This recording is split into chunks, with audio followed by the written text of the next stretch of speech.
Welcome to the stream, everybody. I am Foofs, and I am wearing clothes. And with me, I have MuffinMags. Hi, Mags. I am... Hello. I'm also here. Am I wearing clothes? I don't know. It's up to you to find out. Do you ever wonder if your streamer is naked or not? You'll never know. Am I lying about it? Who knows? You don't. Yes, the fish. We're gonna finish talking about the fish. This is part 2 of the Sweekend. It has been made into a Swedish weekend because we have way too much to talk about. We're gonna continue discussing Sweden and all those Swedish fun facts. Yeah, part 2. I'm gonna talk to in part 2. Indeed. Oh, and you have a very beautiful new icon for you today. You do. Inspired by Stemway, I am wearing special clothing today. Very beautiful, you motherfucker. Thank you. You're welcome. Look, it's me over in the corner. I am Swedish as fuck now. Yeah. Everybody, welcome in. Finn, congrats on getting first, on being the fast one today. Welcome in, everybody who joined. Thank you for all the lurking. Thank you for all the jerking, and even some lurk jerking. I appreciate your presence. Huggles, thank you for moisturizing our insides so early on. Moisturization happening. Thank you. I'm still sick as a dog, by the way, if you're wondering out there. Still not doing good, but we're gonna make it. It's okay. Sweden is the cure. Please, Sweden, heal me. Nothing like going to the cold north to heal from a cold. That's gonna work for sure. Yeah. Don't worry about it. It'll be fine. I hope all these meds can defeat the cold. Here's the plan for the day. Or for the start of the day. We're gonna finish talking about candy. We must finish discussing the eternal battle of light versus dark, of Swedish fish versus goth Swedish fish. We're going to discuss that. Then we're going to go back to your questions, and I'm going to jump over to Starolith for reasons, because there are topics there that we need to discuss before this weekend ends. After that, who knows? Who knows? I don't know. Max doesn't know. And you for sure don't know. Yeah, Max is just lost and confused here. I'm just here. I'm just happy to be here. Hello, everyone. So, should we begin? Should we continue our fun fact sharing and discussion? We should. We want to move? We ended tonight talking about the fact that Swedish fish exist in Sweden, but they're called pastelfiskar, which means pastel fish. Pastel as in the color. And they also have the goth version, which is black salt licorice Swedish fish. Which Max says they're amazing. I've never seen them. I've only seen the red ones. They're delicious. If you like licorice, they're delicious. And if you don't, they're licorice. So... They're very licorice and very good. And talking about candy in Sweden gives us a hook to move into something called lördagsgodis, which is a candy tradition thing in Sweden. And also we can talk about some evil scientific experiments. I know, candy, evil science. Yes, we're gonna get there. It's interesting. So Mags, take it away. All right. So, in Sweden, we have this thing called pick and mix. So it's basically a whole row of just like jars of candy that you just pick and put in a bag and you like bring it with you and pay at the till. And these are like very classic like kind of candy that you find there, but there's tons of it. And the thing is with candy in Sweden is that lördagsgodis, as my good friend Foofs here mentioned, is translated as Saturday candy. And it is because that's generally the day in Sweden when you eat candy as a child. That's when you're allowed candy. You're not really allowed candy on other days. It's not like a rule or like a law about it, but lördagsgodis is a thing. And I can show you how a whole wall of this candy looks like. I think you've probably seen something similar. But, this is basically what you see if it will show up on your screen as well. It's showing it. Yeah. I've seen things like this in Brazil for sure. Not as well stocked with so much variety, but yeah, just candy by the gram, by the kilogram. Yeah. And this is not even like a big section. We have whole stores that are just candy stores. There are aisles up and down. It's overwhelming. And it's like you don't walk out of there without a couple of kilos of candy. And then you regret Kilos. Yes, kilos. Because Fuck. it's like, oh, I want a bit of this one. I want a bit of this one. I want a bit of... And all of a sudden you have 80 different candies in your bag. And you regret everything. But that's for beside context the point. for our American friends, 2 kilograms are like 4 pounds of candy. Yeah. Just for freedom context. A lot of fucking candy. Mm-hmm. And again, lördagsgodis, Saturday candy. Do you want to move into why we call it Saturday candy, foofs? Is it not because you eat the candy on Saturday, or are you hinting at something else? Hinting at the evil science behind it all. Before I go to the evil science, first I'd like to comment on the fact that it's super funny that for a country that supposedly eats candy, on one day of the week, you have wallfuls and storefuls of candy. Like, that's a lot of fucking candy for someone who doesn't eat a lot of candy. That's fucking crazy.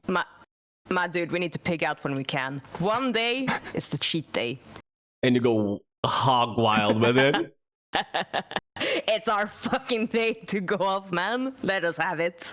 And I also wanted to ask, is it actually a thing that everybody does? Is it like parents use it to keep their kids in line? I mean, nowadays, like, do you respect lördagsgodis, you as an adult, or nah? Me as an adult, no, I don't. I have adult money. I can buy adult things, and I can buy adult candy on days that are not lördagar. But growing up, yes, this was very big. And I have talked to some friends that have young kids, and they do still adhere to the lördagsgodis. I guess it depends a little bit on the family and the culture and how you do it. But yes, lördagsgodis is a thing, and it is reoccurring, everywhere. It happens everywhere. But it's more something that is applied to kids, probably to keep their diets in line. It's a good widespread cultural way that everybody accepts and kids can easily accept, and parents can keep all that sugar eating in line, I guess. And then as you grow up, you're like, I can just do whatever the fuck I want. I can buy a cake. Awesome. Yeah, I can buy a cake and have it for breakfast. That's my life. I'm an adult. But as a child, you can't really.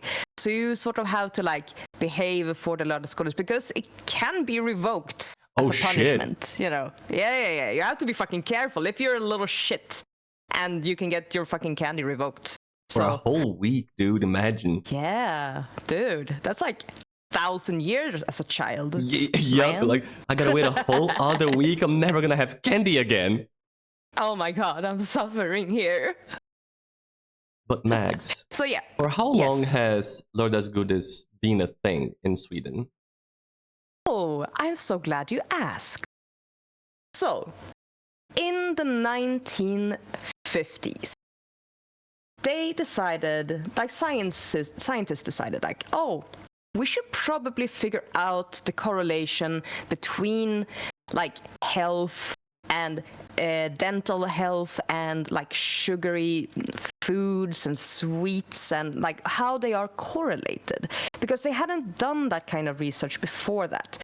And as this kind of sugar became more prominent and more easily available in stores and in kiosks and stuff, it became more of an interesting point to look into. So they were like, how do we do this experiment? How do we look into the correlation between sugar and health? So what they did was, in a how do we put it?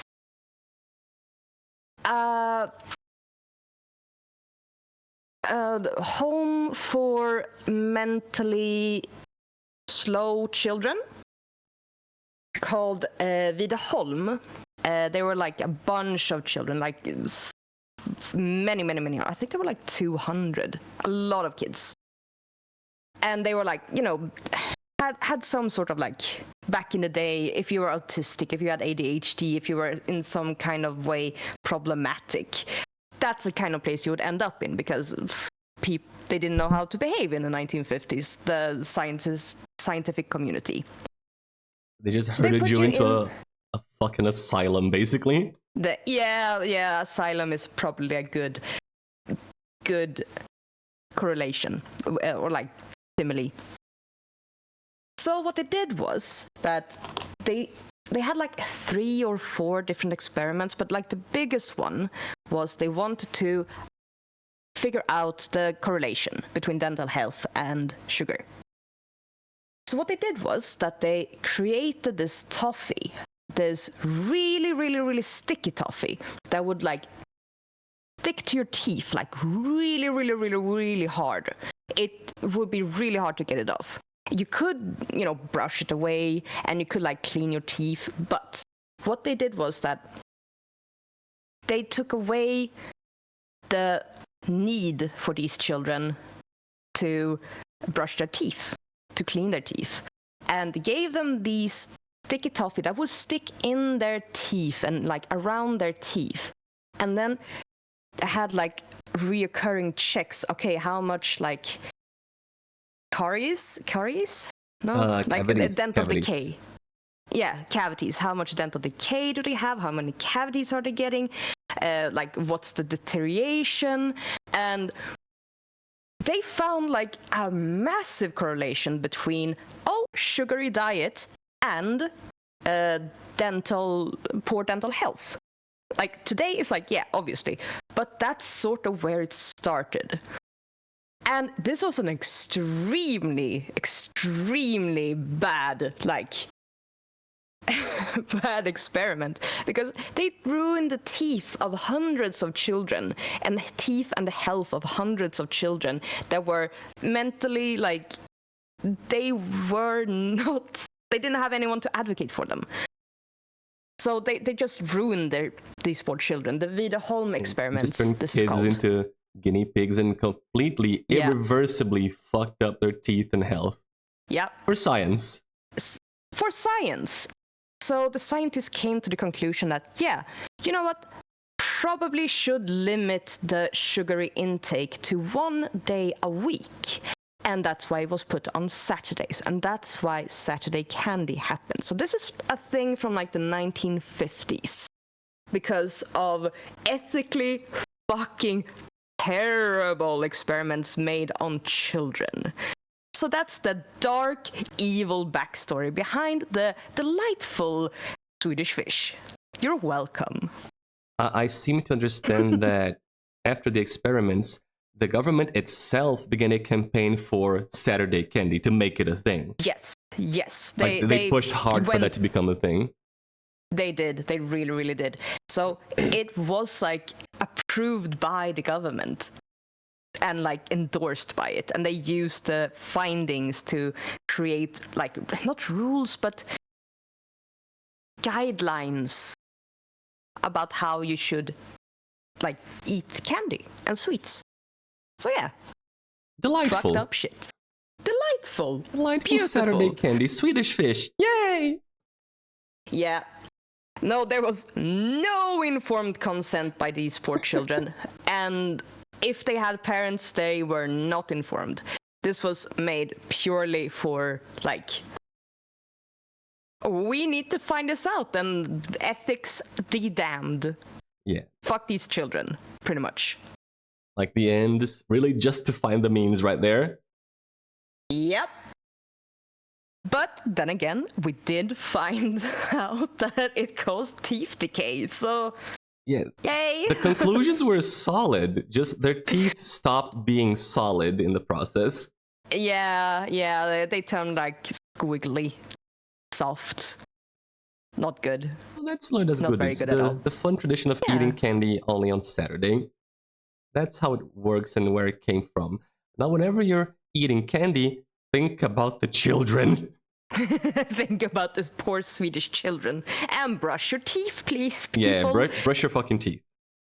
Brush your fucking teeth. If you take anything from today, it's IKEA's great, but also brush your fucking teeth. Brush your fucking teeth in an IKEA bathroom. And then fight me in the IKEA parking lot with your teeth I'll be there. clean. Yeah. You know, biting is allowed, but only with teeth clean. Exactly. I don't want no fucking sugary, cavity-stained bites. Ew, gross. Yeah, I want clean bites. I don't want that shit going into my blood when you bite me. Yeah. Scary. Horrible sugar. See, and this is why we take an hour to answer every question. Because of weird tangents. Do we have Swedish fish? Yes, we do. And also evil experiments. Exactly. That's Swedish fish. Yes. Now give me an hour to talk about evil scientists. Right. Now back to candy. Yeah. Thank you. Glorious. Dozens of Swedish children who unwillingly contributed to our knowledge of dental health. I'll always remember you when I'm too lazy to floss. Bro, fuck, don't call me out like that. Think about little Bengt in 1953, whose poor teeth were rotting out of his skull, and he wouldn't understand. He wishes he had floss. Floss for Bengt, man. Is that B-E-N-G-T? Yeah. Is that a real name? Bengt? Yes. Yeah. Like Bengt. Oh, poor Bengt. Did you write that somewhere Poor in the thing? Yeah. I think you need to scroll down a second. Yeah. Is that like a nickname for something or just Bengt? No. Bengt is a normal name. Like normal is a word you can use nowadays to talk about things and stuff. I have a section in my notes about strange Swedish names, okay? And I'm gonna bring it up Bengt now. Bengt is not a strange name. It sounds fun to people outside of Sweden. Fine. And I'm gonna take us on a quick detour through my notes for some other fun Swedish names. If you'll allow me. Tell me about this. Do so. Go ahead. So there are some names in Sweden. Like, for example, I can give you an odd name. Like, Odd. Odd. Odd's a name in Sweden. It's just a guy named Odd. I'm sure it is. I have never met an Odd, but I'm sure it exists somewhere. It's a name. Exactly, Garbaggio. Get banked. You know, I think you're odd. Banked. Get banked. Here's another fun Swedish name. You can call a girl Fanny.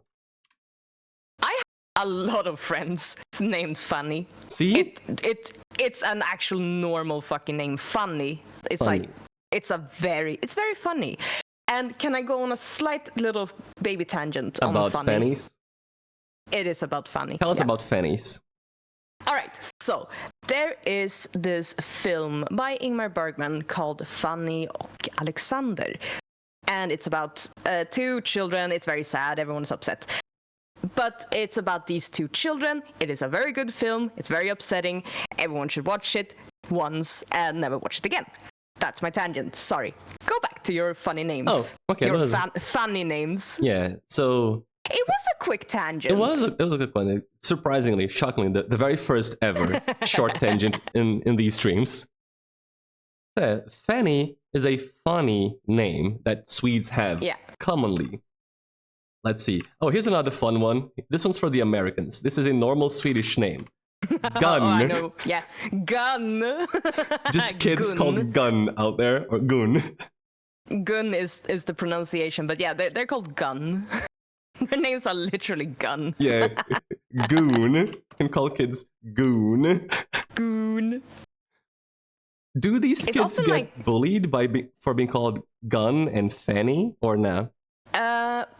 Funny, no, because it is a normal name. It is a quite common name, even. Gun is a very old-fashioned name. It's like your great aunt Gun. It is not. I have never met a child called Gun. Mm-hmm. And Gun is also combined often with like Gunhild. I was gonna ask if it's like a shortening of Gunhilda or something. No, it's its own name, but it can be combined with other names like Gun-Marie, Gunhild. Yo, imagine being called Gun Mary. That is dope as fuck. Gun-Mary. Gun Mary, mother of Gun Jesus. I am motherfucking Gun-Mary, and I am here to say I have the right to bear arms. Hallelujah. Praise the Lord, bitches. Fuck, I need to name something Gun Mary. Like a story or something, Jesus. Yeah, Gun-Mary. And you'll be like, no, it's a Swedish name, traditional Swedish name. Gun-Marie is a Mags. Thank you for Gun-Marie. You are very welcome for Gun-Marie. I love that name too. It's great. Cobalt, welcome in. He's mad about part 2. How to say part in Swedish, Mags? Del. Del, so that's del 2, Cobalt. Yeah, del 2. Enjoy part 2 in Swedish. Here's another funny Swedish name. Let's see, where's my list?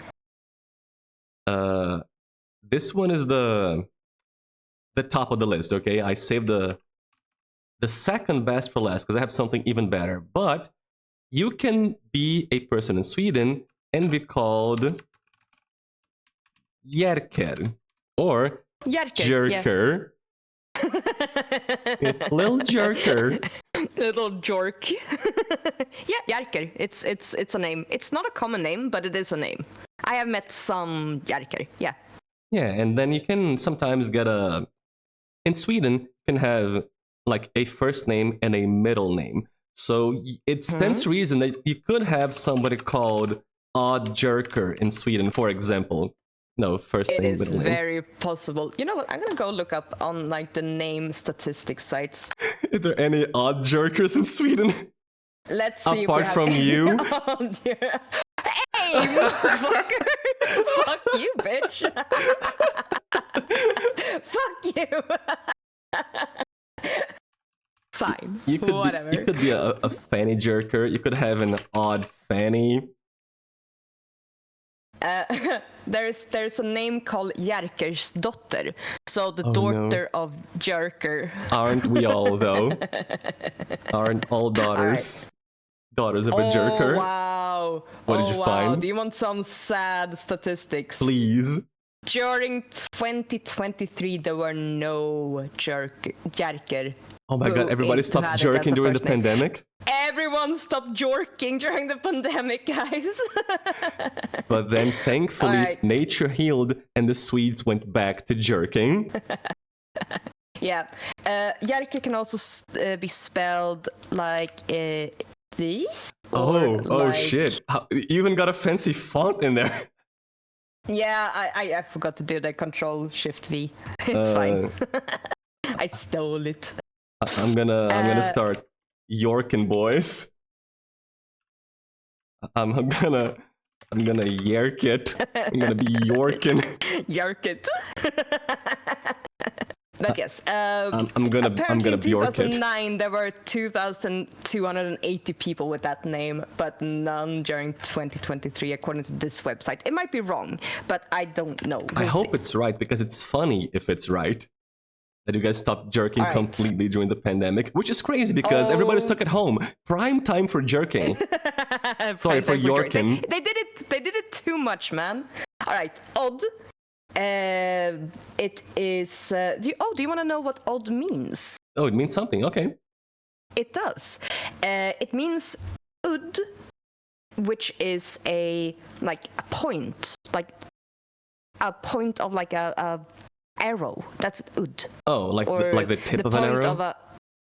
Or the tip of if you have a pencil that you sharpen, and then the very top spiky part, that's the udd. And odd is the udd. So odd jerker is when you just jerk the tip. Yes. That's what the name means. Is when you just go for the glans. You only work the tip and not the shaft. Statistics. During 2023, there were 7 boys with the name Odd. I think it's probably like they were given the name Odd. I think that might be what they're talking about, because it sounds like weird for everyone to have died. But yeah, seven boys got the name Odd in 2023. I'm glad it's an odd number. Get it? It is. Yeah, I get it. Yeah, And nice, nice. 2014, there were 1,325 men with that name. And 726 of those were as first names. So it exists, So but it's a some could very have uncommon been name. Odd Jerker. Because they had the Some odd could have first been Odd name. Jerker. Some could have been, but probability small. Parents would be mean. Probability, But not zero though. not zero. Maybe some traditional Swede could have called his son Odd-Jerker. Yes. And I have one more name, Mags. Yeah. I have one more name, which will send us on a tangent, I regret to announce, but it's one that we must go on, and I think you know what it is. Go off. It is possible for you to be just a dude in Sweden and be called Bussy. My man, Bussy. I learned about this name because Mags was talking to me about politics. There is a politician in Sweden who is called this. She typed this name and I said, there is no fucking way there's a dude in Sweden called Bussy Person. You cannot tell me there's a guy in Sweden, a famous politician called Bussy Person. And she told me... Famous is a strong word. Famous is a strong word, but yes. And then she told me this is pronounced as... Give it to us, Mags. Bosse. Bosse Persson. It's not Bussy Person. It's Bussy Passion, which is not any better. Guy's got a passion for Bussy. Passion could also be spelled as this, with the ä letter. Small aside, the guy from Minecraft is called Marcus Passion, not Marcus Person, as I thought it was. No. But yeah, so no, it is. Bro is called Bussy Passion, but Mags, MuffinMags. Yes, my friend. Why is Bussy Passion? Why is he mildly famous in Sweden? Could you tell us? I can. In Swedish politics, you have like the big political parties, like this Social Democrat, the Left Party, the what are they called? Moderaterna, the Moderate Party, the Environmental Party. You have your like normal ones.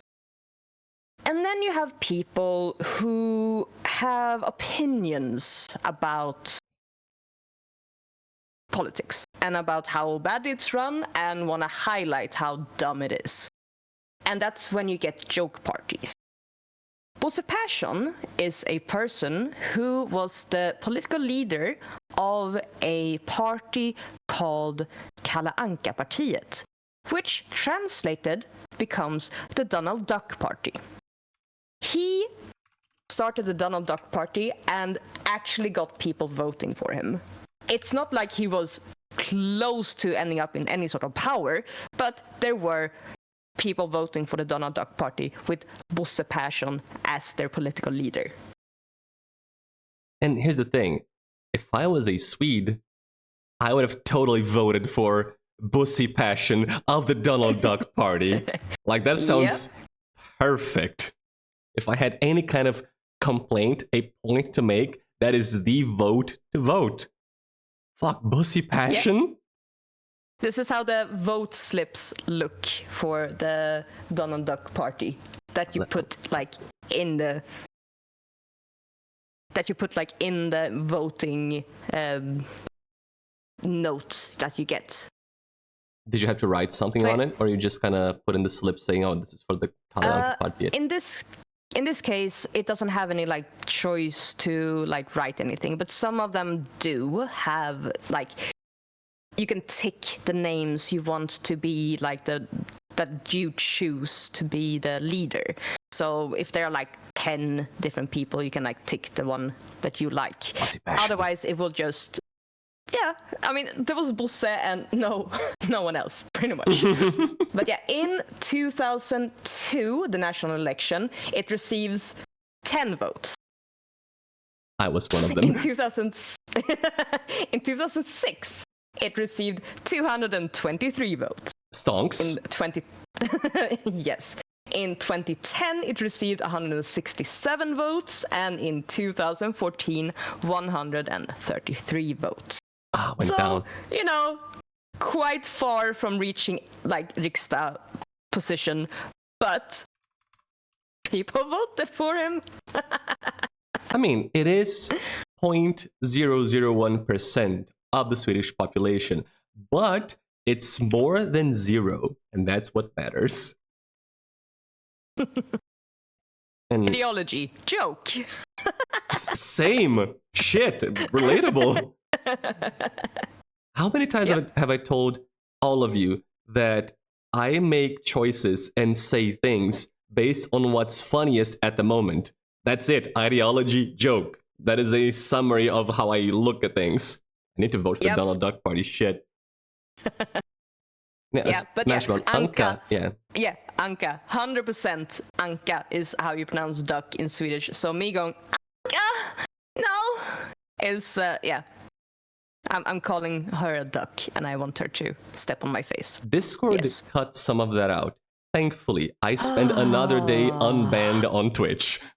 God damn it, Discord is just like stepping on me non-stop. Thank you so much, Discord, for cutting most of that out. But yes, Anka, the Anka from Animal Crossing is almost spelled the same, pronounced pretty much the same. Yes. Hi, Sarah. Sorry, or you're welcome. Yep. But before we go back to the previous subject, since we are talking about Swedish politics, Mags, could you tell us about bananas? I can indeed tell you about the bananas. So, a couple of months ago... Recent shit, by the way. Recent shit. This is recent shit. There was a Swedish politician who... I'm gonna have to look up because I didn't double check this beforehand. Teresa Carvalho. There was another one. Yeah. There was a Swedish politician, and there were leaks about how she has a massive phobia for bananas. You cannot say that so casually, Mags. You cannot possibly say that casually and move on to the next sentence. I mean, it was a continuation of a thought. So this woman has she has like a legit fear of bananas. She cannot be in the same room. She cannot smell them. She cannot have them anywhere near her. And people have been like sending, they send memos when they go on like conferences. Please, she has a really serious banana allergy. Please remove all of the bananas in the building. People have been turned around at the door because they've had a banana in their bag and told to go down 20 flights of stairs to throw that fucking thing out. She has such a fear of bananas, they are like putting a bubble around her. Wait, I need to look up her name. Yeah, she's not a Svennebanan. She's scared of Svennebanans. Paulina Brandberg. And I'll put up the name here for you. You got the fancy thing. If you want to make fun of her, now we know which name to go for. I'm gonna be a bit mean and put up this image as well. So yeah, that's her. She cannot handle bananas. And, unlike me. You say that. But she ended up like, this leaked to the media and it just spread. It became like an international piece of news because everyone was like, have you heard about the Swedish banana politician? And then it turned out there was another one. Do you want to take this one, Foofs? Yeah, so fun thing, since Sweden is a very serious country where, things don't usually happen in a funny way, you have Paulina Brandberg, who has a banana phobia. And in the wake of the memes and the bullying, another one stood up to defend her, to speak for her colleague. Another Swedish politician called Teresa Carvalho. She's from Portugal. So how the fuck you pronounce the name in Portugal? I don't care. It's a Brazilian name. She stood up and said, "No, I am also bananaphobic. Paulina is not the only one." Which, of course, prompted the second lady to also be memed on and dunked on, just like the first one. What else would have happened? Like, clearly you were going to be memed on too. So Sweden has 2 bananaphobic politician women who seem to be serious about it. Like, they're not joking, not trying to draw attention. They're just really scared of the fruit, tasty yellow fruit peel and eat banana. I don't know. Sweden's funny sometimes. There is Teresa Carvalho. Did you get my picture as well, or is it dead? Paulina, yes. Did you put up Teresa? I put up in a new picture as well. I don't see Teresa. I might take it away and put it in again. Give me a second. It's a lot of borking. Imagine my reaction when Mags tells me that this name is also bananaphobic, and I say, that's a Brazilian person, but no, Portuguese. But I had a moment of, oh god, enough. Brazil is also bananaphobic. That would be very funny, wouldn't it? That would truly unite us even further. Swedes and Brazilians. We have the only 2 bananaphobic humans on the planet, but it's Portugal, which is just European Brazil. I think it's getting my image. Oh, there it is. There they are. Together. Yeah. Friends forever. Paulina and Teresa. Sisters in arms. In the unending war against fruit. Fruit. Fearful. Oh, dumb pun. Frukt in Swedish, fruit. Mm-hmm. Frukta is to fear. So no way. It is. Did they do it is it all an elaborate linguistic pun? I don't know. That would be so funny if it was. I would respect them so much more as politicians and human beings if it was a pun.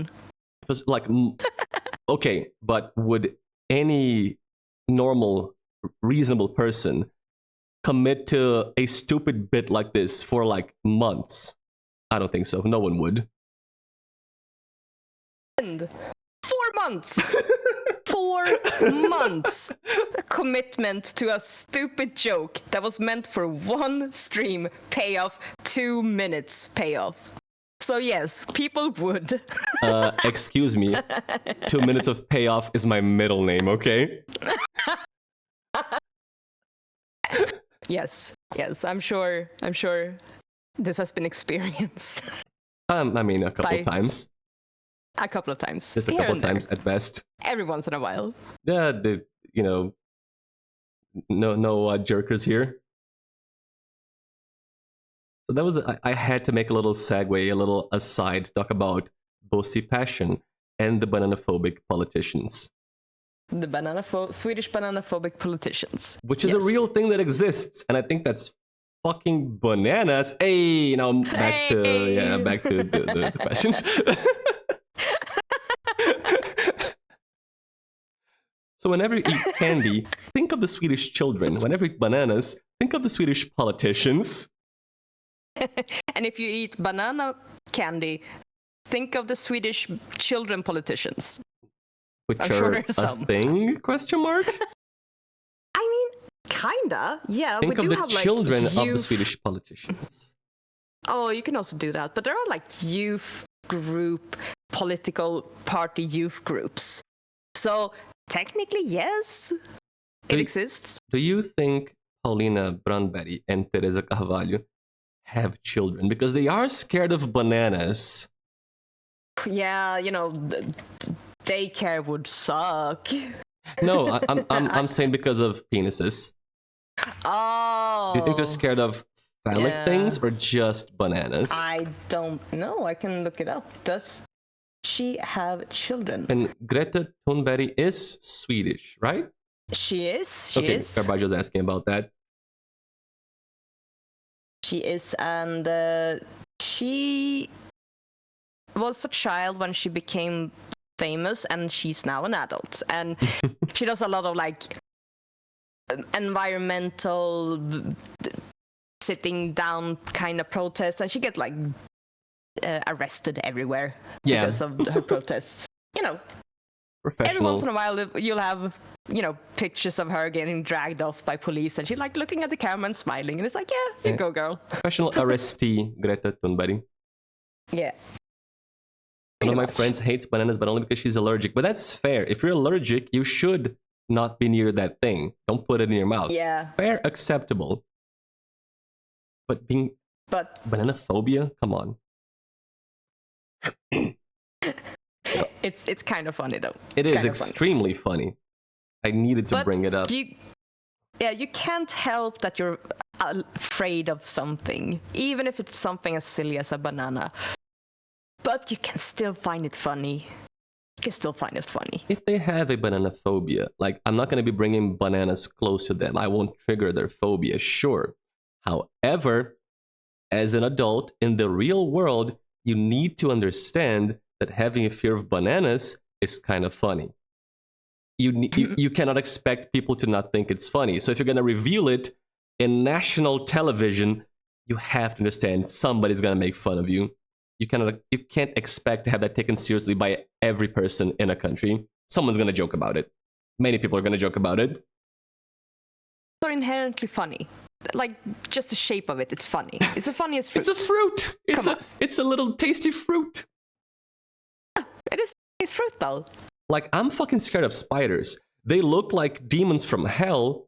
So many people think it's justified to be scared of spiders. Bananas, they don't move. They're yellow, tasty fruit. It's a little harder to... I mean, they move if you throw it at them. I'm very scared of bricks, Mags, because you can throw it at me. Yeah, scary. Scary being in buildings. There are bricks there, man. I'm scared of bricks, but only ones falling from the sky. Stationary ones, chill. You're good. Let's go back to the questions after this small side quest. Political banana side quest. Not the Banana Republic, political banana side quest. Banana Kingdom. Banana phone. Ring, ring, ring, ring, ring. Banana phone. Banana phone. And then Paulina Brandberg starts screaming as she picks up the banana phone and realizes what just happened. Oh, can I go on a tiny little baby side quest on banana again? So it's a side quest at this point. It's a side quest on the banana. Let's go. Tell us about bananas. Okay. All right. Okay. I might have touched upon this in like my recommendations of stuff, but there is this 1970s, 1980s like kids joke band called Electric Banana Band. I don't think you mentioned that.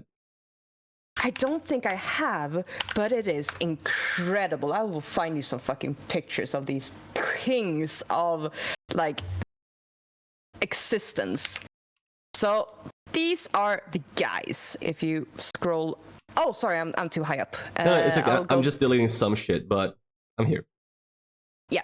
So if you scroll up there, you should have a picture of the guys. Look at that nose, bro. These are, yeah. All right, so this is like a gimmick band. This is a band based on the two guys to the middle and the left. Trasan och Banane. That's their like the names, their show names, and they make like joke songs, joke music, and they are going hard with the banana theme because they pretend to be like jungle living creatures. He the one in the middle pretends to be a monkey, and they had like this TV show, and I am not even kidding when I say that these guys molded me. I sang along to the fucking Electric Banana Band song. Unironically, I have been going deep into the Electric Banana Band experience because it's just like dumb, stupid shit songs. And it's so funny, and it's so dumb. I will have to send you some of it because it might actually be good for your Swedish learning. I'm not even joking. You will have to. So they make yes. songs for kids. Yeah, it's kids, but you can still like appreciate it. What kind of music is it? A little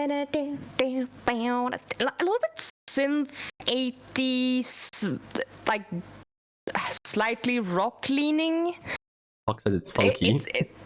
It is funky. It is so funky. It's like funky pop synthy music. It might just be good with banana lyrics. It is good. It is fucking good. That's the problem. It's so fucking good. All right. Electric Banana Band is incredible. I love it so much. And the guy to the left, the very left, is a person called Lasse Åberg. And this man is one of the cultural cornerstones of Swedish like film, Swedish music, Swedish art since like the 60s. This dude is incredible.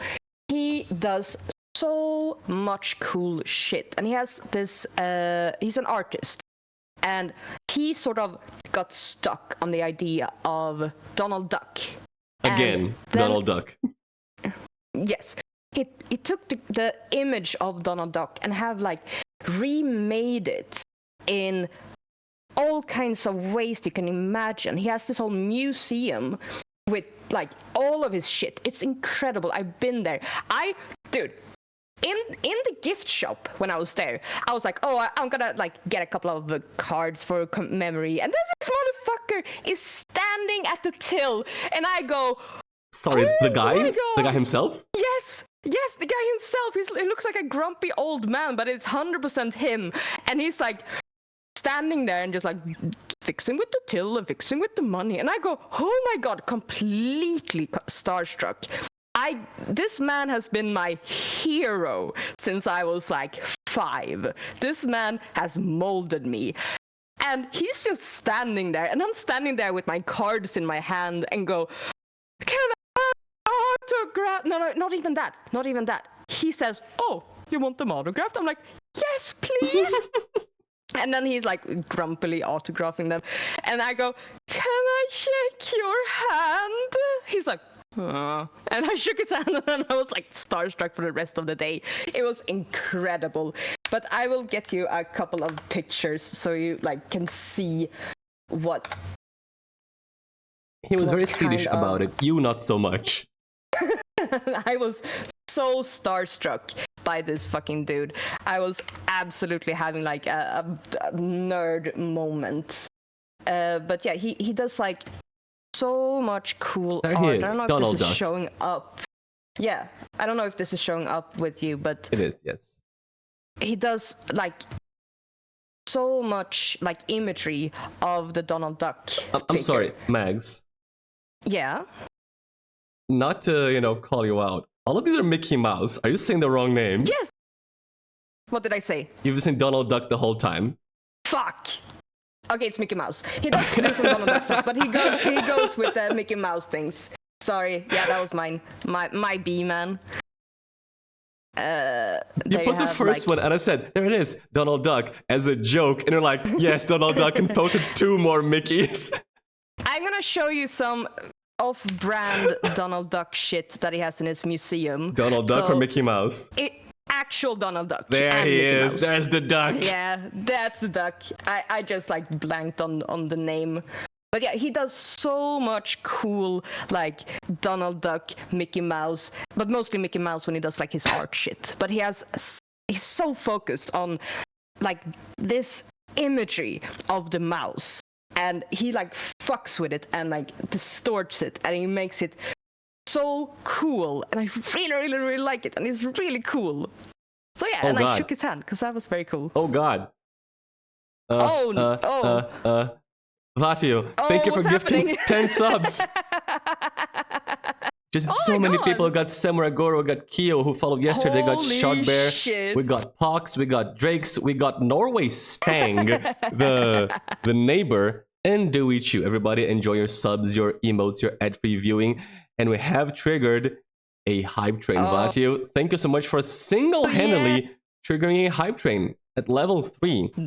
If you'd like to support the channel during the Swedish exchange, you can now gift a sub, resub, regular sub, or cheer at least 100 bits, and you can get exclusive Twitch hype emotes and support the channel. So here's your opportunity for the next like 6.5 minutes.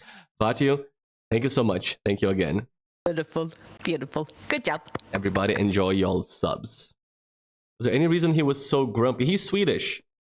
Yeah, like grumpy old man. He wasn't like angry or anything. He's just grumpy and shy. He's not like a Starlight kind of dude who's sort of extra and out there. He's just Swedish. That's just what he is. Yeah, he doesn't want to look people in the eye and talk to strangers. Yes. So me going, can I please shake your hand, was probably a bit too much social interaction He's for like, that day. Touchy humans. I mean, I had a great time, and then I had one of the images he signed. I have it framed, and it's cute, and I really like it. So yeah. He so very clearly offered you autographs, which is like the limit of his desire for interaction. You're like, can I shake your hand? Can I hug you? Can I take you home with me? I didn't say I wanted to hug him, but I would have if he had been open to it. I just wanted to shake his hand because he's so cool. And Så again, svenska. this man shaped me. He shaped me. And he has done like tons of stuff for like Swedish cinema. He has like this whole series of like comedy films that are like quintessential Swedish cinema. Awkward, weird, kind of funny, but you cringe the whole way through, and that's great. And it's at some incredible. point he got into the Electric Banana Band for reasons. Electric Banana Band was very early in his career, so okay. yeah. So it's but his yeah, roots. He's just like a yeah. Banana tree roots. So living the banana band is the real shit. It's the real deal. I'm sorry. I'm done on the banana side quest now. I appreciate the banana side quest. It was very interesting. Thank you. Smash, thank you for 100 bits. I appreciate the cheer. I really like this one with the vegetables, like vegetable Mickey Mouse. Yes, it's one of his more famous ones, and it is incredible. It is so good. And also the one with like the mouse that's sort of wrapped in the paper. That one is called Packad Mus, which is like packed mouse, but also drunk mouse. So it's a pun in and of itself. Nice. We love puns here. Yeah, we do love puns. We do. So you can never finish answering a question because there are threads that pull threads that pull threads. And the banana situation in Sweden, which is a thing that exists. It exists. Sweden has a banana situation going on. You know, they tuck it in the waistband, man. Me. Clean up some stuff here so we don't overload the thing. Yeah. What did you do to Foofs and why does he look like that? Joe, welcome in. I'm Swedish now. Jag är svensk. Jag är svensk nu. Yeah, it happened. It happened, and he lied to me for 4 months. I omitted the truth from you. No, I fully lied to you. Yeah. At some points, I actively lied to you, I'll be honest. Yeah, no, full lies. Yeah. Yep. I mean, I appreciate the joke. It was very funny, but also I'm a bit peeved. It's the first highlight of the channel. You know, it groundbreaking. I couldn't just flip it. I had to highlight it. But if you're wondering, you in the audience, if you're wondering, last night after stream, Mags did complain a lot about the 4 months of lying thing. She was a mix of complex emotions, a lot of them negative. Some positive, but a lot of them negative. I heard a lot about that. Don't worry. Yeah, he got an earful. Don't worry about it. But it's okay now. It's okay. Everything's fine. Yeah. We worked it out. Thank you for the hype train. Enjoy your hype emotes, whoever got them. Let us move on back to the questions, shall we? Yeah. Oh yeah, we had questions. Yeah, we had questions from you, the viewers. So I'd like to next question. Slightly change the order of things, and I want to bring up Starlet's questions. I had Starro lower on the list because I was gonna, leave it for last for some impact, for effect. However, since this is gonna take like 7 streams to finish, I'm gonna change the order of things. I mean, it happens. It happens. It is gonna be fine. It's gonna be fine. So Starlet sent us a very cool, interesting personal story about himself. Starro says, I live in the US from families of Swedish immigrants on both sides, which 3 generations later amounts to almost zero cultural connection with Sweden itself, other than passed down old, mostly holiday recipes for rice pudding and various meat dishes, meatballs and head cheese included. Random household things with Dalahan's iconography. Every day I see him. Regular use of the word smorgasbord, and a vague awareness of Santa Lucia and her cool holiday that may or may not be acknowledged but never celebrated. I think it's super cool that by total freak coincidence, because I did not know about Starro's heritage. It was complete coincidence. I just had this plan with Mags, and as we announce it and open up for questions, suddenly Starro pops in, totally related to the situation, So like, holy shit, we get to, in a way, bring a connection with Sweden to Starro. Something that apparently he's been missing for some of his life. So I think that's cool. I hope Starro's been enjoying so much information, so many fun facts from Sweden. All of you, I hope you're enjoying, but I like that this is an opportunity for Starro to connect with his roots. This is super interesting and unexpected. Smash, thank you for the water. Oh, water. And Joe wants to translate something to Portuguese. May your diabetes be few, but muffins be many. Que os seus diabetes sejam muitos, que os seus diabetes sejam poucos, e os seus muffins sejam muitos. We call muffins, just almost the same word.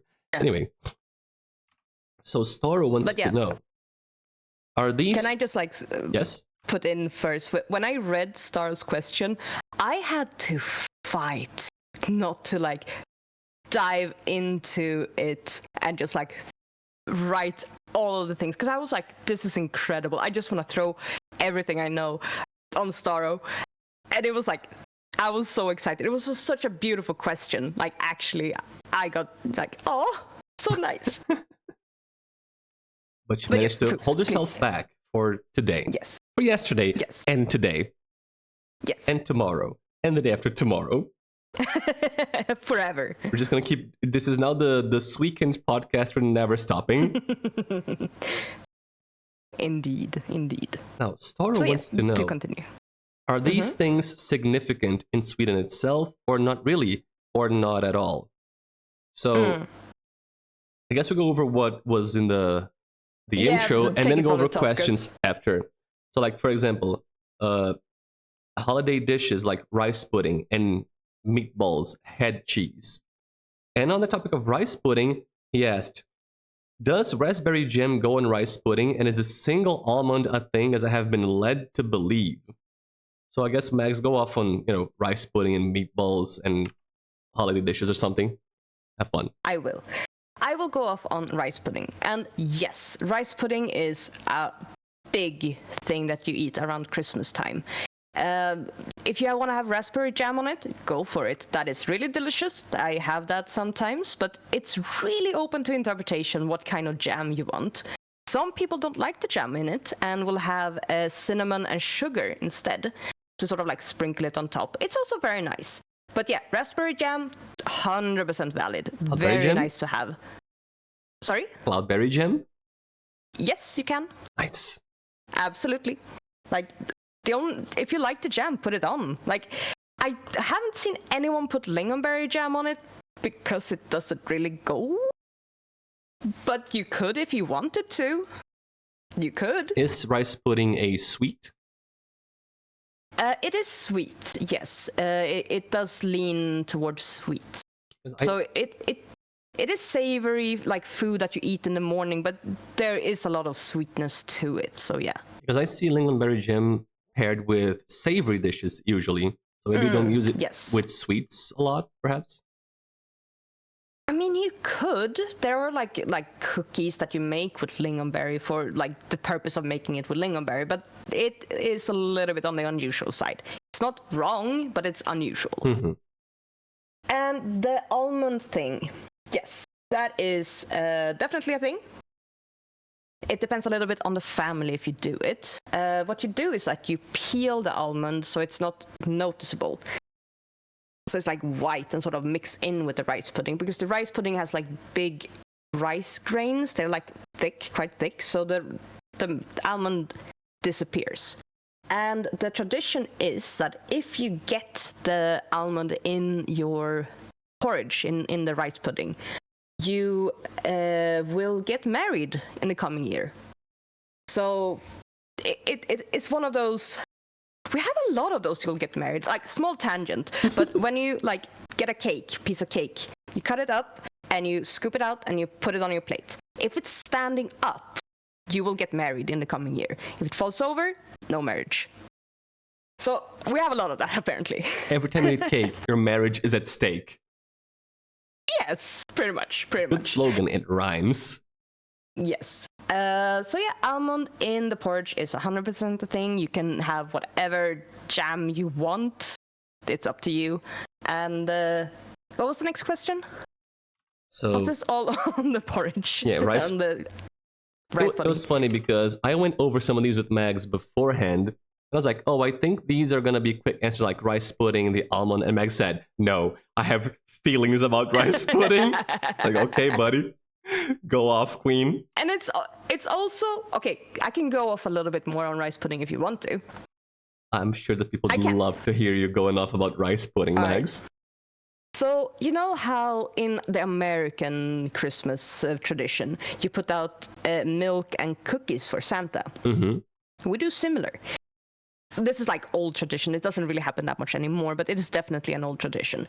You would like take a bowl of rice pudding and put it out for like the house Santa, because you would have house Santas, little like gnomes like running around the house and keeping things healthy and good and making sure the animals are well, making sure the children are behaving and being well, looking out for fires, making sure the foxes don't come to eat the chickens.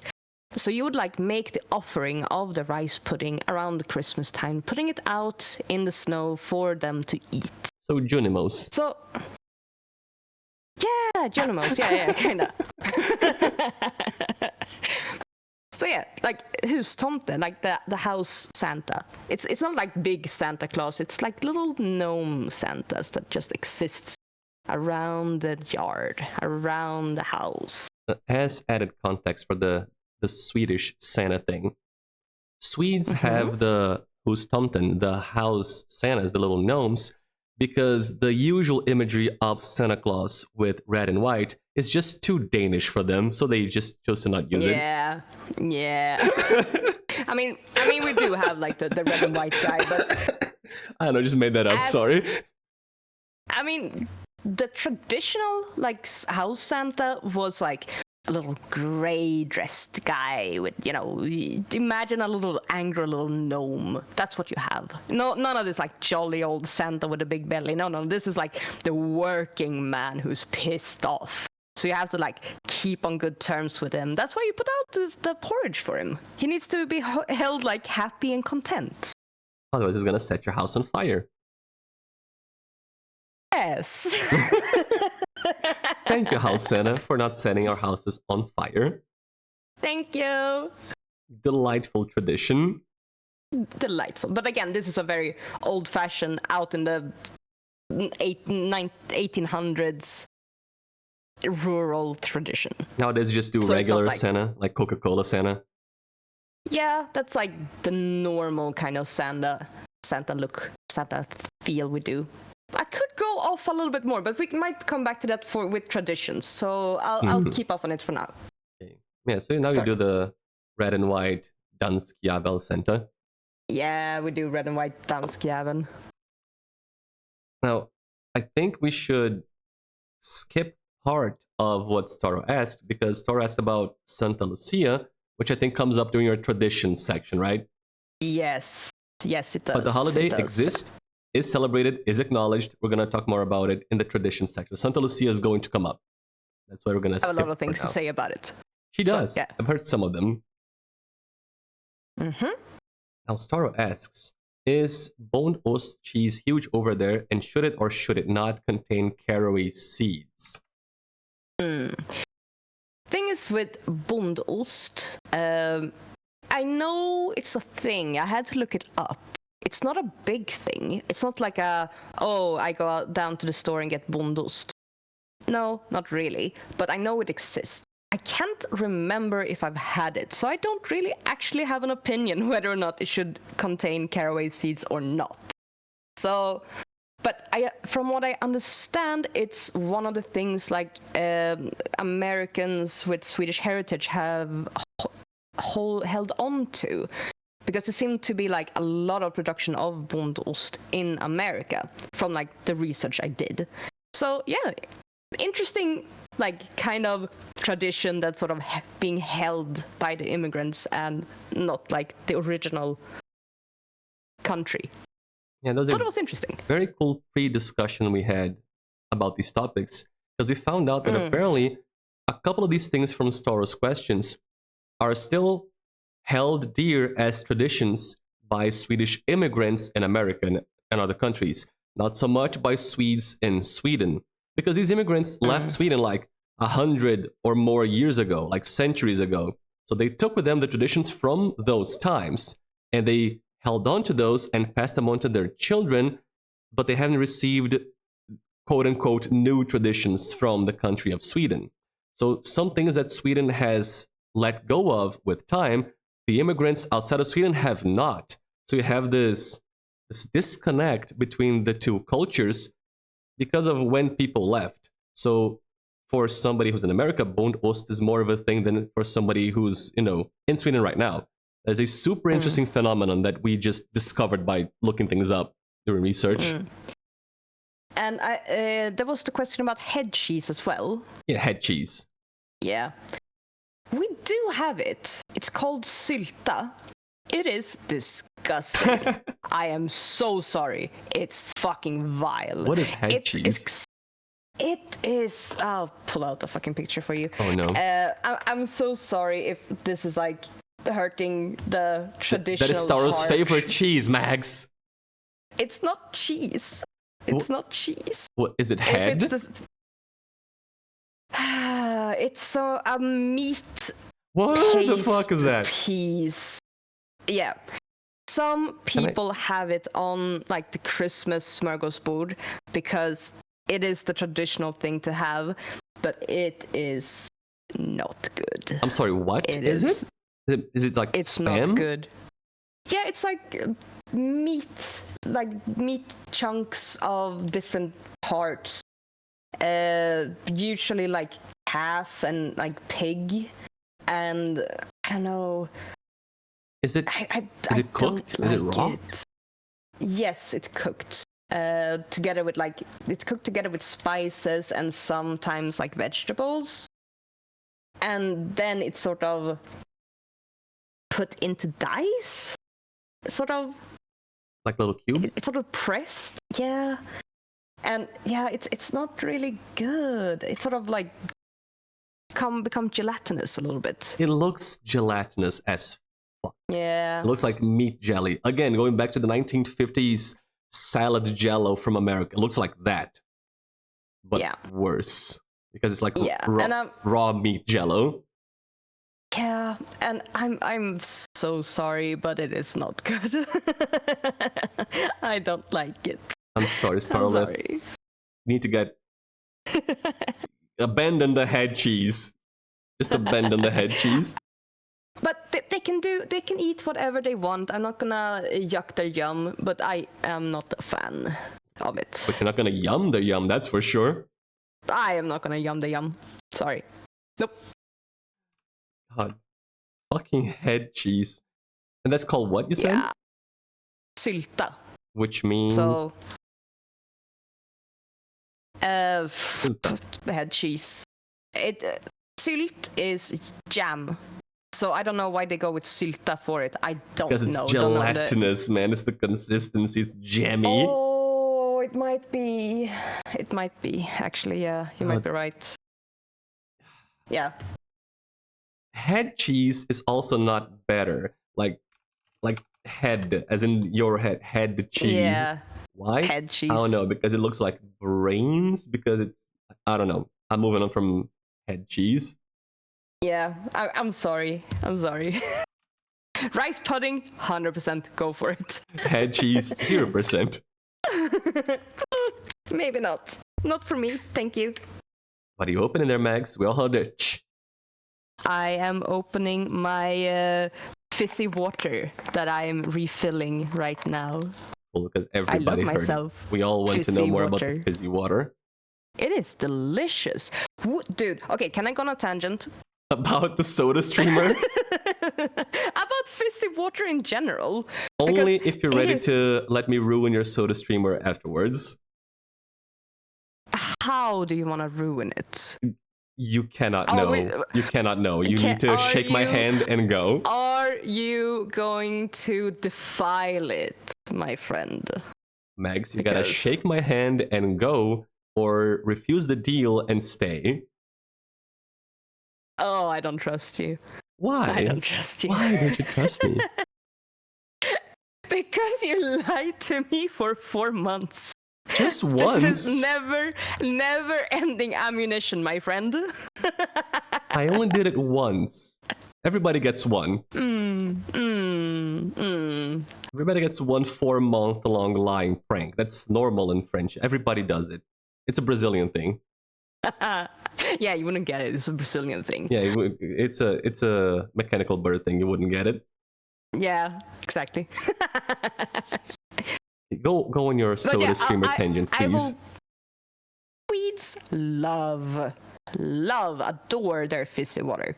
It's if you're gonna go and like buy water, because our drinking water is incredible. It's really good. It's really tasty. There's often no funky like aftertaste. So you drink the tap water like no questions asked. There's nothing wrong with it at all. It's perfectly 100% fine. But Swedes love their fizzy water.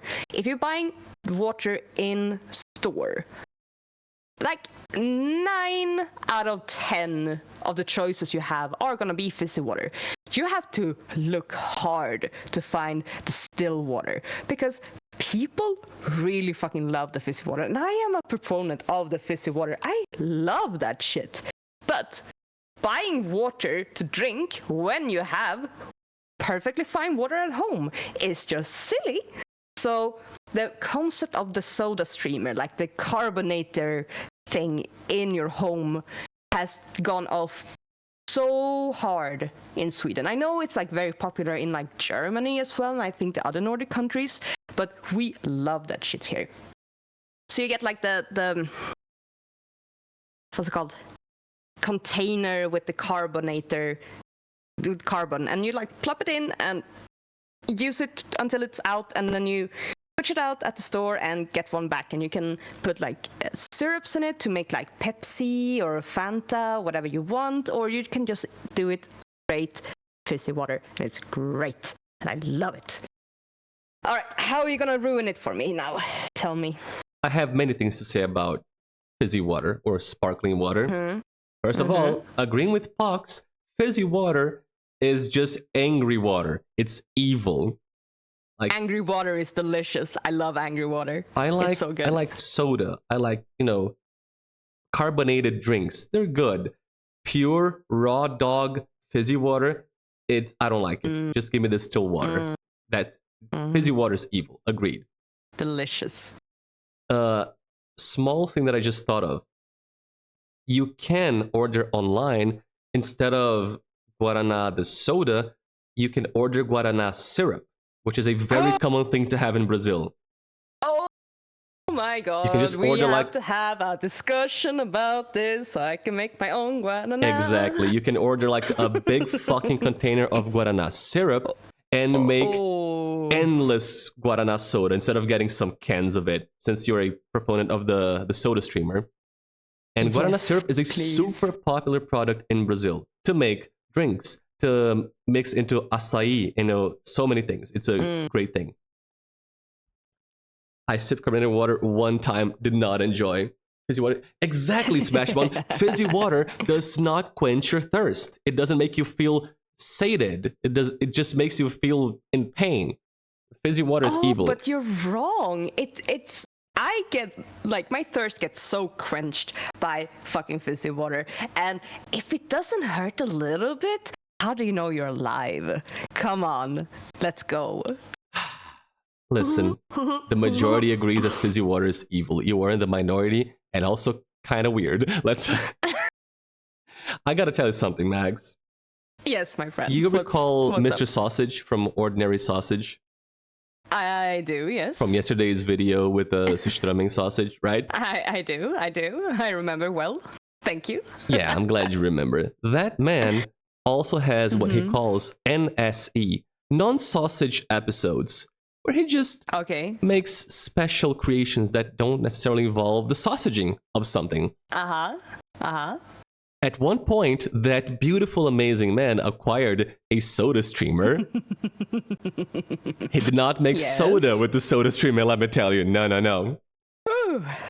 What did he make? I've seen him carbonate orange juice, which is, it's, weird, but not that weird. It was strange, but you're carbonating a drink. An expected drink, but it's a drink. And then he carbonated chicken soup. Got some, I got it in a container, some chicken broth, carbonated, made soup with it. That was a thing. Okay, yep. And then he filled that container with eggs, raw eggs. Okay. Carbonated those. And then made an omelet with it. Ugh. And then he ate the fizzy egg omelet. That man is a very special man. So whenever you look at your soda streamer, remember that you can carbonate anything you want. Not just your water. You could make carbonated eggs. Imagine your container full of just crack like 15 eggs into that, like almost to the brim. And then you attach it to the soda streamer, and then you turn it on, and you realize it's too full of eggs, and eggs get everywhere, and then you carbonate what's left in the container, and then you make scrambled eggs out of that. I hope that you enjoyed the mental image. I'm just thinking about how my soda streamer would be ruined. You just gotta clean it and carbonate the chicken soup next.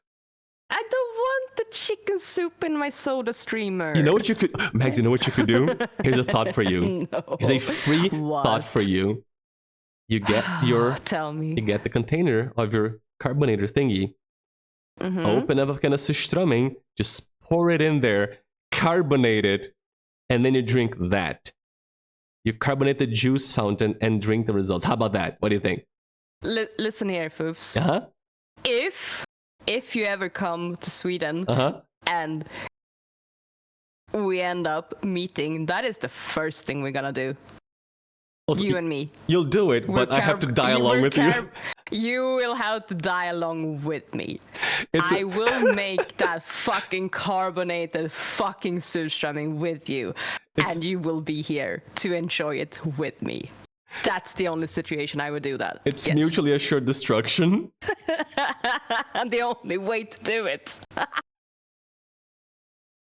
We're gonna have to be outside in a parking lot or something. Yeah. God, imagine putting the surströmming juices into the container, carbonating it, agitating those juices. It would send the smell everywhere. The bubbles would go up, pop at the surface, and spread the smell even more than usual. It would be very fun to do, though. It would be scientific to see what happens. It would be terrible. I love this idea. The moment you come to Sweden, we're doing that. You know that, right? Can I like go somewhere cool and eat a tasty meal before you kill me with rotten fish? You might throw up the tasty meal though.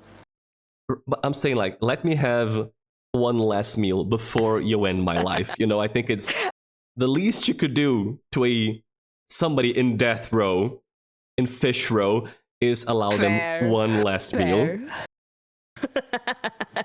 Like, fair. I will allow you one last good meal. Let me try some cloudberry and then you kill me. Yeah. With the foofsthestreamer. Yes. Which is never leaving your brain. That thought's gonna stay there. That is gonna ferment in there. It's gonna ripen. Yes, it's gonna bulge.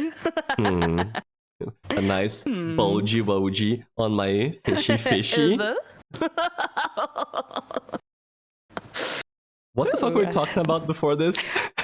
I don't remember. I don't know. We got lost in random fizzy water side quest. Fuck. Okay, we're saying that we were saving some of Staro's topics for later. Santa Lucia, it's gonna come up later. Dalahans is coming up later too, because we're gonna talk about Dalarna, the province. So we're gonna. These will be brought up, Staro, but in a second. We talked about head cheese, boned ost. He asked, what are your opinions on pickled herring? We talked about those yesterday. She thinks they are delicious. And Swedes in general also do. And I kind of want to try them. I'm curious. I'm interested. That's actually nice. I think you would like them. So, you know, again, maybe we do that before the foofsthestreamer. Exactly. First, pickled herring. And then rotten herring. That's the way it goes.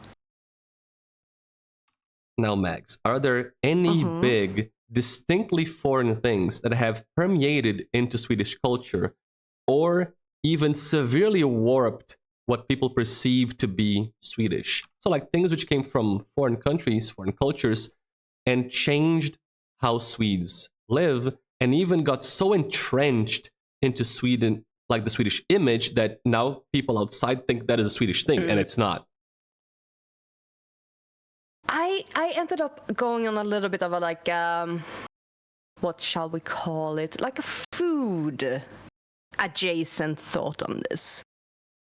With this, because I think that's where my mind was when I was researching this. Because yes, we have taken a lot of stuff and made it Swedish. And can I talk to you about potatoes? Mags, I would love to hear about potatoes. I would even eat some right now. Are you eating potatoes? No, but I would. Wait. Yeah, okay. All right. So, clearly, the potato does not originate in Europe. It originates in the Americas. South America, I think. Hype! South America, hype! Hey, shout out! And when it came to Sweden in like the 1600s, it was, people had a hard time like accepting it. But nowadays it is staple, absolute staple of Swedish food, Swedish like cuisine, because it grows so well here. We have so many like foods that are based around potatoes or have sides of potatoes or like mashed potatoes. So like all of our holidays, the carbs you eat is the potato because it grows really well in our soil. As potatoes, the fuck you vegetable, and Sweden is cold. There's like fuck you country. 8 months of winter, cold, hard, frozen soil, and potatoes don't give a shit. They'll just grow there anyway. Yeah. Potatoes give no fucking shits whatsoever. And it grows everywhere. It grows really, really, really, really well. And, you know, Swedes love potatoes. And I have broken Foofs' heart with this information, but I'm not a big fan of potato. Yeah. I don't particularly like potatoes. Mags is wrong. I'll eat it. I'll eat it. But potato is not the first choice I make when I get to choose. So I'm not a huge proponent of the potato, but I understand like the importance. I understand the like cultural significance of it, and I will eat it. And some dishes are really fucking good with potatoes. So I am the wrong one here, and I am so sure. I'm so sure I am, because everyone else likes it, and I'm not a big fan of it. You are wrong. I can attest to that. You're wrong. You like fizzy water, and you hate potatoes. You were incredibly off base here. I'm a simple lady, okay? But I want to talk a little bit about how it got popularized in Sweden. And to do that, I have to talk a little bit about a town called Alingsås. Alingsås. Can I talk about Alingsås? You must talk about Alingsås. I must talk about Alingsås. So, Alingsås. It's a little town on the west coast of Sweden. It's not like along the water, but it's like an hour away from Gothenburg. So it's quite western. I'm gonna put up a little picture there from Alingsås. This is the man, the myth, the potato. Jonathan Alingsås himself. Yes. Okay, so Alingsås, small town. It's on the west coast, around 50 kilometers from Gothenburg, and it has a population of 2,700. No, 27,000. 3,000 people. 3,000 people. Round it up. Not 3,000. Okay, around 28,000 people in the town of Alingsås. And one of the more prominent people who lived there, who's from there, is this dude that you see in front of you now, Jonas Alströmer. He lived in like the 1600s. He was like, you know, the Enlightenment with like the big thinkers and like the big inventions and the big movements. This is the guy. This is like one of the guys in Sweden who are part of this movement. And he is from Alingsås. He has like a lot of influence on it. A lot of the historical landmarks are associated with this guy. And he basically made the Swedish people understand that, yes, the potato is really important. The potato is really good. It grows so well here. And it could really thrive. So what this town does every year is that they have a potato festival. Rightfully so. And when I say potato festival, these guys have a potato festival. They have like a whole week, maybe it's a weekend, but it's a significant amount of time. Yeah, there you go. Significant amount of time where they do like look into potatoes, the history of the potatoes. They have like cooking competitions about potatoes. They make like just look at this fucking mosaic of the fucking town with the Jonas Alströmer in the front. They are really going hard on the potato. It is in fact called Potato Town. They call themselves Potato Town. So if you look up Potato Town, you will fucking find these people. So yeah, potatoes are really big, and it's thanks to this dude in like the 1600s. To continue on the Alingsås thought, it's also famous, I will come back to this one later, but it is also famous for an event with one of our most prominent gay writers, Karin Boye. She was a writer in the early 1900s.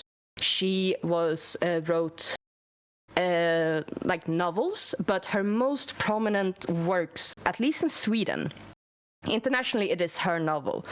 But in Sweden, her poetry is so highly revered. It is beautiful. It is slightly sad. Everything is always slightly sad. It's Sweden. Everything is kind of sad.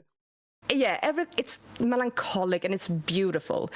And this woman, she was early, like, gay. I think she's technically bi. In a country where it was illegal, her love was illegal, her choices were illegal, but she still lived them, she still expressed it, and she had like close friends. There are discussions, is she or is she not in a relationship with this person? And how she connects to Alingsås is that she ended up committing suicide in Alingsås. Oh, wait, I'll bring up a picture With of Karin a Boye so you can potato. see this. That would have been great, but no, not potato. I'll put up a picture of Karin Boye, if you may. There she is. She committed suicide in 1941, on the 24th of April. She was in Alingsås, where one of her friends, girlfriends, lovers, Roommates. was fighting terminal cancer. She was doing really, really poorly.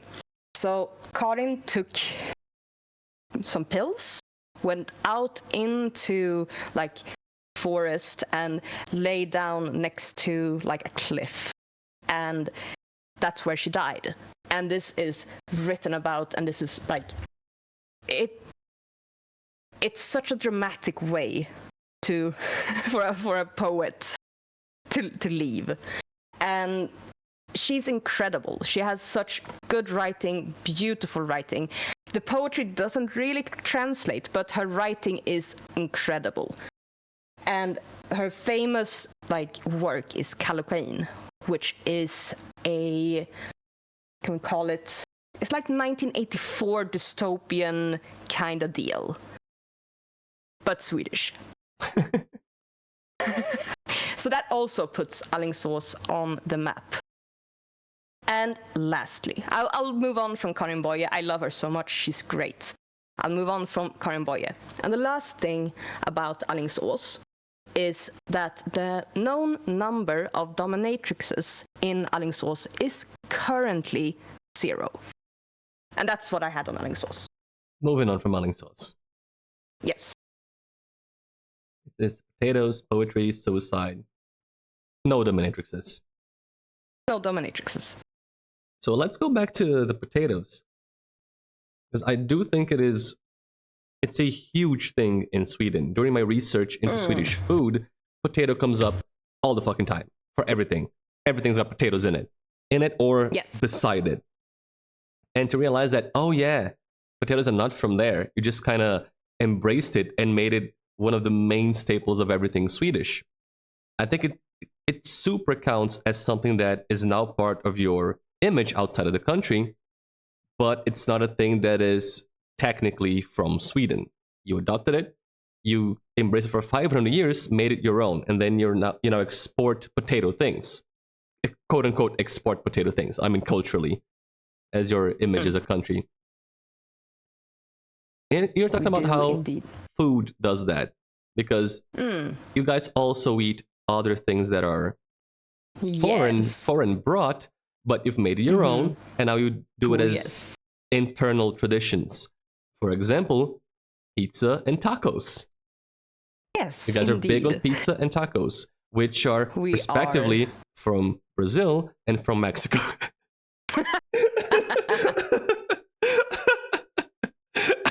Yes. Oh god, I'm dying. Don't die. Sorry, it's too funny. Can I talk a little bit about the pizza? Yes, and please. I know that's the pizza that you want to talk about. Yes, I mean tacos too, but yeah, we'll start with the pizza. Let's start with the pizza. All right, so in the 1960s-ish was when pizza first came to Sweden, and it sort of got embraced and started moving throughout Sweden. So everyone eats pizza. Everyone loves pizza. Pizza's great. It is staple of the Swedish cuisine. Funny enough is that, you have the normal with the ham and the cheese and the sausage and whatever. What what Swedes decided to do was take the Middle Eastern aspect of food. Yeah. So we're talking kebabs, or doner kebabs. And we take the pizza, which is Italian cuisine, and we smush it all together. And if you do that, you get the beauty that is kebab pizza. This is almost every single year, that they do the consensus about this. This is the most bought pizza almost every year. Sometimes overtaken by the we call it Vesuvio, which is ham, just ham and cheese. I am so curious because I couldn't find anything about this. If definite data, if our naming standard for pizza doesn't apply elsewhere. Because Vesuvio, if I say Vesuvio to a Swedish person, everyone knows it's ham and cheese. Would that make sense to you if I said I want a Vesuvio pizza? No. You would No. say, in Brazil, you would ask for a ham pizza, pizza de presunto. And then you get something with tomato sauce, cheese, ham pizza. Doesn't have a special name. Some pizzas do, but usually, for example, there's a famous common topping here, which is ham, green olive, white onion, egg, slices of boiled egg, and I think bell pepper, and that is Portuguese pizza. If you ask for the Portuguese in a pizza place, they know what you mean. You want a Portuguese, it's that combination of things. As far as I know, the Portuguese don't eat pizza like that. I don't know where the origin is from, but we have some things like that, like a Vesuvio. Things which make sense to us and nobody else. Also, about the pizza you just posted, that picture. Yes. I just like to add, ma'am, I almost passed out 6 times, but your pizza's ready. Yes, it's done. It's done. But yeah, this is the fucking kebab pizza.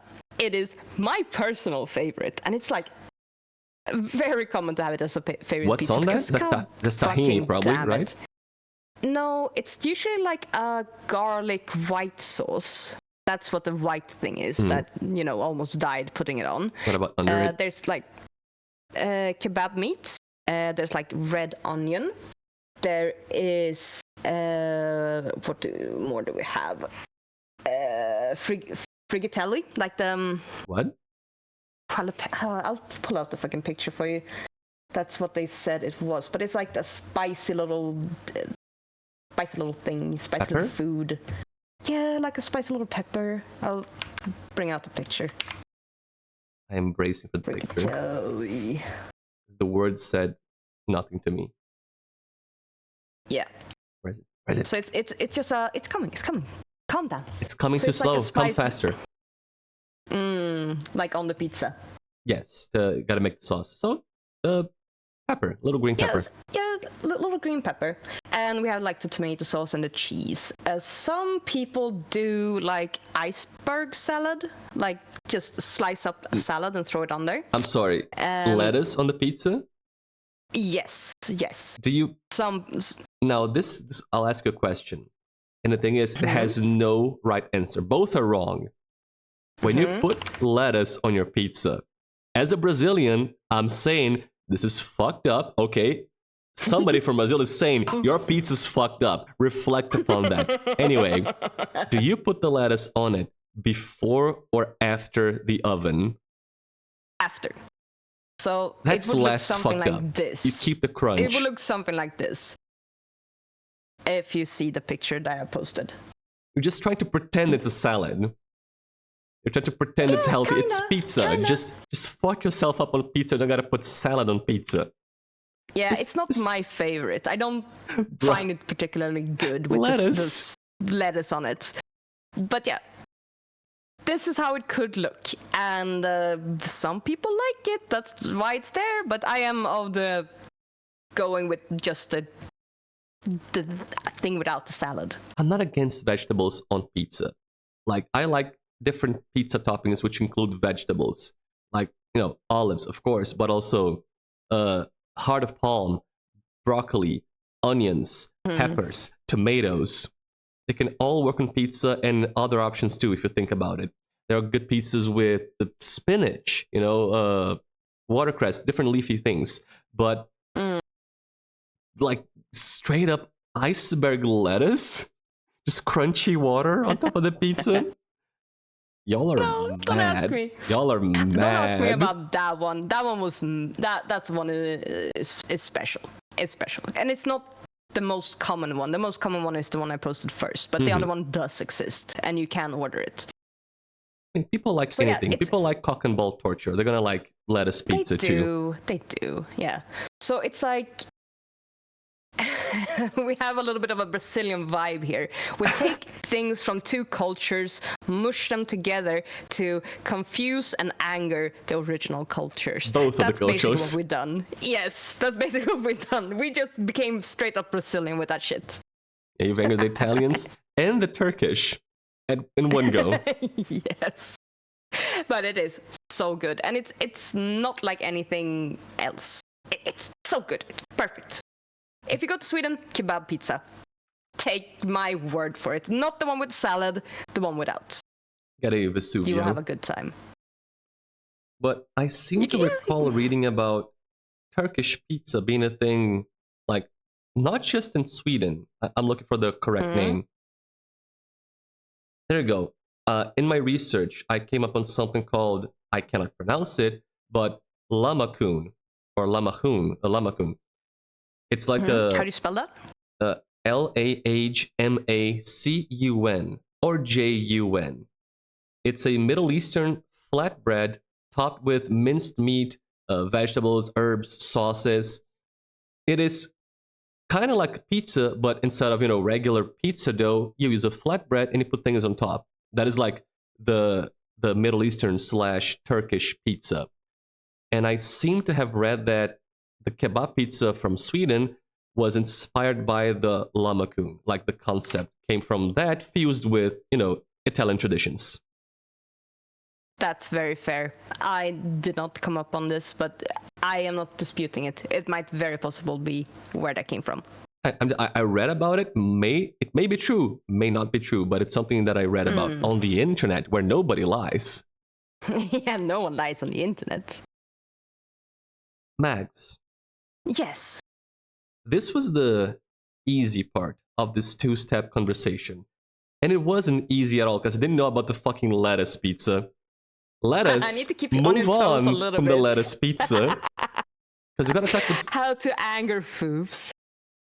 Bro, I'm from Brazil and I'm saying lettuce pizza's fucked up. I'm not even gonna jump into the rabbit hole that is Brazilian pizza now. Maybe later. Different moment, different day. Painful.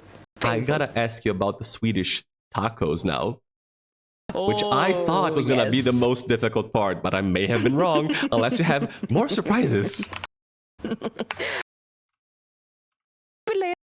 Who knows? You have surprises? Oh no.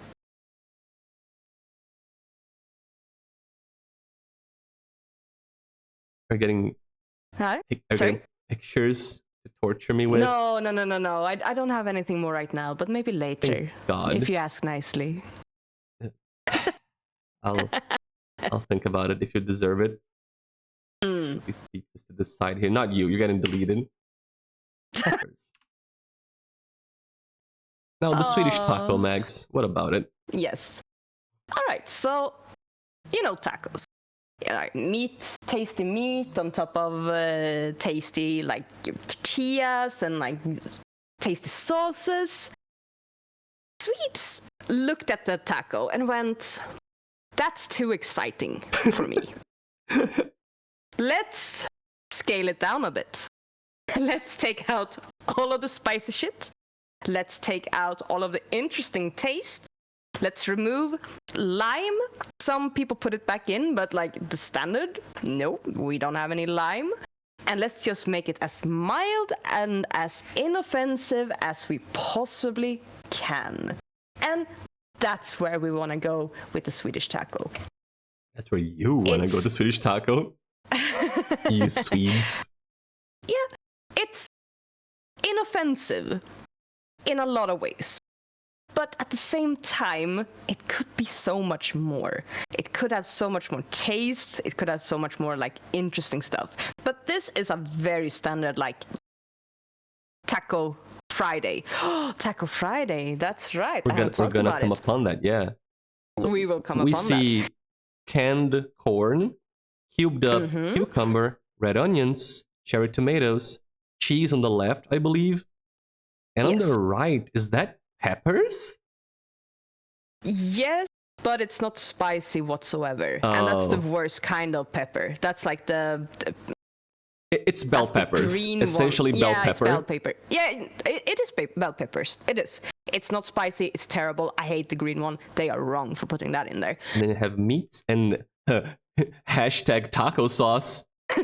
And what is the hashtag Gräddfil? taco sauce. Yeah, Gräddfil is ooh, good question. How would we translate it? It's kind of like creme fraiche, but not really. Oh, so instead of sour cream, you use cream. Yeah, let's see what the English translation Fuck you, would be. unsours your cream. They say sour cream. Yeah, sure. But yeah, it's not creme fraiche, it's sour cream. But yeah, this is basically this is it. A lot of people put in like the soft taco, not soft taco, but soft tortilla, and then they leave it. And this doesn't taste like anything. There's no flavor in it. It's so bland and it's so inoffensive, and it's so svennebanan. Oh yeah. Oh yeah. Oh, you will hate this. I had a friend who put banana on hers. I hate it. I'm raising my hand to let you know, teacher, it's me. I hate it. Yes, even I was kind of grossed out by it. I did try it because she was like, it's so good. And I tried it and I was like, no. It wasn't. No, it was not good. Cannot recommend. But yeah, some people put banana on theirs as well. Because reasons. So you took out lime, cilantro, the whole pico de gallo situation, gone. All the peppers and spices, everything. And you decided to substitute that with banana.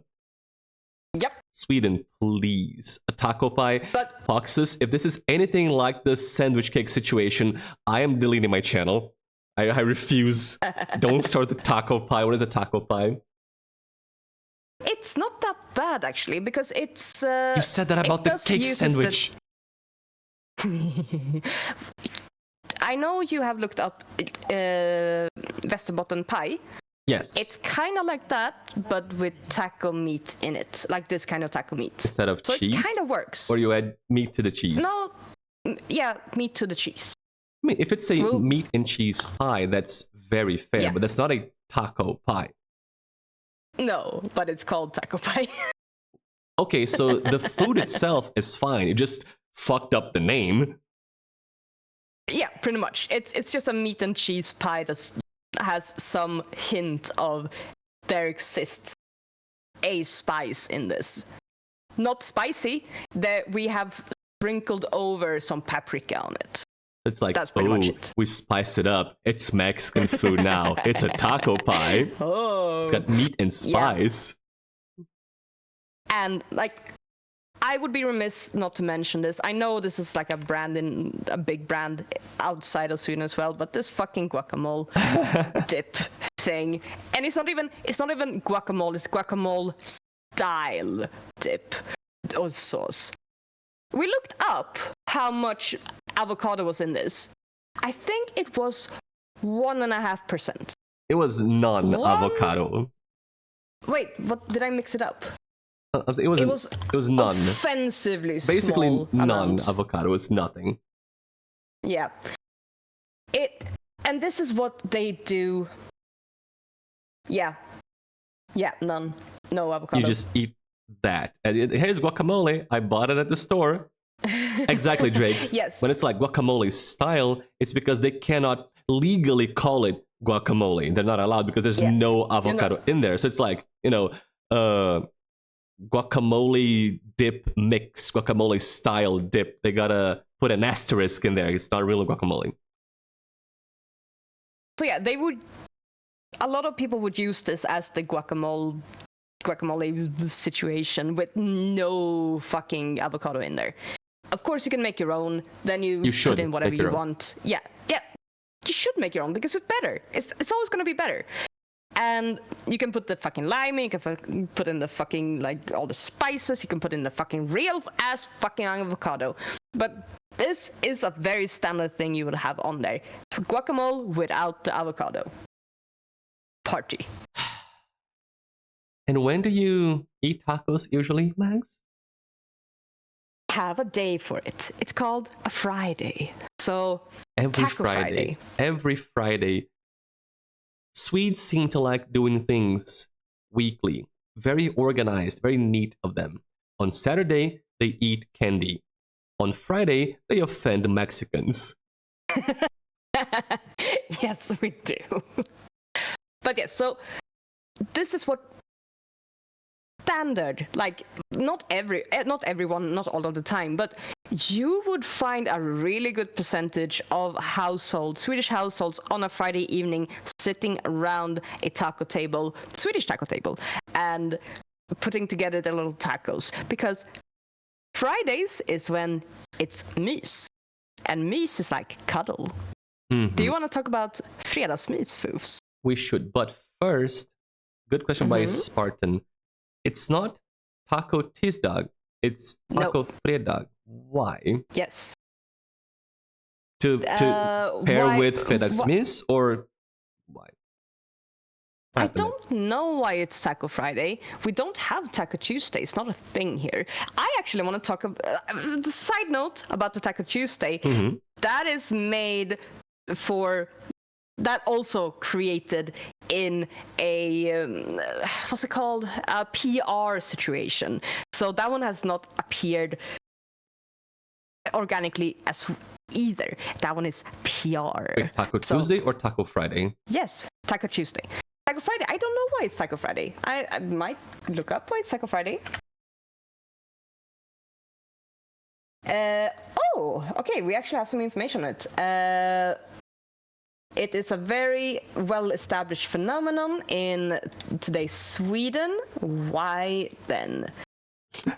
It started when... Oh, wait, hold on. We have actually lore here. Let me look it through real quick. Meanwhile, Spartan, you were correct. Taco Tuesday seems to be like English-centric because, of the language. Coincidentally, in Swedish, you have tisdag for Tuesday, so a T word. In Portuguese, terça-feira, another T word. But again, coincidences. And we don't have... My God, sorry. We don't have Taco Tuesday in Brazil. We actually tend to have pizza on Tuesday because it's the day that pizza places tend to have like sales, like, I was gonna say buy two get one, buy one get two, or like free delivery. Like Tuesday is the day to get pizza, and then on Friday Saturday have feijoada. There are days for things sometimes, but not Taco Tuesday, even though it could fit the word. There was a lawsuit involving the chain Taco John's regarding the trademark over the phrase Taco Tuesday. See, it's a whole thing. It is a whole thing. Did you figure out Taco Fredag? I have read up a little bit on it, and it doesn't really tell us Friday, but it does tell why it appeared, why this sort of the taco thing appeared in Sweden. So during the 90s, the brand Santa Maria did a really strong push with taco products. They have the taco dips, they have the taco bread, they have the taco chips, the tortilla chips, and they have a whole brand of things. They have a whole section in the supermarket. And it started in the 90s, and it's sort of the marketing really pushed hard right into the 20th century, and then it just continued 21st century, sorry, and that just continued, and it's got stuck. Everyone just loves the tacos, and that's why, just the Santa Maria company pushed it into existence, pushed the tradition of Taco Friday into existence. But did Santa Maria push for Friday specifically too? Saying it, there's no like specific information about why it's Friday, but it's seems like it's just like the reason. I guess you just gotta get down on Friday. Yeah, you do gotta get down on Friday. You do gotta get down on Friday. Oh, there was something more I was gonna say about it, but I dropped that thought, and I don't know if I will find it again, and that's okay. Was it about tacos? Because we gotta get back to fredagsmys. We gotta talk about that. Yeah, I think we have to drop it because I can't remember it. Do continue on the fredagsmys discussion. So, Swedes keep hitting us with the very good social interactions and social contracts and traditions. Like, don't look at me, don't talk to me, don't touch me, don't sit next to me. Good shit, I wish Brazil did that too. Awesome. That also reflects in something called fredagsmys, which fredag is Friday, and miss is like comfy, cozy, stuff like that, right? Could translate it something like that. Yes. It is a tradition. I'm sorry? Like mys is like the noun of it, like to cozy up.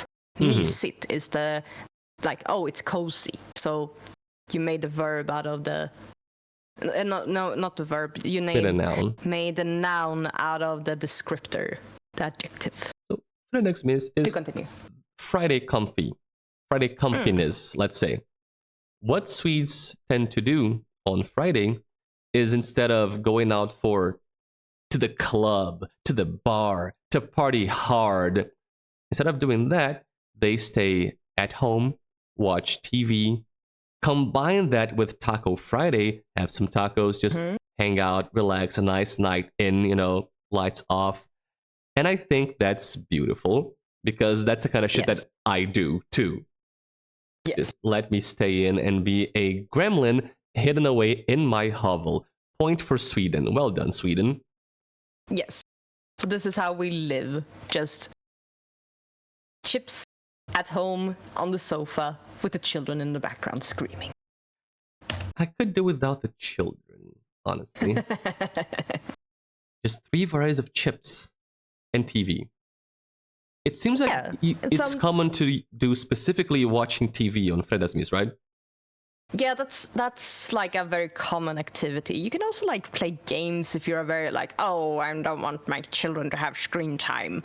But like hang out with your family and sit and cozy up on Friday evening and like have a little snack and like back in the 90s and 2000s, you rented a movie, and now it's like Netflix. When that was a thing. You know. Is it a thing that every Swede does?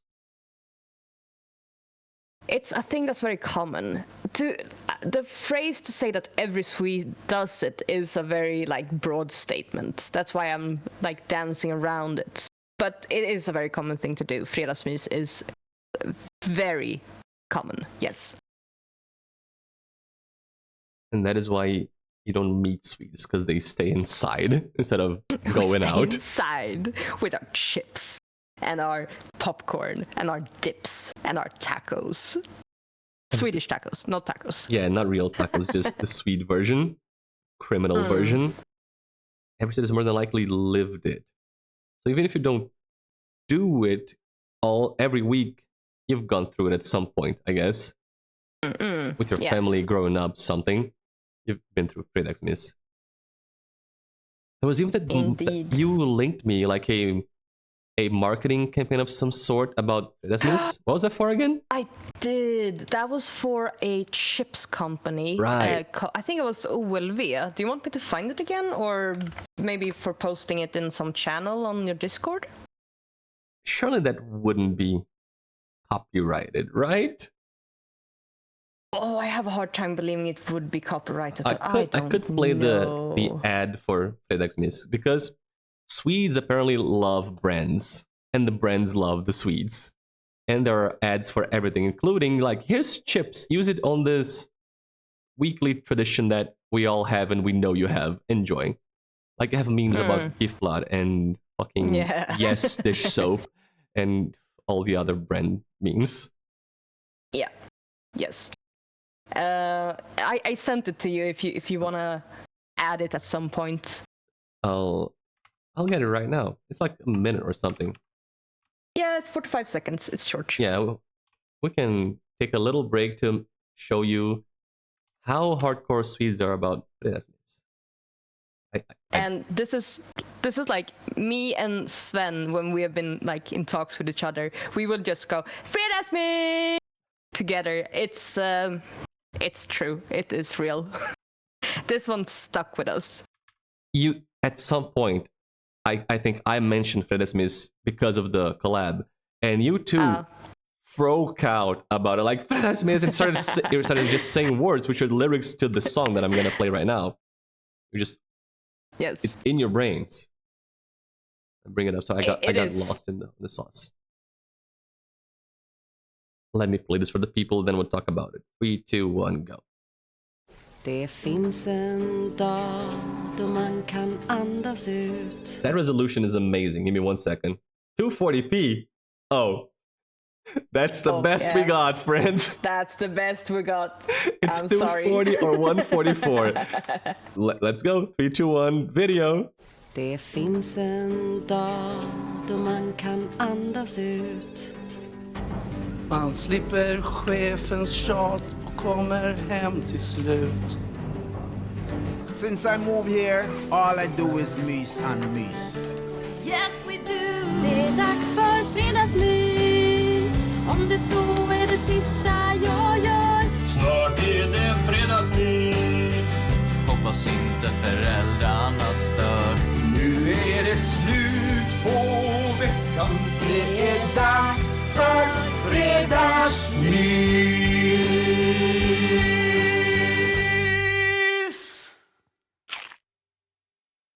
And then, chips. So you probably caught it, even if you don't speak the language, you caught them repeating fredagsmys. It's what we're talking about. Yeah. Keeps coming up. Let me bring up the thing again. Boop. Mags, talk to us. Yes, hello. I hope you enjoyed the fredagsmys. Fredagsmys. Fredagsmys. Om det så är det sista jag gör. Yeah, it's deeply ingrained in our brains. It's never leaving. What really caught me off guard when I saw that was the random immigrant couple speaking English. Like very open, very wide spanning the ad. It really caught the whole audience. Yeah. And they are also super welcome to do fredagsmys. Everyone's welcome to do fredagsmys. It's for everyone. And it includes, like, we got into this tangent because it happens, it's tradition, and it combines with Taco Friday, Taco Fredag. It does. That OW it means something? Yeah, no, it's just a brand. Oh, it's okay. a OLV. Okay. So it doesn't mean it. I think it might be a shortening for something, but it's one of like the big chips brands that we have, and it's it's normal chips. Quite tasty. We could go on a tangent about Swedish ads because I keep seeing more and more. Like I have been. I cannot get away from Marabou. Marabou.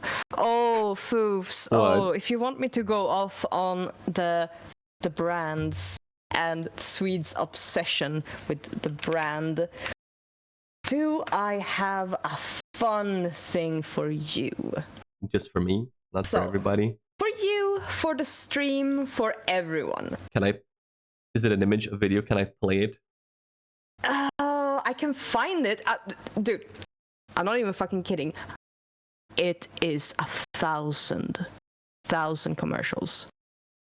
And let me give you like the outline of what I'm talking about first. So there's this store chain in Sweden called ICA. ICA. Mm-hmm. And in the early 2000s, we're talking 2001, they set up a commercial. They set up a commercial where they were doing ads for what they had special prices on. And they put it in the store with like these 3, 4, 5 people working there. And they had like little sketches that they were acting out. And Swedes ate that shit the fuck up. And that series of commercials are still running. They come out with new commercials every couple of like weeks. Oh because my God. this is now like a running television show, the IKEA commercial films. IKEA or ICA? Sorry. ICA commercials. So I'll copy and paste a image for you. There's no way the video isn't long as fuck, right? With the 1,000 ads. There's no way we could look at the whole thing. The 1,000 ads are, for real, thousands of ads for different products. I'll find you a ICA reklam. Let's see. Let's see if we can find the first one. First ever ICA ad? Yeah. Could be culturally interesting to see where. Yeah, this is probably actually culturally interesting. 30 seconds for this one. Oh yeah, first film, the first one. Yeah, the first one. Let me just bring it up for the people. The ad that launched 1,000 ads. Also, do you see which the YouTube channel? Do you see what YouTube channel that is? It's the ICA channel themselves. It's the brand themselves. Of fucking course. Let me just bring that up for everybody. And there's actual storylines, and there are actually like relationships, and there's drama, and there's like characters and lore. Yes. And you know, sometimes they change the setup because someone like retires, or they bring in a special guest, and this has been going on for 24 years. 24 years running. We have television shows. I don't think we have a fucking television show that has run as long as the fucking IKEA commercial have. Bro, dude, it is... Fuck soap operas. I'm gonna watch these instead. Honestly, it's kind of amusing. Outlive Doctor Who, it's true. Yes, ICA. It's incredible. let me show them the very first ICA ad. 3, 2, 1. Go for it. It's gonna be Swedish, right? Yes, it will. We're gonna have to Swedish. explain it afterwards. Vi har byggt hela natten. Ja, vi trodde du skulle bli glad. Ja, så ser kunderna till vår butik. Finns allt på samma ställe. Allt som hör julen till. Ja, exakt. Men visst, det funkar bra när det ligger ute i hyllorna också. Då ska vi se. Den här, den ska till skärken. Och den här ska till godis.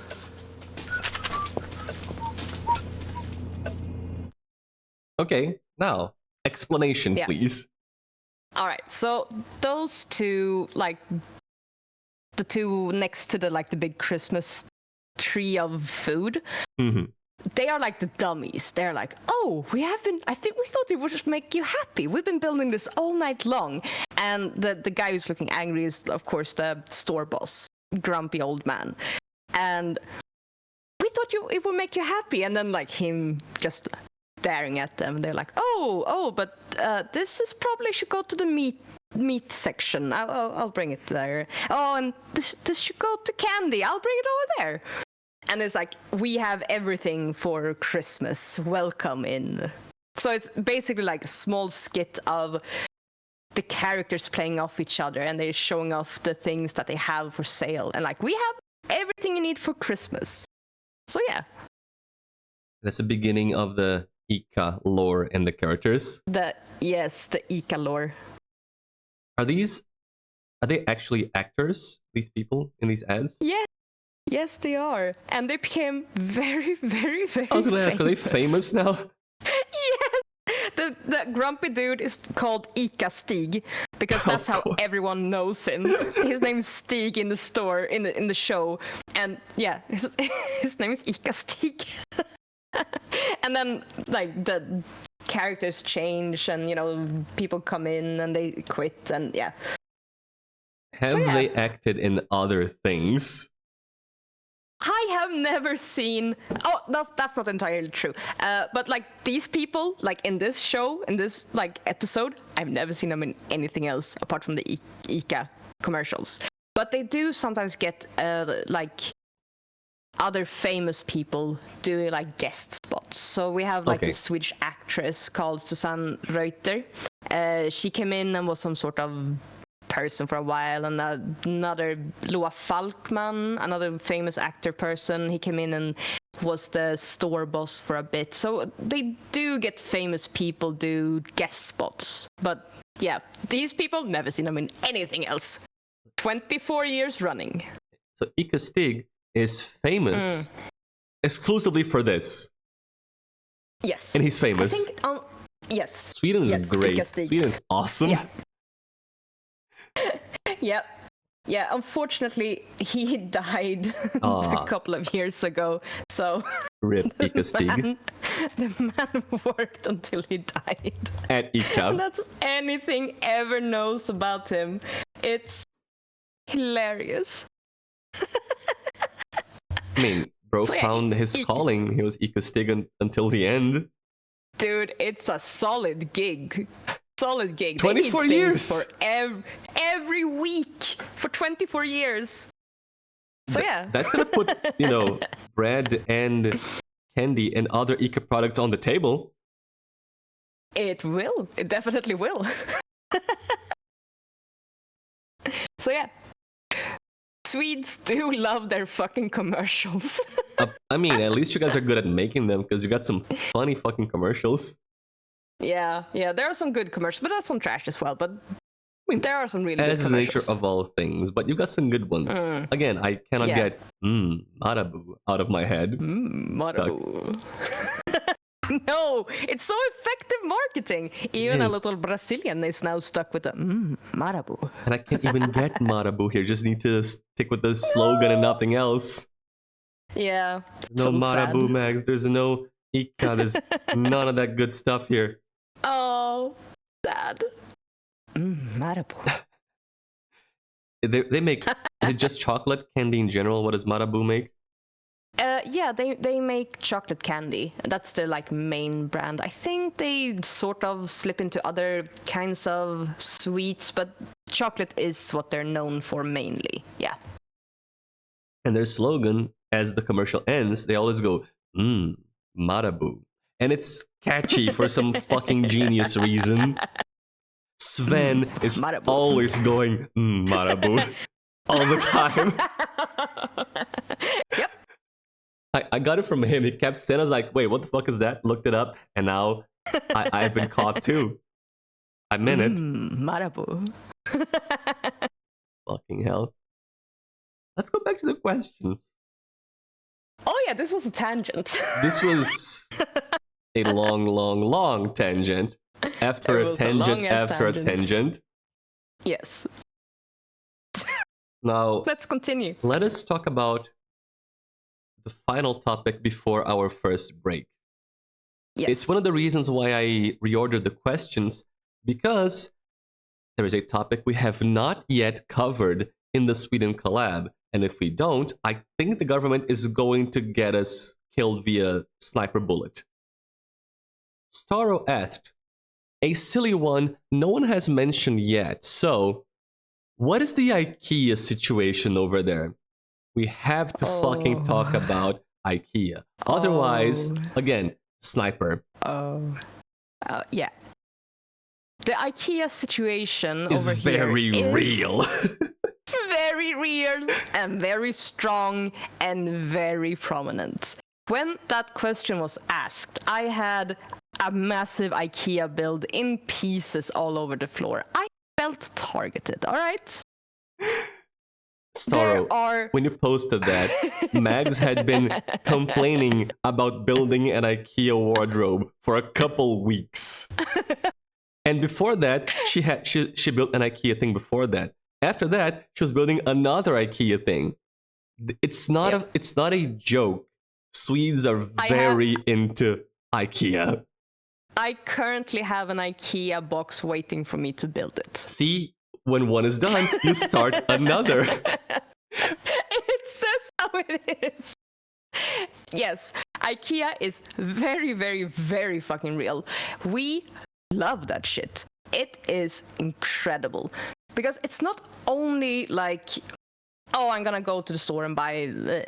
No, it's an event. You can go there in the morning, you can hang around, look at things, get inspired, then you go and have a little bit of lunch at the IKEA area, at the lunch area, and get your meatballs. Yeah, you have your lunch at IKEA, you don't go outside.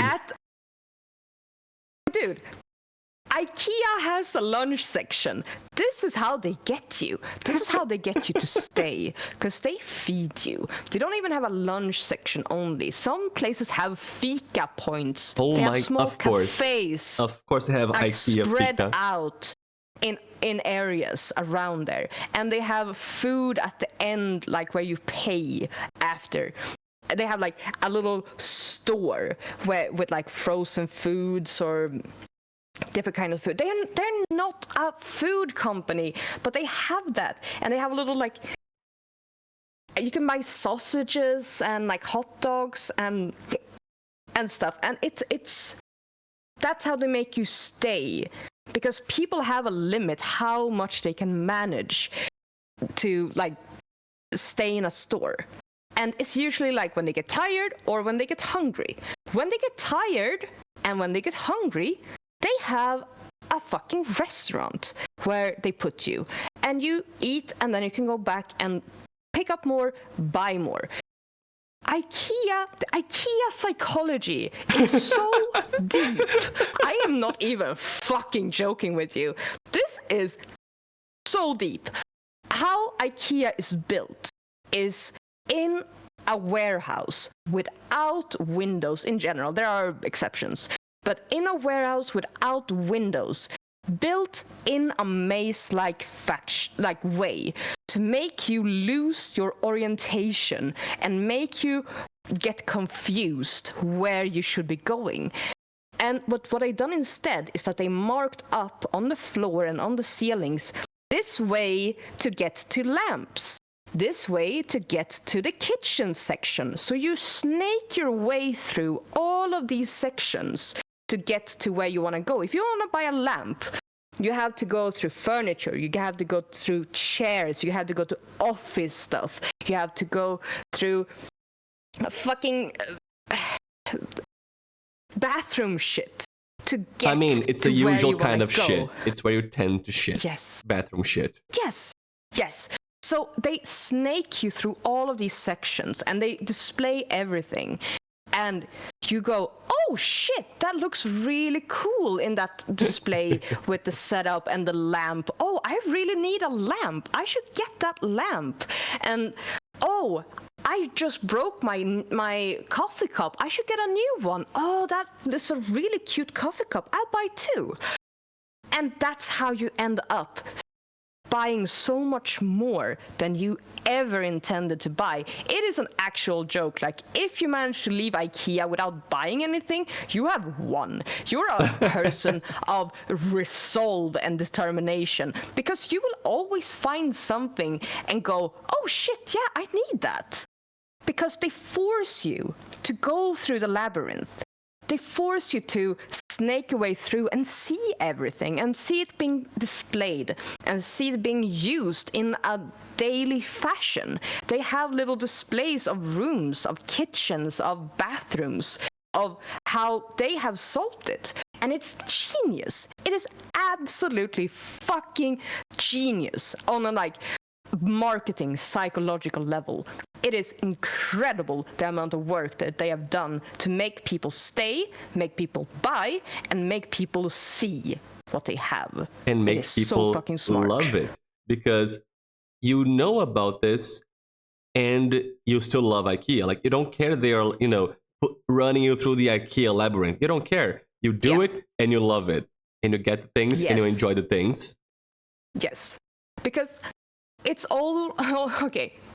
It's not that expensive. It can be very expensive to do things. But it's not that expensive. And you can go, oh shit, I need a fucking bookcase. All right, okay, yeah. Let's go to IKEA and get a bookcase. Because it's like, it's there. They will have it. You will go into like the self-help section and pick out the big box of the bookcase, and you will put it in your little car, and you will get home and you'll build that shit, and then you have it. There's no like 2 weeks delivery waiting for some fucking furniture shit from a catalog somewhere. You can go and feel this freaking wardrobe or this freaking bookcase and determine like, yeah, this is what I want. This is gonna fit so well in my living space. It's so genius. It's so smart. It's insidious. It's genius, and I love it. And I didn't know how far IKEA's clutches could go, because I thought it was a big Swedish furniture store. I didn't know they had a whole food restaurant section, and I didn't know that IKEA also sells ovens, microwaves, fridges, televisions. Yes. They sell everything you could have inside your home. Everything. If you need it, you just go to IKEA. Not televisions? Okay. No. But the other stuff, yes. Ovens, microwaves, stovetops. If you need something in your house, you go to IKEA. That's it. You're like, I need a thing. IKEA time. Just go there. And then you buy a bunch of things and you're stuck in IKEA. And I live the IKEA life, which they do live. It's not just a stereotype. It's so fucking real. I have gone home to people, like, enter their homes for the first time, and they've said, one item in this room, in my entire home, is not from IKEA. Can you point it out? I could point it out. Actual fucking conversation that happened. Not even joking. Actual fucking conversation that happened. And you knew the item because you know their whole catalog. I did. Because it didn't fit in with everything else. For your information, it was the TV bench. It didn't look right. Of course, it didn't have the IKEA vibes. No, it didn't have the IKEA vibes. So yeah, sorry. IKEA also has plushes. Oh, like yes, the they do. Blowhigh that Star asked about. Blowhigh. Are Swedes obsessed with the IKEA plushes? I know the answer to that. The answer to that, Starlet, is yes. I have 2 Blowhigh. My understanding is that this meme that has flourished here over in, Western lands of Americas about the Blowhigh, that kind of started here. However, the Swedes do love the IKEA plushes, but I think we're talking about 2 separate instances of loving Blowhigh. Like, I don't think it's a meme from Sweden that came here. It's a meme that was birthed here because we also have IKEA in the Americas. And something that I love is to hear Americans pronounce Blowhigh, because the Swedes get mad about it. I get mad. I am so proud of you that you didn't pull that one out. You put the right J at the end, and I'm so proud of you. I know you could have done the other way around, but of course, you didn't. It's Blowhigh. Oh, you know. Blowhigh. And then eventually I was like, wait, the Swedish. Oh, it's Blow Shark. It's Blowhigh. Okay. Yeah, like Blow High. It's Blowhigh. It's Blue Shark. Literally Blue Shark. And you've got the big IKEA bear, the Jungelskog. You've got the IKEA rat, which is actually called Gosegrotta, which is like cuddly rat.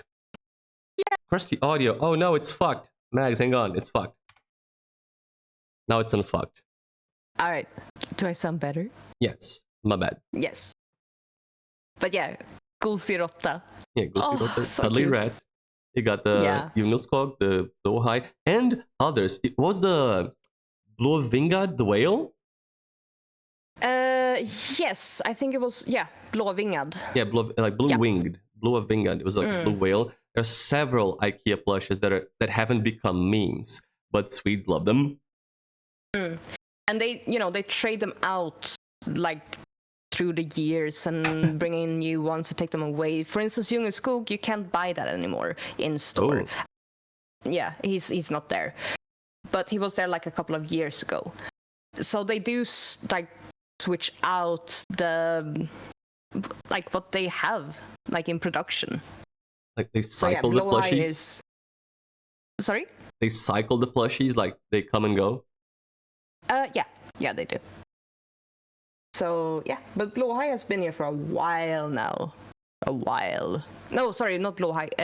Blåhigh. Sorry, I'm confused. But considering how popular Blåhigh has become in the world, I doubt they'll take it out. Like I'm sure it's making money head over fin. I get it. It's a shark joke. Yeah, like, it's selling everywhere. I doubt they'll take Blåhigh out. It's now a staple of world culture. Yeah. But yeah, IKEA is fucking incredible. It's yeah. I love IKEA, and I know I'm deep in its clutches. I am aware. I am so aware, but God, I love it. You're the stereotype, you know this, and you don't give a shit. I am the stereotype, I know this, and I have lived this. It's fine. Don't worry about it. This is a funny thing that I've found while researching Sweden is that, like any other country, there are stereotypes. And like any other country, some of them are just straight up fakery, some are made up, and some are so very true. Like the IKEA stuff, it's so real. And also meatballs. Hey alla glada vänner. Hey Sellen. Välkommen. Hello Selle. So yeah, I don't know if you were gonna bring it up, but the Honses. Hans? I sent this to you like months ago. Ooh. IKEA Honses. Wait. Alright, so... I forgot about the IKEA Hanses. Tell me more. Okay. Oh, good. Then I get to tell it again. So in 2001, IKEA had what can we call it? A line of the Dalahons. But they had like changed it. They had made they worked it over and sort of made it interesting. And this is what they have, if you can see it yet. They made I cannot. 4... Where are you? I am at the top. Maybe you need a refresh? Maybe. Refreshing. It ain't there. Let me delete some shit. Then you can remove it and put it in again. There's not a lot of stuff in it. That's We're what just she said. Creatures. Hey! Alright. Try removing, adding again. There it is. Oh yeah, I remember now. Yes, please tell the people about the little Hanses. Alright, so they made these little Hanses and they made them like, these are not what the Dalahons look like, but they improved it and changed it and made them interesting. And they were sold in IKEA like for a while, and nowadays they sell on like secondhand. They resell secondhand, quite expensive, but they're so cool. And I remember like when this happened, at least in Sweden, it sort of became a thing that you would like personalize the Dalahonses. I know I had in school, we had a art project where we would make like our own Dalahons and make it like our own. Okay, can you guess what my Dalahons was? I don't think I told you. You have not told me what your Dalahons was. If I was MuffinMags in school, what would my Dalahons be? Probably some nerd shit. Maybe, I don't know. It's gotta be some nerd shit. However, what kind of nerd shit? That's the question. Did you make it Shadowfax from Lord of the Rings? No, I did not. Would Good have been guess. fun, Come on, though. good guess. Yeah, it was quite good. No, do you want to know? Tell me, what was your Dalahans? It was a fucking vampire Dalahans. Of With course. the cape and the fangs and like the red background with like a what's it called? A castle out silhouette in the background. Jesus. And like, you know, lightning going across the sky. It was dramatic. I was a little dramatic child. Yeah. It was great. It was beautiful. It was your phase with. She was into MCR and Good Charlotte. So of course she made it Vampire Hans. It was Vampire Hans. That was very cool, okay? It sounds cool, actually. Not gonna lie. It was kind of cool. I have no idea where it is nowadays. And I love Might the get line thrown of out. custom IKEA Hanses. Yes. I've totally gotten some for myself. Yeah. But yeah, it sort of ties into like the culture as well in their design. So this is like, it's tying really hard into like the Swedish culture with the Dalahans, but change it. They make it something new, make it something different. And I think that's fun. I think that's really, really fun. It is. So yeah, that was I mean, it became a thing my for a detour. reason. I would have gotten some for myself if I was there. Like, it's super cool. They were really cool. Like, it's a cool way to modernize and like recontextualize a traditional icon of the country, because you guys are into Dalahanses as a symbol of the country. So you just get the thing. Wait, I found this as well. What? More hunts. Yes, it's more Hans. This is like I think it was a fabric that they had. Where? I seem to remember. Show me. It shows up. Lotten rätte galoppera in. Something about galloping? Oh my god. Is that what it's called? Hold on. See if I can... I'm gonna delete everything. It's not much. I don't know why it's broken. Hang on. Maybe I need to refresh? I'm gonna do a force. There we go. Okay. Google Sheets is not like being in full screen. I found this out just yesterday. Google Sheets is not a fan of full screen mode. There we go. Another collection of Hanses. So I think this was like a fabric that they had, and like falling into the Hans, personalized Hans look that they did. And this is just this is a print on a fabric with all the little Hansies. Yeah. It's a print, and it was they had it as curtains, and I think they had it as like sleep. Wrapping paper. Stuff. Don't think they had wrapping paper. Would have been but so good though. Oh wait, I have a better picture here, or bigger picture. Not bigger, but like you can see more what's happening. Oh, this showed up now. The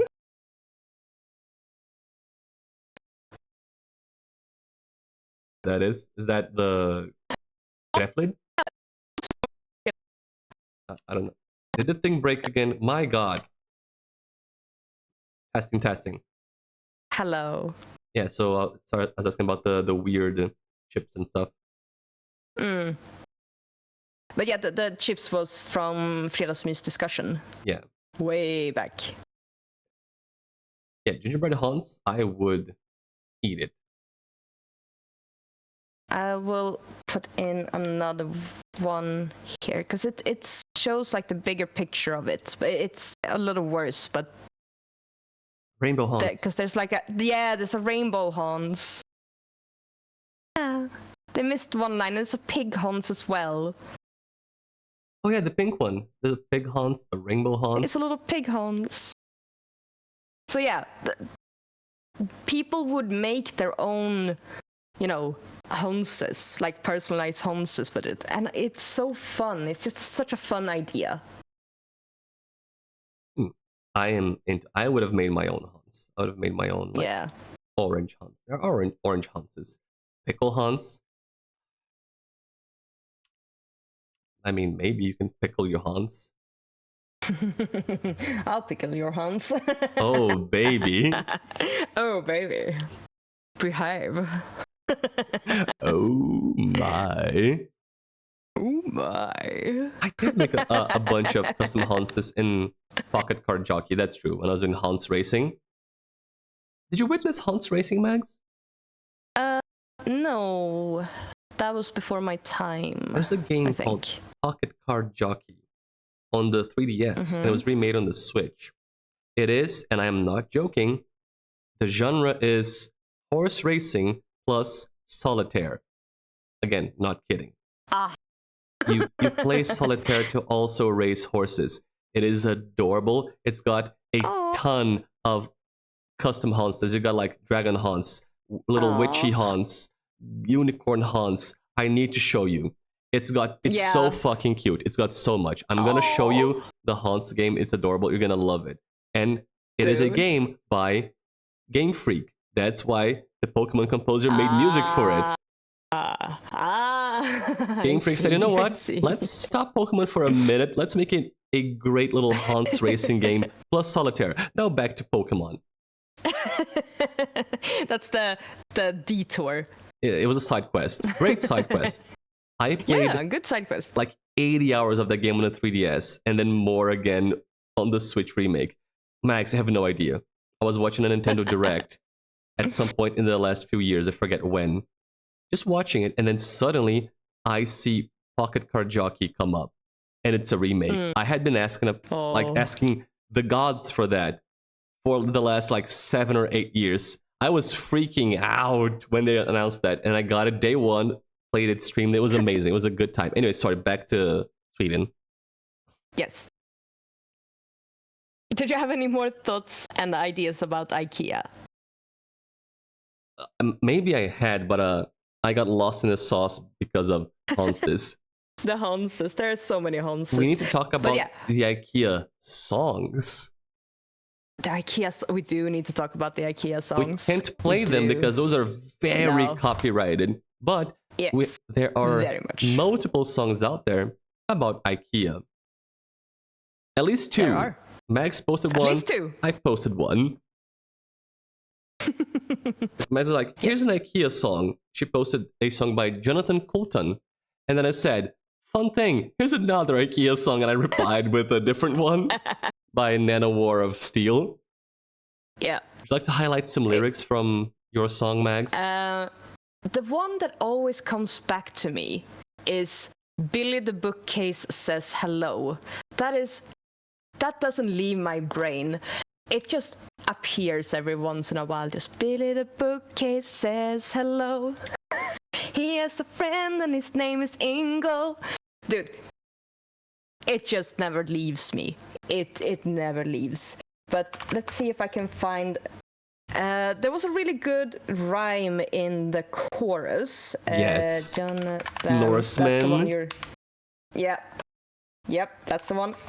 Let me get the lyrics up so I can... just some oak and some pine and a handful of Norsemen selling furniture for college kids and divorced men. So I was in love with rhyming Norsemen with divorced men. That is genius. Yeah.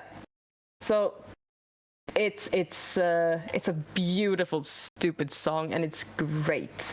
And yeah, starts out with him going like, "Ugh, IKEA," and then in the end he's like, "I get it. I get it." Yeah, that is the progression of this song. It's like, IKEA's dumb. Oh no, I understand. Yeah.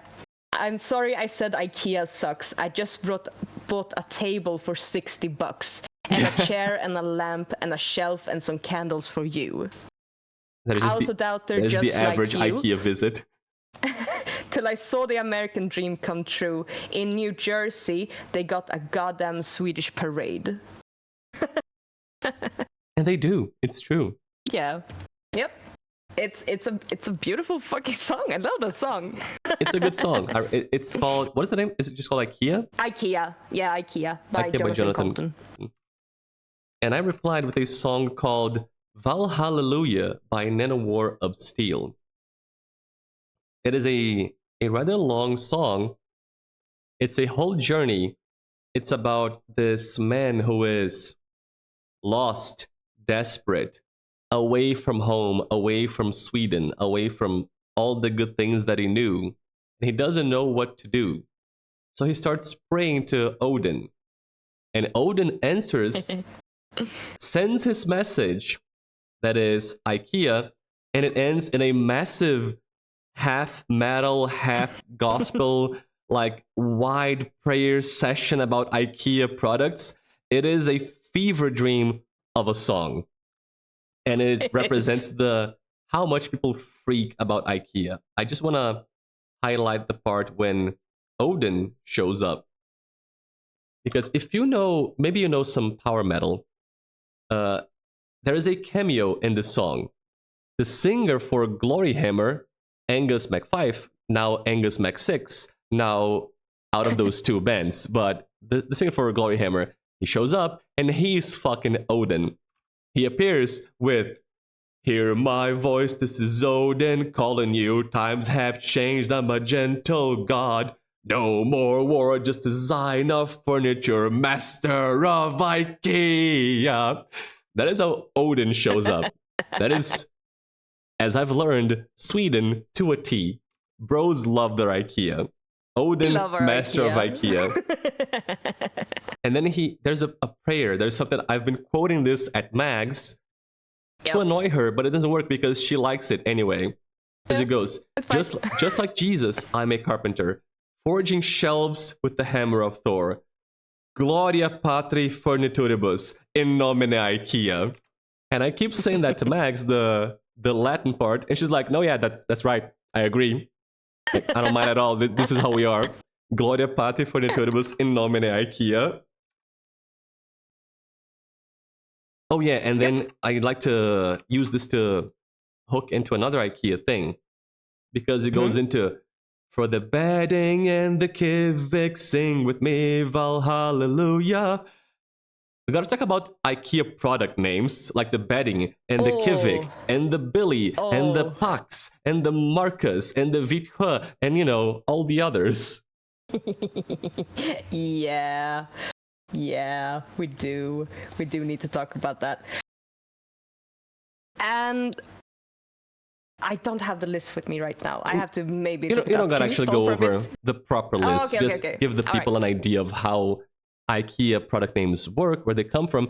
And I need to highlight the fact that Swedes know IKEA products by name. If you say, I got a Billy, they know what you're talking about. They know, oh yeah, Billy's a bookshelf. It's like this and that. I know the Billy. I know the Marcus. I know the Vithe. I know the this and that. Just know the whole catalog by name and by heart. I'm gonna say we do not know it by heart, but there are some that are like, I've seen you just name IKEA products off the top of your head. Oh yeah, that thing with the name, you just know them. I've seen you do it. More than once. More than once. It happens. All right. Okay, so almost all of the IKEA names for the products are Swedish words. Some, I'll get to that in a bit. But they categorize it in different ways. Oh. What did you say? Oh yeah. It's true. They categorize it in different ways. They are, can we say, for different kind of furniture, they have a certain type of name. They overlap a little bit in some areas, but some of them are quite clear. So, for instance, like chairs. It's a good name because I remember that one. Yeah. Chairs are named, like office chairs kind of thing, are named after Scandinavian boy names. That's why he hooked on to Marcus, because I was talking about Marcus, the office chair. Yeah, it's a name for chairs, Marcus, clearly. Yes, it's Marcus the office chair. And they get these kind of names, these kind of Scandinavian names, the office chairs, because that's how they categorize that, you know, type of product. And they also have, oh, this made me laugh. The I sat on Marcus today. yeah, I sat on Marcus. What's the thing called that you put on the floor and you walk on? Carpet. Carpet? Yes. The ones you buy rugs. from Sahara? Oh, Sahara. Sorry, my the rugs at IKEA are named after Danish place names, which I thought was fucking hilarious, because if we put the Danish place names on the things we walk on, I just thought that was hilarious. I think it's intentional. It's gotta be intentional. It gotta be intentional. Oh my god. And like, I think the textiles are named after girl Scandinavian names. Yes. And then we had like children's toys. They are either like adjectives, like gladelig is a... Don't dunk on me. I knew it because I looked it up. Yeah, right. You know, Mags, there are some things I love in life, and one of them, as you are well aware, is being proven right. Tell me more about the IKEA names and products off the top of your head, you little Swedish stereotype. Okay, so fuck you. But Gladelig happened to be a series of China, like plates and bowls and that kind of stuff. And it is named with like an adjective, because that's one of the like type of categorizes that they get. And, you know, blåhaj, for instance, it falls under like child items. So under child items, it's common to give them animals, it's common to give them bugs or insects, and it's common to give them also adjectives, like describing words. And it changes a little bit depending on type of thing, and it overlaps, and it's a little bit confusing. But there is a thought behind the madness. It's just not always clear what it is. The catch is the overlap, because Mags said the ones which are like more specific, but if you're going to like, oh yeah, place names. They use place names for lamps, for couches, for this and that and this and that. Oh, descriptive words. A bunch of things have descriptive words in the category. So several categories fall into the same naming conventions. That is why the pattern is a bit muddled. It's there, but it's a bit free form. So, you know, but yeah, place names, descriptive words, animals, bugs, people names. The bookcase is named Billy because apparently that's a Swedish name, ? I think it is. I don't know about that one, but yeah, apparently so. Boy name for bookcases also. Yeah. Billy, the Swedish boy. Yeah. You should name a bookcase Jerker or Gun or Odd. I wonder if there is...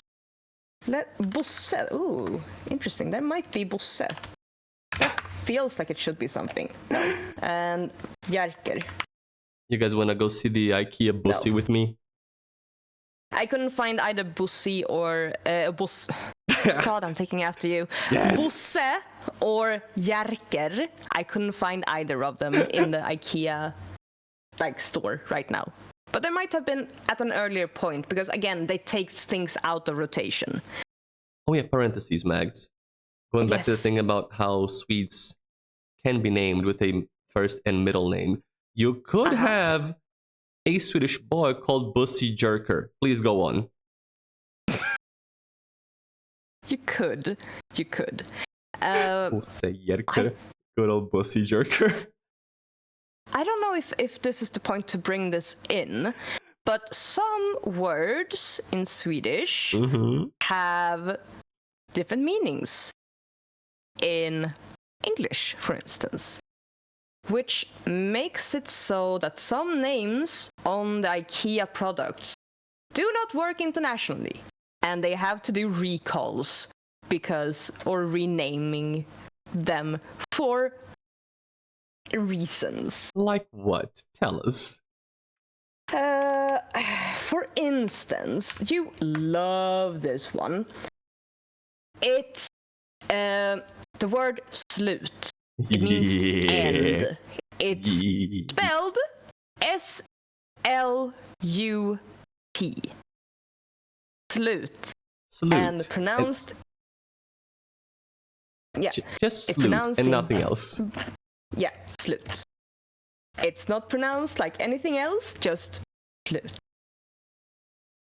And that they had some like slutelig words like that didn't really work, and they had to change that. See. Again, slut means end. Yes, it means end. Sorry. It means like at the end of films they will have the end. We have sluts. Imagine watch a Swedish movie and at the very end the screen goes dark. Boom, slut. Like damn, bro. It kinda does that though. It does. I've seen snippets of Swedish movies ending. It just pops up big like boom, slut. Like damn, I paid to be here. Getting called that. Amazing. Yep. So it happens. It happens that we rename things because they are offensive in some way or another. See if there's not a good example. There's a verb. You have slutar, which is to finish, or to finish, and nothing else. Even though it looks like something else, but you can you can have slut as a noun. You can be a slut. Mm-hmm. You can you can slut it up out there as a verb. Yep. Could you tell the people of the audience, Mags, how to say speed in Swedish? You say speed is called fart.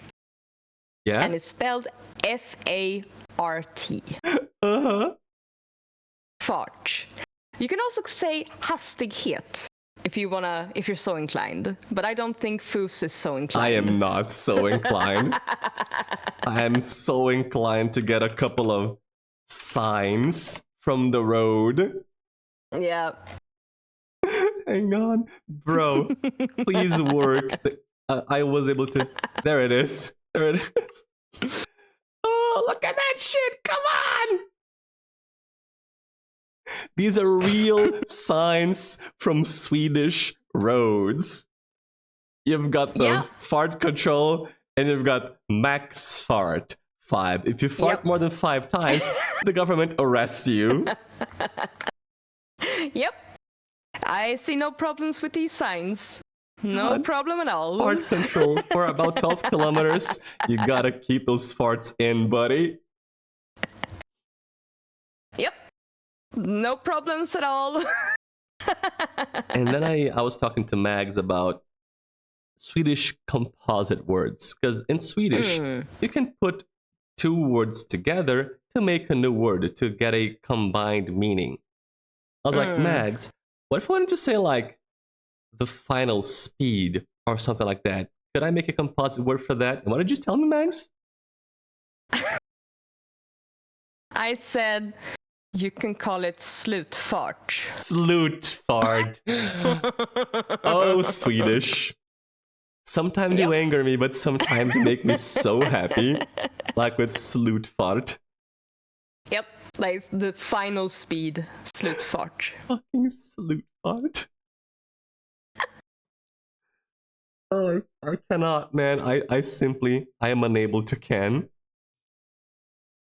I don't see the problem. It's beautiful. Sometimes Swedish is amazing. Like, I have complaints, but I also have some things that make me so glad, so joyful. Yes. You're welcome.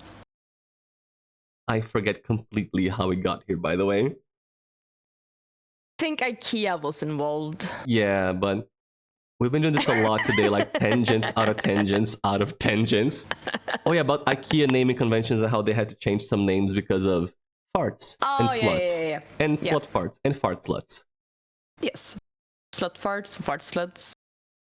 But I do think it's cool how IKEA products have these specific names which make them be known. It's not just, I went to IKEA and I bought a shelf. I bought a brown black shelf this size, etc. I went to IKEA, I bought a Billy.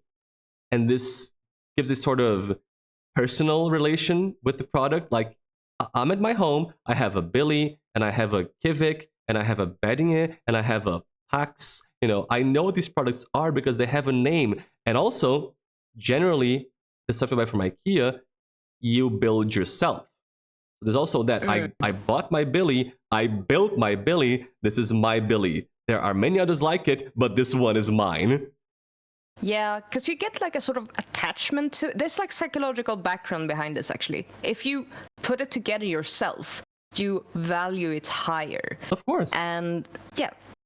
Do you also want to know why they went with the names? The names of the There's products? a reason. Yeah, the names of the products. Tell me. It is because the founder, Ingvar Kamprad, had dyslexia. Oh, no shit. It was much easier for him to remember the names of a product than try to remember a code or order number or something like that. No, it's Billy, it's Alex, it's Marcus. We remember those. He has them in his brain. Yeah, it's Marcus. That's why. That's I didn't know. I didn't find that during my research, but it makes sense and it adds to, more reasons why this naming convention works. Like it had, I guess, unintended consequences with the effect on the public, because it worked for Ingvar, but also to give the public a better connection with the product. So even if the cause was one, there were different, very good marketing consequences.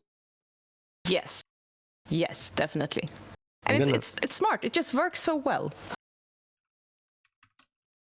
I'm just going to write this down here because something that I didn't know is that IKEA is an acronym. I had no clue. I thought it was just stylized as capital letters for, again, stylization. No, it is an acronym. It stands for, Max, could you read this for the people? Ingvar Kamprad Elmtaryd Agunnaryd. These, like the first name, Ingvar Kamprad, that's his name. That's the founder. And Elmtaryd and Agunnaryd are like areas where he was from. I believe he was from Småland, if I'm not entirely incorrect. I forget, but yeah, Elmtaryd and Agunnaryd are like, like the street he was from and the neighborhood is like where he grew up. IKEA is actually a sentimental name. It's like, this is me, this is where I'm from. Here's my products. Yeah, it's his address. Yeah. So it's a very personal like stamp on his company to put his name and like where he's from. Oh yeah, also something we failed to mention. IKEA is not pronounced IKEA in Sweden. No, IKEA. Mm-hmm. IKEA is the correct pronunciation. But it's okay. I have accepted it. I mean, at this point, this one is so well known that you have to accept it, right? This is how people say it in English. It's IKEA. You just kind of know it. Yeah. IKEA. IKEA. Yeah. IKEA. Do you know? Oh shit. Do you know Seth Everman, Mags? Doesn't ring a bell. Should I know him? I mean, of course you should know. I mean, maybe you don't.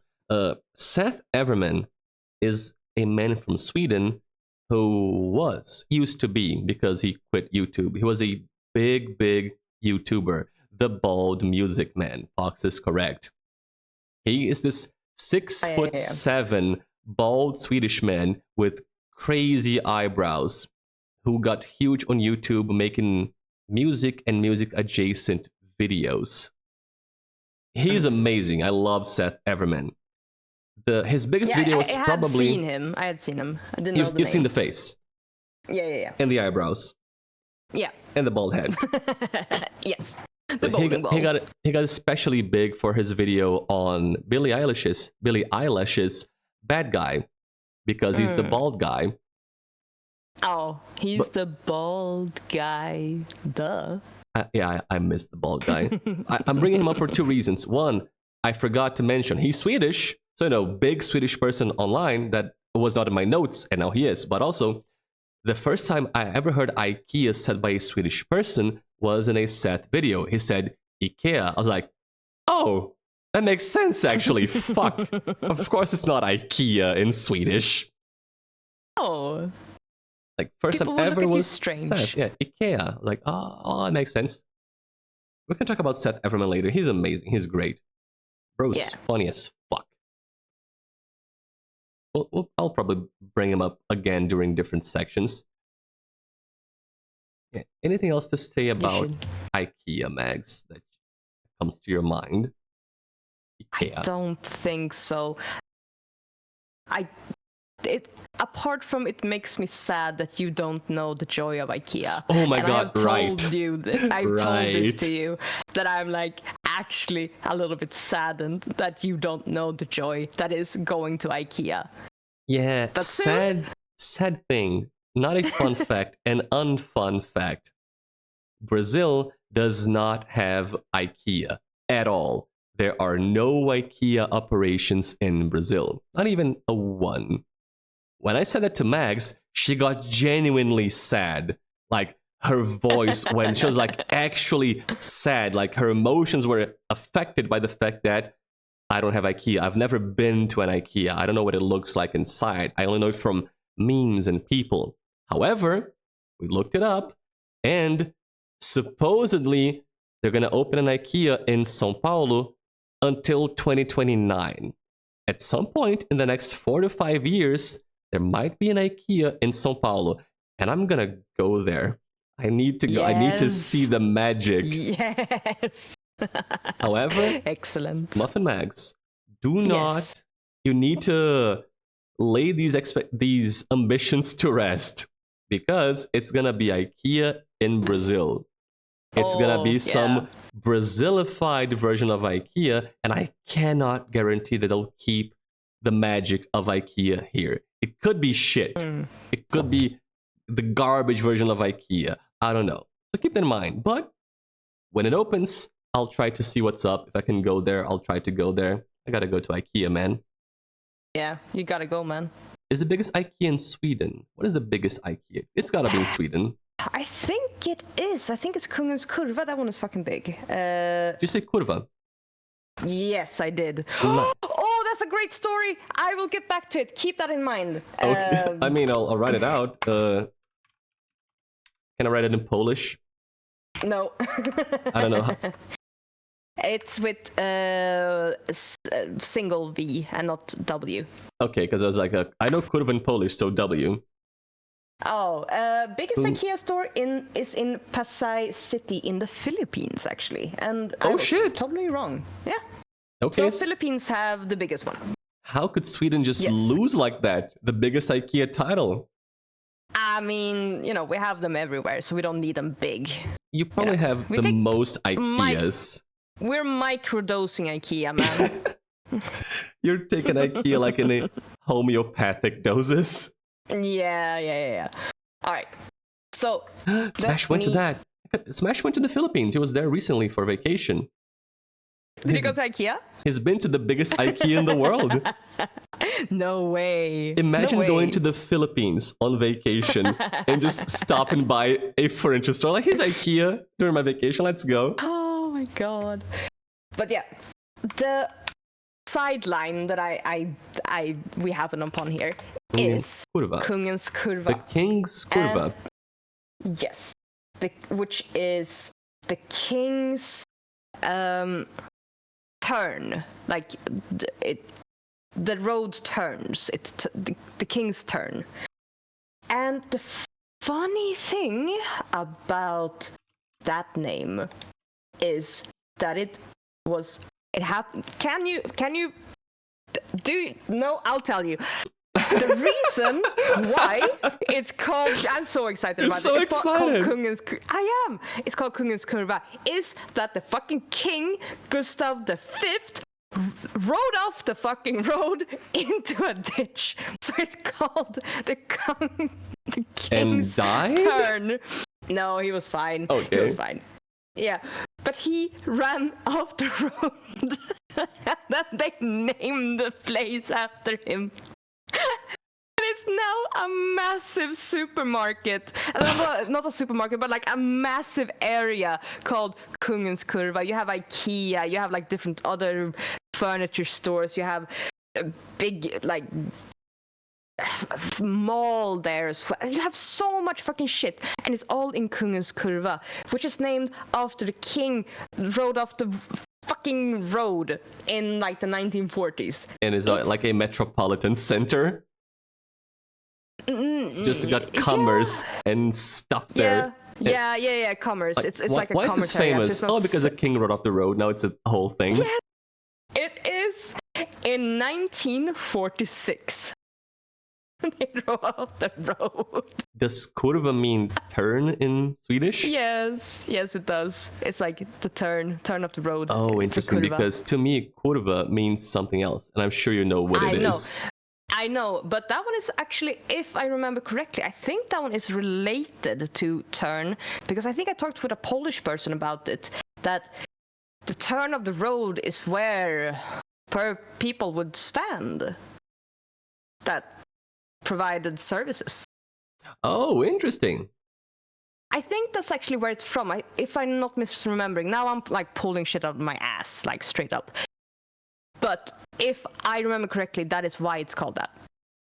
Yeah, I have no knowledge on the origins of the word kurva, but the thing about kurva is that several Eastern European countries, not just Poland, several Eastern European countries use the word kurva as a cursing multi-tool. Not just to mean one thing, they just drop it anywhere in any sentence just to curse. Like we use fuck in English. Like anything, fuck this, fuck that, fuck you, fucking this, everything fuck. In Eastern Europe, there's a lot of kurva. It is the Swiss, the Polish army knife of curse words. Multi-tool. Yeah, listening to a Polish or like a Slovak or a Czech person speak, you get a lot of kurva. Yeah. Yeah, true. So great. You're like, oh, so it's kurva. I was like, wait, did she say kurva? Why? I thought you were just cursing in Polish. No, you're just talking about the turn in the road. No, I'm talking about the turn in the road and about how the king in the 1940s drove off the road. Max had a small Tourette's more like kurva bliat. Oh, kurva bliat. Like randomly like cursing. multilingual Polish curse words. It happens. Kurva jabla bliat poha. Just cursing like 7 different languages in a row. Honestly, would be kind of awesome. You can make like would be great. A string of different cultures and languages, just the biggest curse word. The most, geographically, culturally diverse curse word on the planet. Just a whole sentence. One from each language. Yeah, exactly. One for each language. What if you make... It's going to unite us all. Yeah. Oh my god. No. I think you might run into some like politically iffy things. Of course. With like, oh, this is a new language. No, this is not a language. Oh, we don't recognize these people as a language. Geopolitics with swearing. But hey, I think this could be the new We Are the World. We are the kurva bliat. Instead of whatever they did back, instead of whatever Michael Jackson and Paul McCartney did, let's make a new We Are the World. It's only curse words from everybody. We're only making it better. It's truly gonna finally unite us as a species, human beings, because everybody loves curse words.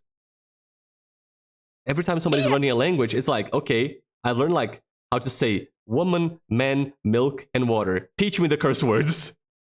You started with, these are the curse words. Of course, because I know what people want. When somebody's like, I want to learn Portuguese. Cool. Here's porra, caralho, merda, puta que pariu, vai se fuder, inferno, desgraça. Now let's go to woman, man, milk, water. I gotta bring in the So you good can- stuff. So you can pronounce it correctly. Poha leche. I mean, you. Yes. Yes. Good pick to join those two because they are I one know. and the same. I know. In fact, the second one is slang for the first one occasionally. We do use nice. that. That was clever linguistically. Yeah, the milk, we do use that as slang for the other thing. For the poha. Nice.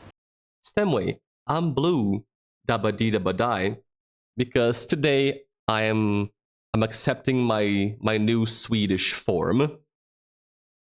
I have been converted by Meg. She went wolololo, and now I am Swedish. It happens. It happens. He had no resistances against magic.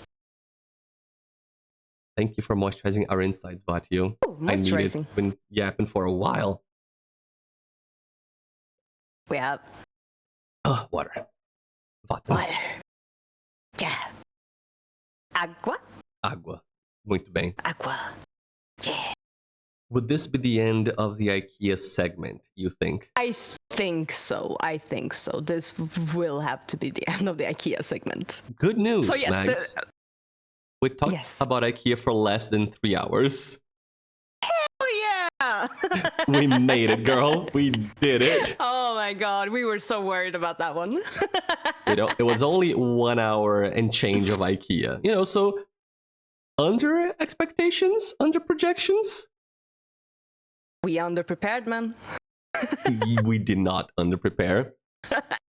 It's been 3 hours, 20 minutes today. We have 2 hours to keep going. We're not gonna finish anything.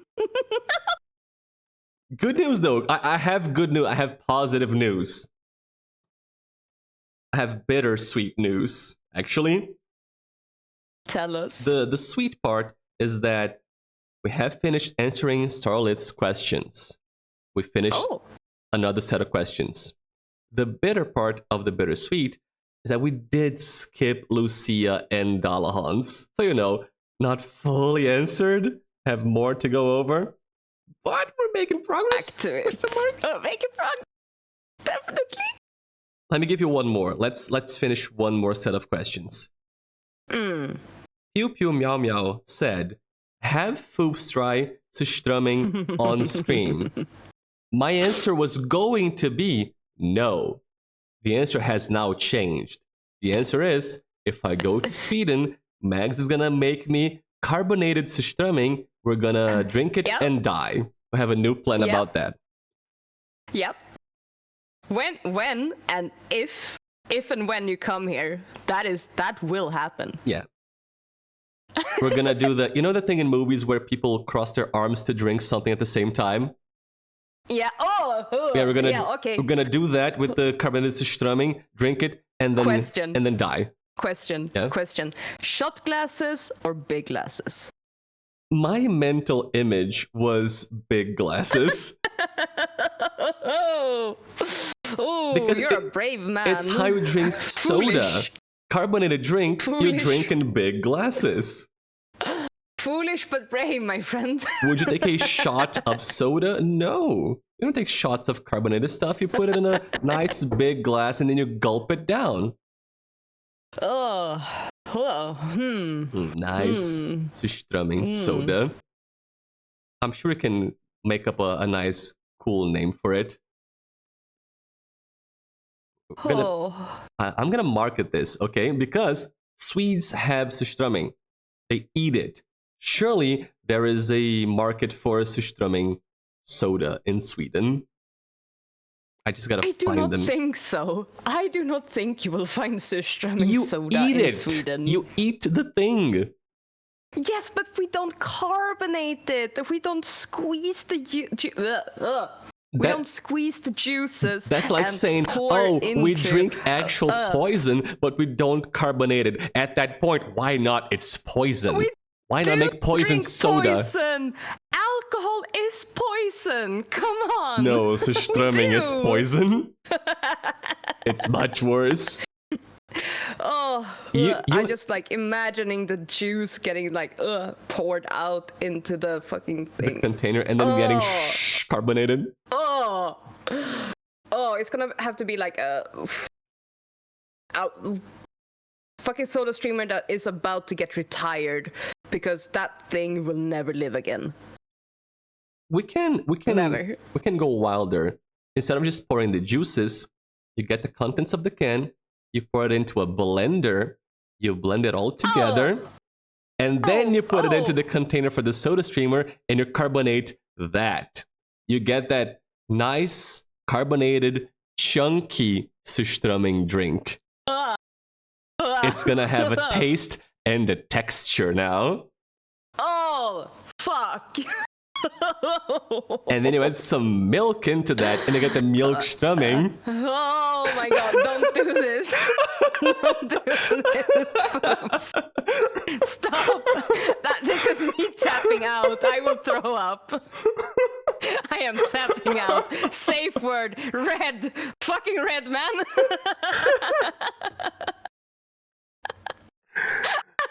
Oh my god. I am a product design genius. Blood pudding will be talked about, Voltari. It's on the notes. Yeah. We're gonna get to that in the next food section. Isn't it amazing, Mags? How incredible adding milk to things just makes them instantly scarier to try. Please respect the safe word, man. Oh fuck. Like consent has been retracted. Stop talking about the rotten fish. It was the milk that did it, man. Surprisingly, not the surströmming, not the carbonation. The milk is what pushed it over the edge. Yeah, the milk was too much. The milk was too much. Is blood pudding vampire bread or is that a different thing? I think they're being funny in chat. Okay. Yeah. I was wondering if it's the same thing or a different thing, because I did not read anything about vampire bread. I have never seen vampire bread. I think it's just a joke. Okay. Yeah.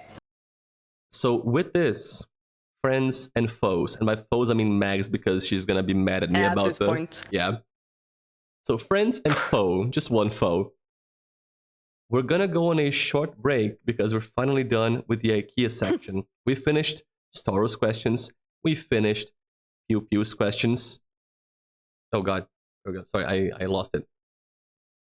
We're gonna go on a break, get a snack, refill our waters, maybe go to the bathroom, and you should do the same. Take this chance to get up, stretch your legs, go to the bathroom, you gotta get a snack, get some water, re-up your The Sims character bars. Your bars may be going low, fill them up. And then we'll be back in like 5 or something minutes for more. During break, I don't actually have a fucked up video for you today. It might just, sadly, just, be the BRB screen and not a video to... I mean, I have... Well, to find like the ICA commercial list or something. And just let them play? They can have Yeah, running. we could. Yeah. I have fucked up videos for you, several, but they're not, inherently Swedish. It wouldn't be on brand for the stream. But Mr. Sausage has so much more, so many more wonderful things that I could show you. I do have like several lists, and I think this one might be like IKEA commercial list. ICA or IKEA? Oh, sorry, ICA. Fuck. Why are you mixing those two up? Too much IKEA in the brain. Yeah, because it's in with Swedish like ICA, IKEA. It's easy, but like ICA commercial, it doesn't work. It doesn't work in my brain. Yeah, sorry. It's IKEA and ICA. Let me open that up, see what's up with that, and then I'll give you some marketing during break instead of just a song.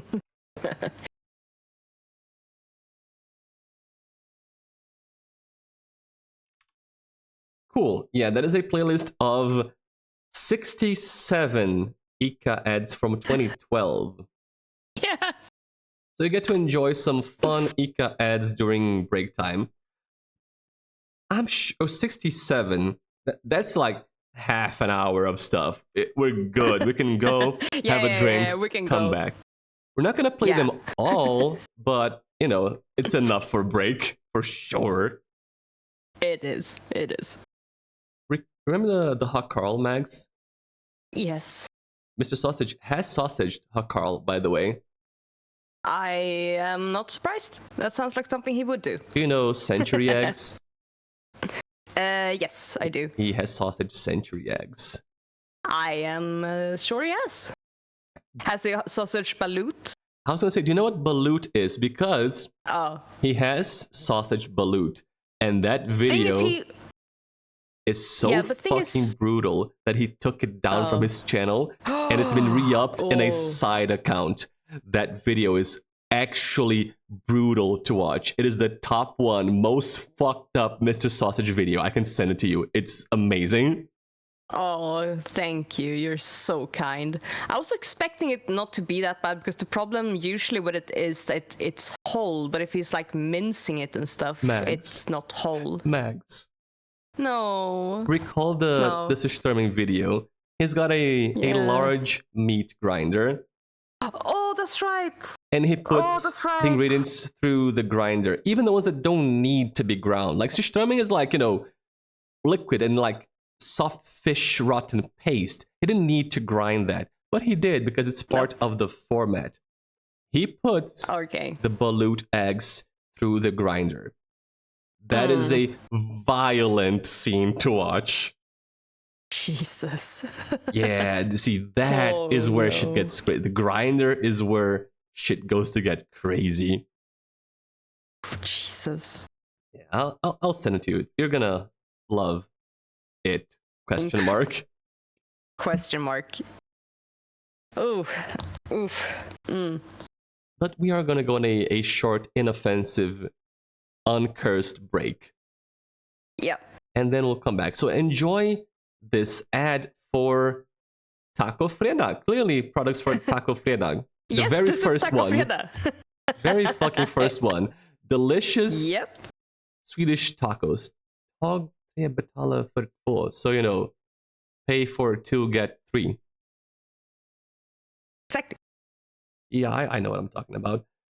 Yeah. You do. I'm just gonna mute us and we're gonna go. Enjoy the ads. BRB.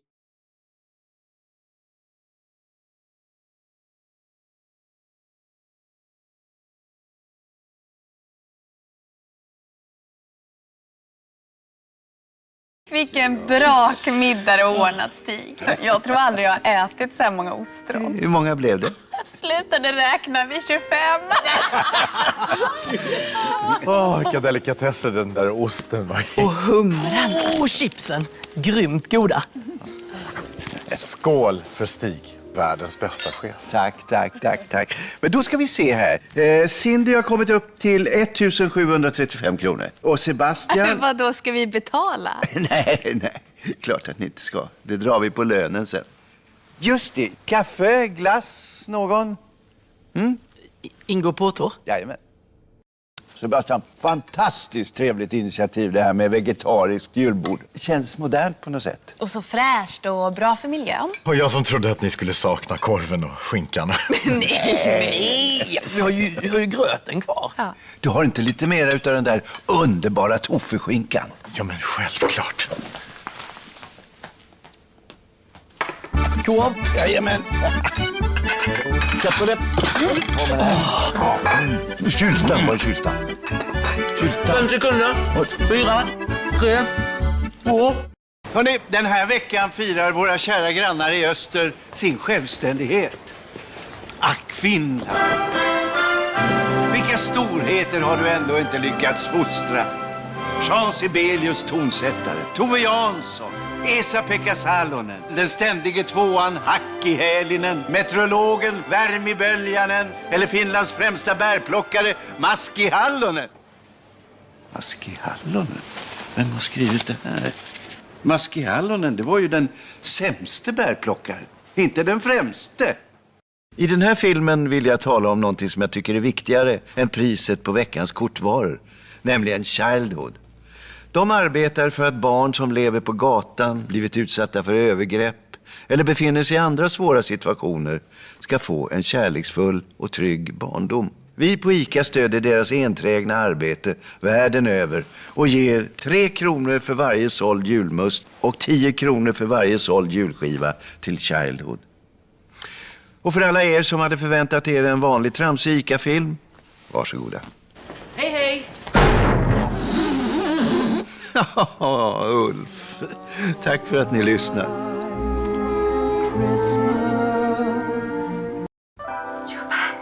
Nej, men, alltså den här serien lever ju på övertid. Skoja inte, det är samma sak som händer om och om igen. Ska vi packa upp veckans kortvaror tillsammans?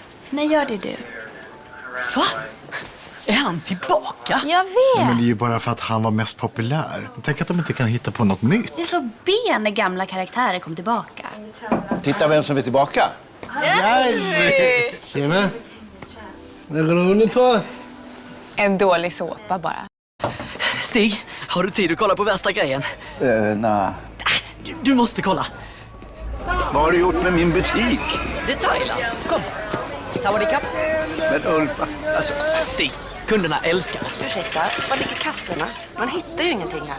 Där borta, bakom Ladyboysen. Okej. Alltså Ulf, lyssna nu. Bara för att vi har väldigt bra priser på såna här kryddpåsar kan du inte göra så här. Nej, vi städar undan alltihopa. Nu! Okej alla, Stig, Aromedi, Palia, Poitwa, nej, Hongnon. Stig, har du tid att kolla på värsta grejen? Nej. Du måste kolla. Vad har du gjort med min butik? Det är Thailand. Kom. Sawadee. Men Ulf, alltså... Stig, kunderna älskar det. Ursäkta, var ligger kassorna? Man hittar ju ingenting här. Där borta, bakom Ladyboysen. Okej. Alltså Ulf, lyssna nu. Bara för att vi har väldigt bra priser på såna här kryddpåsar kan du inte göra så här. Nej, vi städar undan alltihopa. Nu! Okej alla, Stig, Aromedi, Palia, Poitwa, nej, Hongnon.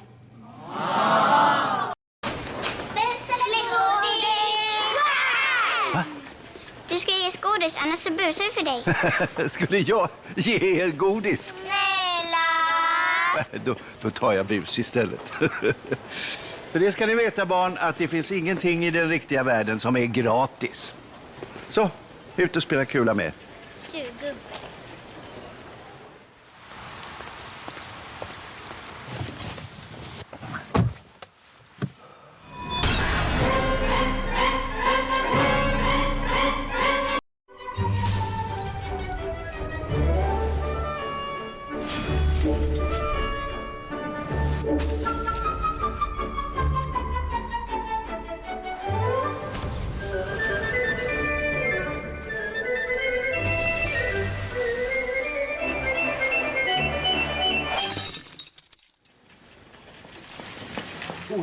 Ulf, bra. Håll den här. Okej. Jag måste på mugg. Shit, vad verkligen den ser ut. Nu ska ni få smaka en mustig höstgryta alla Stig med kyckling och kryddig korv. Ja, fast jag är ju vegetarian så att... Ja, då får du väl kalasa på ris då. Nej, jag kör GI. Jag tar ett sånt här. Cindy, hugg in nu. Sorry, men jag går på KFUK-dieten. Jaha, jag trodde du gick på LCHF-MGO, nej? Vadå, LC? Low carb, high fat men godis är okej-dieten. Nej, nu går jag på KFUK. Keso, fast utan klumparna. Ja, desto mera blir det till oss två, vi som äter som vanligt folk. Precis, Stig, vi som äter som vanligt. Det är lök och jag hatar lök. Nu ska ni få smaka en mustig höstgryta alla Stig med kyckling och kryddig korv. Ja, fast jag är ju vegetarian så att... Ja, då får du väl kalasa på ris då. Nej, jag kör GI. Jag tar ett sånt här. Cindy, hugg in nu. Sorry, men jag går på KFUK-dieten. Jaha, jag trodde du gick på LCHF-MGO, nej? Vadå, LC? Low carb, high fat men godis är okej-dieten. Nej, nu går jag på KFUK. Keso, fast utan klumparna. Ja, desto mera blir det till oss två, vi som äter som vanligt folk. Precis, Stig, vi som äter som vanligt. Det är lök och jag hatar lök. Lite höstgryta, smaklig spis. Och med de här grytbitarna så behöver du inte ens ha en kniv hemma. Jättepraktiskt. Ho, ho, ho! Finns det några snälla barn här idag? Stig, är du packad? Nej. Nu är det jul snart och pepparkakor. Varsågod. Nu ska vi julskylta. Ja, nu tycker ju inte folk om när man julskyltar för tid. Ja, men det är bra för affärerna. När kunderna kommer avsky. Nu kommer jag 1000 nålar på dig. Jaså? Ja, det kanske är lite tidigt. Men nästa vecka, då kör vi. Ho, ho! Lite höstgryta, smaklig spis. Och med de här grytbitarna så behöver du inte ens ha en kniv hemma. Jättepraktiskt. Ho, ho, ho! Finns det några snälla barn här idag? Stig, är du packad? Nej. Nu är det jul snart och pepparkakor. Varsågod. Nu ska vi julskylta. Ja, nu tycker ju inte folk om när man julskyltar för tid. Ja, men det är bra för affärerna. När kunderna kommer avsky. Nu kommer jag 1000 nålar på dig. Jaså? Ja, det kanske är lite tidigt. Men nästa vecka, då kör vi. Ho, ho! Nej men hej, Jerry! Kommer du på besök? Jerry, hej! Du Stig, kan jag köra min vagn där? Din vagn? Jag har ju tennisarm. Det kan jag verkligen inte göra, hörru. När jag jobbade här, då var ordning och reda. Det var fräschare, snyggare, bättre, top notch. Inte den. Den då? Inte den. Nej, den? Äsch! Jag tar mjölk istället. Kunde? Ja, det var en redig storhandling det här. Jag går under plånboken. Jag tar det på krita. Nej, det vet jag att det går inte, Jerry. Kunden har alltid rätt, Stig. Nej men hej, Jerry! Kommer du på besök? Jerry, hej! Du Stig, kan jag köra min vagn där? Din vagn? Jag har ju tennisarm. Det kan jag verkligen inte göra, hörru. När jag jobbade här, då var ordning och reda. Det var fräschare, snyggare, bättre, top notch. Inte den. Den då? Inte den. Nej, den? Äsch! Jag tar mjölk istället. Kunde? Ja, det var en redig storhandling det här. Jag går under plånboken. Jag tar det på krita. Nej, det vet jag att det går inte, Jerry. Kunden har alltid rätt, Stig. Naturens skafferi om hösten. Hörni, inför middagen hemma hos mig ikväll så har jag en sak som jag vill berätta. Ni kanske har misstänkt det redan, men jag är... Vadå? Jag är vegetarian. Jag visste det, för du har alltid varit lite så här...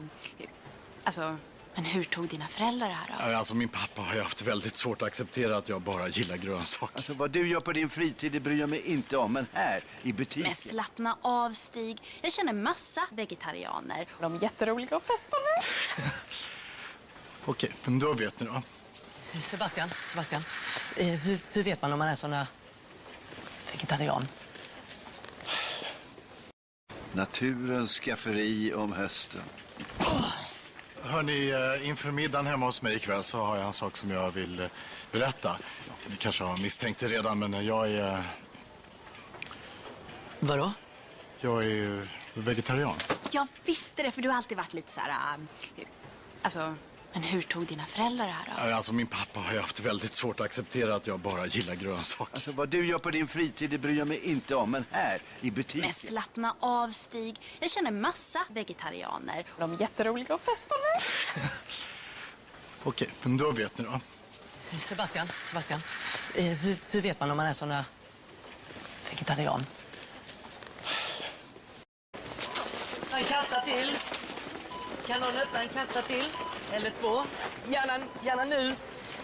Ursäkta? Ja? Finns ingen i skärken? Nej, just det. En sekund bara. Nej, men det här går ju... Nej, men det går ju inte. Sindri, var är... Ads are over. Welcome back. If you had to watch ads, all of you did. I hope you enjoyed the Swedish ads. Yeah.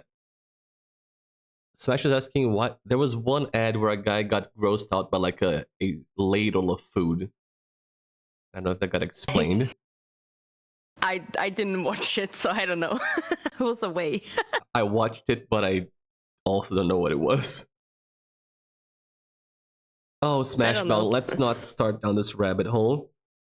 What rabbit hole? Prepositions. So för can mean, it can mean or, and also several other things, because prepositions are fucked in every language.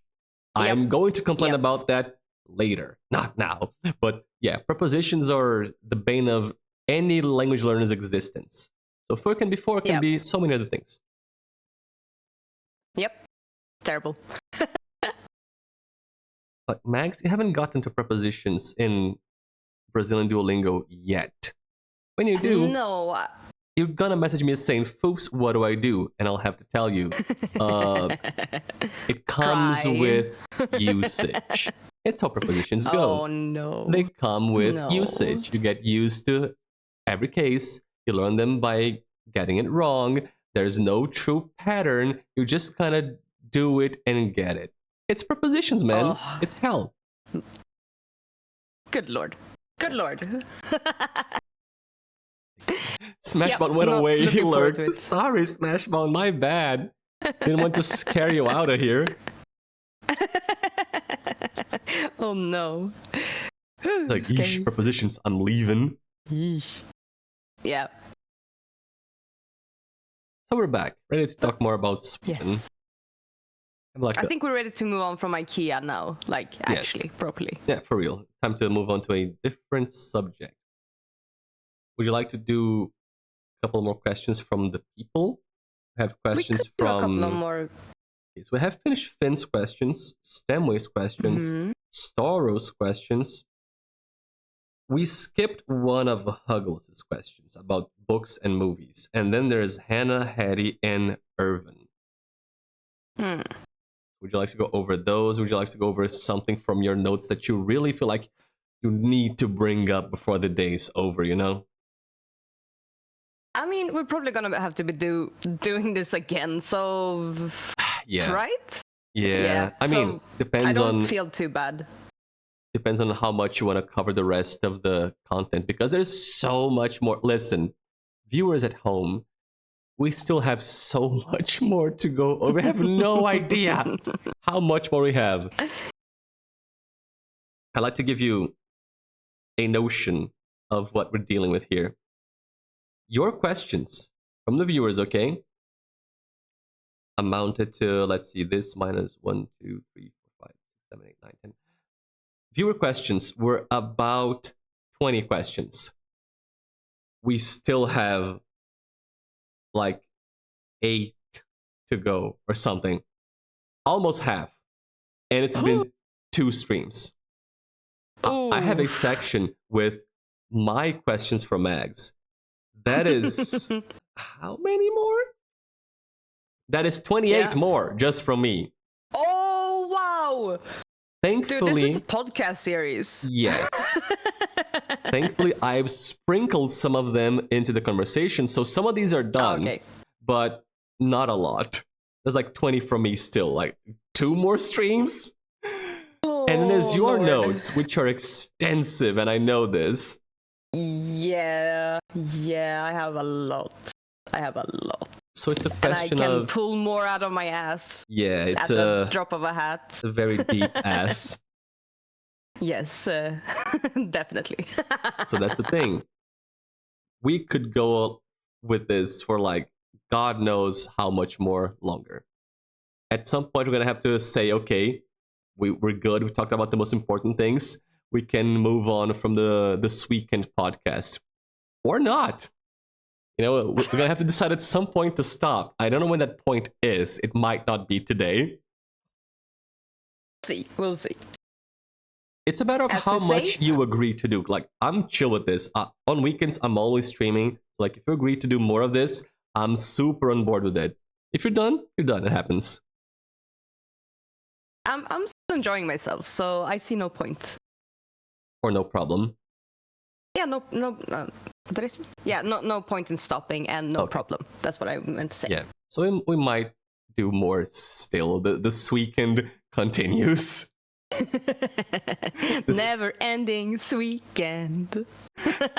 I want to get off Mr. Bones' wild ride. No. The ride never ends. Never ending fika.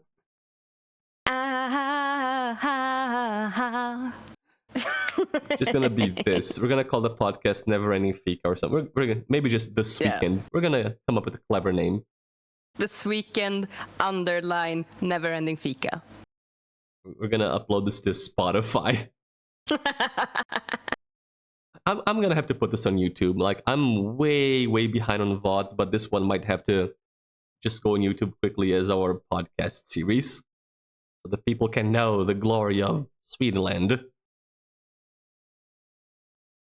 So what do you think? More questions, or you want to go over some of your stuff? What would you like to do? It's your show. Tell us what comes next. We could do a couple of more questions, just, so we feel good about we're answering what the people want to know. Yeah, we gotta give the people what they want to know. Yes. Back to Sweden suggestions. I think we could go over Irvin's questions because we've talked about some of them already. And some are quick answers. We might be able to knock these out today still. My friend, it's dangerous to say some are quick answers in this group. I am trying to be positive and hopeful. Okay, positivity and hopefulness. Go on. Let's go. Oh, and I really need to hear about Irvin's first question. Is the flying Jacob a thing people in Sweden actually eat, or just some urban legend? Mags? Yes. Tell me about this son of a bitch business with the Flygande Jakob. All right, my friend. She told me it's true, and I'm mad about it. I don't know why you're mad about it. All right. Everybody's gonna know I'm mad about it. No, don't worry about it. So, for everyone's information, Flygande Jakob means flying Jacob. It is a dish. It's a barely a dish. Casserole. Barely a dish. Excuse you, sir. Excuse you. Oh, that one looks bad. Why did you take that one? What do you mean that they all look bad, MuffinMags? No. Fine, post one then. Post one then. Choose yours. That one looks like good shit. This one looks like good shit. Almost. Apart from the bananas. Shut the fuck up. Shut up. All right, listen here. Bro, look at that. Listen here.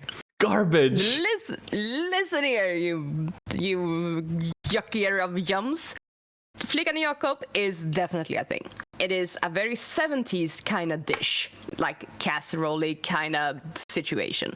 Absolutely. It contains chicken. It contains bacon. It contains peanuts. It contains banana. It's in a sauce of, what did we say? The chili, the Heinz chili sauce. So it's not really spicy, but it's a little bit more interesting than ketchup. And it has whipped cream, like heavy cream, as like the sort of sauce base. And you like whip it all together, layer it up. Why are you red marking it? My dude! Because it came from hell. You whip it up, you put it in the oven, safe dish, and you shove it in the oven. And it like cooks in there. And then you bring it out, you have it with some rice, and it's fucking delicious. There's no way you think it's delicious. I am so fucking real with you right now. It is fucking delicious. And this is like a definite freaking nostalgia meal for me. This brings me joy. This brings me happiness. This is like a warm, like delicious soup of deliciousness. There's like you no like dig way. around and you, oh yeah, I found a peanut. Oh, I found a piece of bacon. No. The only thing I don't like are the bananas. So I will pick those out and put them on the side because they don't work in there. When I make my own, I don't put bananas in there. You make your own? All the rest are so so good. I don't know why you're hating on this. It's so fucking good. This is delicious. Let me go over the Okay. list once more. Okay? Chicken. Whipped cream. Heavy cream, it is not whipped, it's heavy cream. The things that So you whipped don't- cream. Fine. The They're cream. wrong. Chicken. Yeah. But, Cream. Chili sauce. yeah. Peanuts, bacon, bananas, and then Italian seasoning, like, oregano, Yeah, like herb, rosemary, oregano kind of things. basil. Shit that goes on like pizza or Italian dishes. Now that you've said it's not whipped cream, it's like these things are barely connected. Like It's a casserole. they could be eaten together. I don't know if they should, but they could. And then you put fucking bananas on it. But the banana are evil. Even and I if, see even if that you remove bananas, even if you take them out, the rest of them are like barely connected. They don't make sense together, most of them. You could eat them together without feeling offended, but they don't go together. They put bananas in. so well together. It is so delicious. And I am so for real. That is actually fucking good food. It's great. This is the deep winter. You're cold, everything is a little bit murky and awful, and then you make this and you find like little gold pieces of deliciousness in the casserole. It's so good. I'd like to read for the people the history of the Flying Jacob. The dish was invented by Ove Jakobsson, that's where the Jacob part comes from, who worked in the air freight industry, therefore the flying part, hence the name. Asked to make the main dish for a neighborhood potluck in Stockholm in 1976, Jakobsson combined the few ingredients available to him in his refrigerator into a casserole, cooked it, and served it at the party, where it was a hit. People liked it. His neighbor, Anders Thunberg, worked for Alt om Mat, All About Food magazine, and thus the recipe was first published in a Swedish cooking magazine the same year. Bro literally got whatever the fuck was in his fridge, put it in a casserole, baked it, and said, "Oh God, I hope they like it." And they did. The fucked up part is that they did. Delicious. It's delicious. All right. He just put everything in, and people liked it. It wasn't supposed to work. It's an amazing dish. Oh my God. Why is there so much support for the Flying Jacob? Dude. Okay. All right. Okay, listen. I am gonna give you some deeper Swedish cooking lore on this. That he took what he had and made that thing. We have in like history, in like cooking history and cookbook history, we have this character called Kajsa Warg. And Kajsa Warg was someone who was born in 1703. We're talking old ass shit. She's like famous for making a cookbook about like housekeeping for young women, something or another. Okay. And it was so influential in the 17th and the 18th, 18th and the 19th century. So influential, and it's sort of still getting referenced today. And one of her like main, sayings, one of the main things she said, or she's attributed to her, is "you take what you have, man tager vad man haver," which is so very, very much what Flygande Jakob is. He took what he had, he made something. It might not work for the little Brazilian mind, but good Lord, it worked enough. Listen, so yeah. Mags, I am a big proponent of you take what you have. My style of cooking usually is, what do I got in my fridge and my pantry? I'm going to make something out of these things. However, there's a difference between making something out of things that are in the fridge and making something out of all the things that are in the fridge. Sometimes you look at something and think, maybe I don't add the bananas to the casserole, you know? Maybe these don't go. I'll just keep them out. Eat them later. It's fine. Jacob just said, you all go in, dance in there, become a dish. That is, you take what you have, has two different ways to look at it. I don't agree with Jacob. Jacob is insane. He put everything in a casserole. And I hate that people liked it. And now Valtari is saying that there's a store-bought version called the Chickling Jacob, so Chicken Jacob. Oh yeah. Because like you lost a bet. Okay, I'm not the store-bought shit.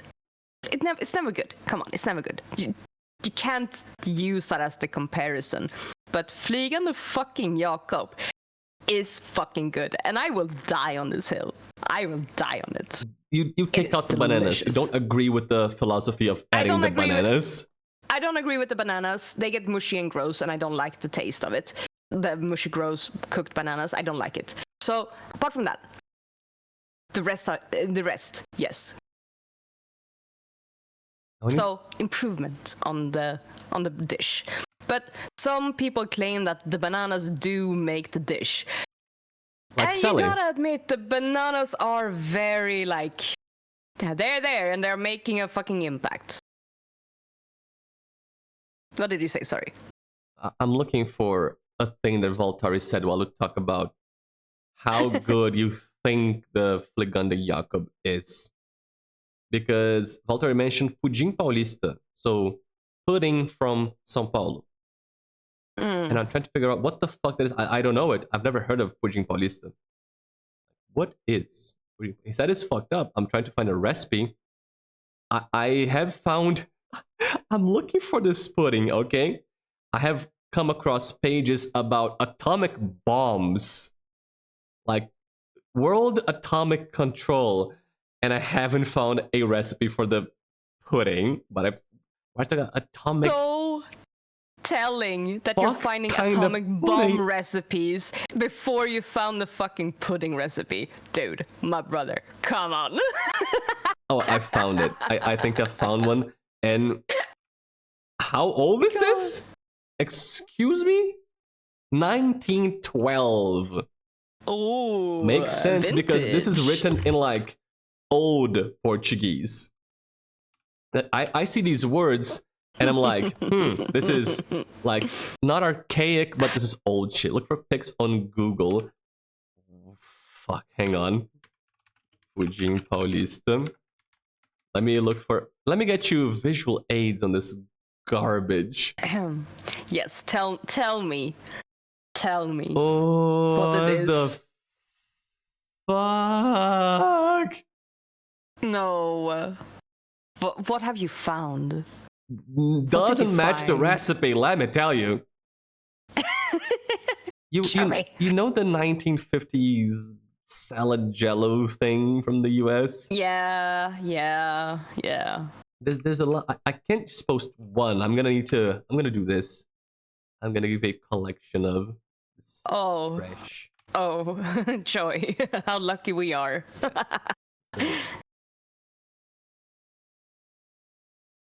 Here you go. Ooh. Let me get some more. Ooh. Oh my god. Some people are calling it Couscous Paulista, not Pudim Paulista. There's also that. Because in my Google images, I'm seeing actual pudding, actual flans. And then, that.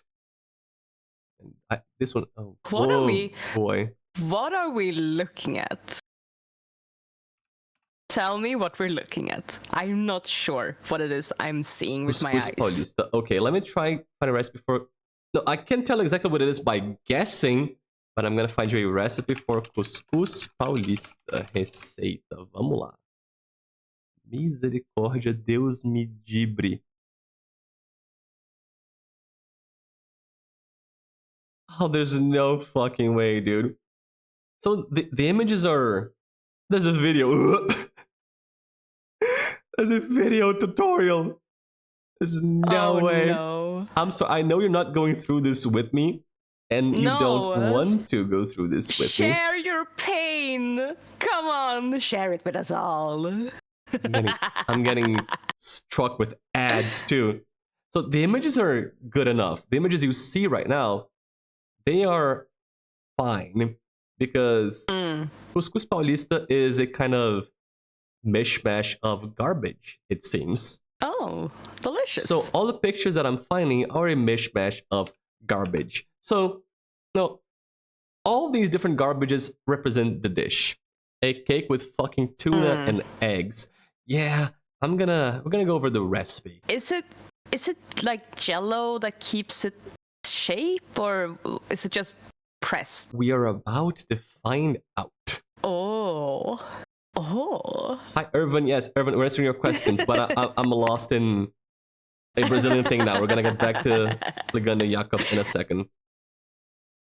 So, like all good recipe sites, this one starts with a little story. Oh, delicious. If there's a dish that is the face of São Paulo, it's Couscous Paulista. That is an absolute fabrication. I had never heard about this bullshit, and I don't think anybody else thinks it's the face of São Paulo. Holy shit. This recipe is a great combination of flavors and colors that will enchant your palate. It is a versatile dish which can be served as an appetizer, as a side, or even as a main dish. It's easy to make with ingredients that are generally at your house.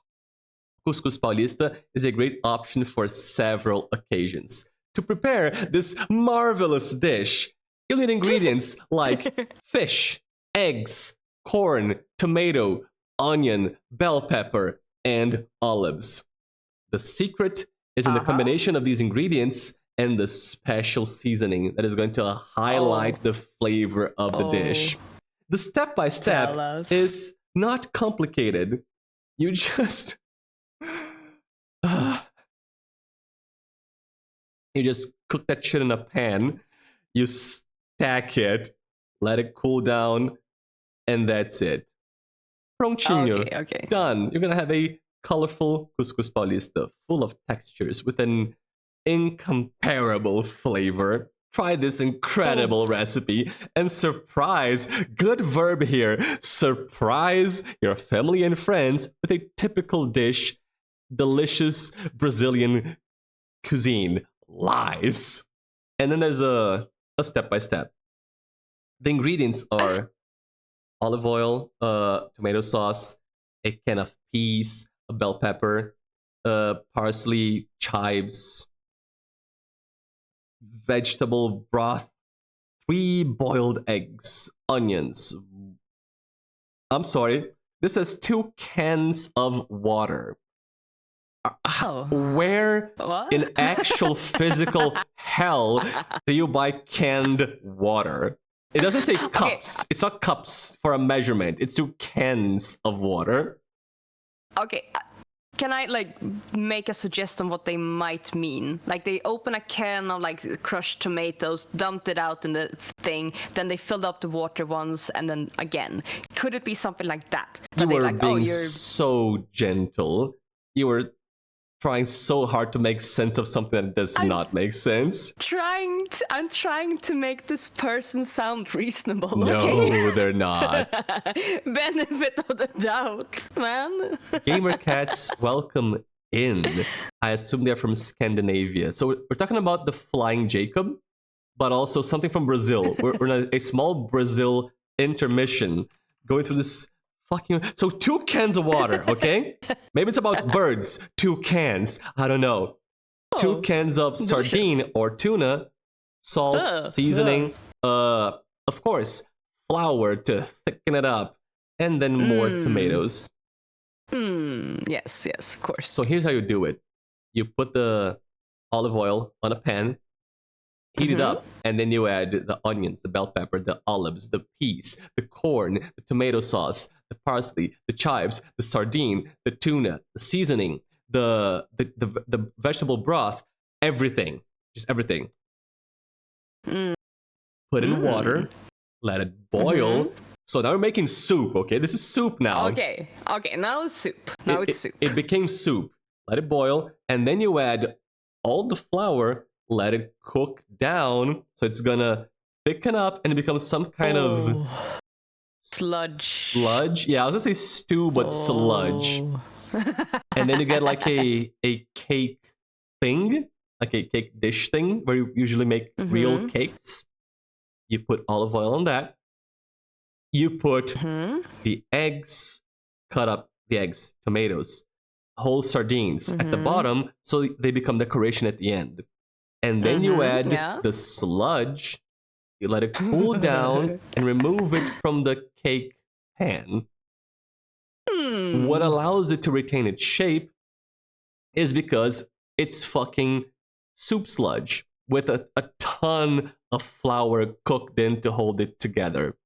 And then you cut off slices and you eat it. This is Brazilian soup cake, I guess, is a way to put it. It's a crime. I had never heard about this garbage, and I never want to again.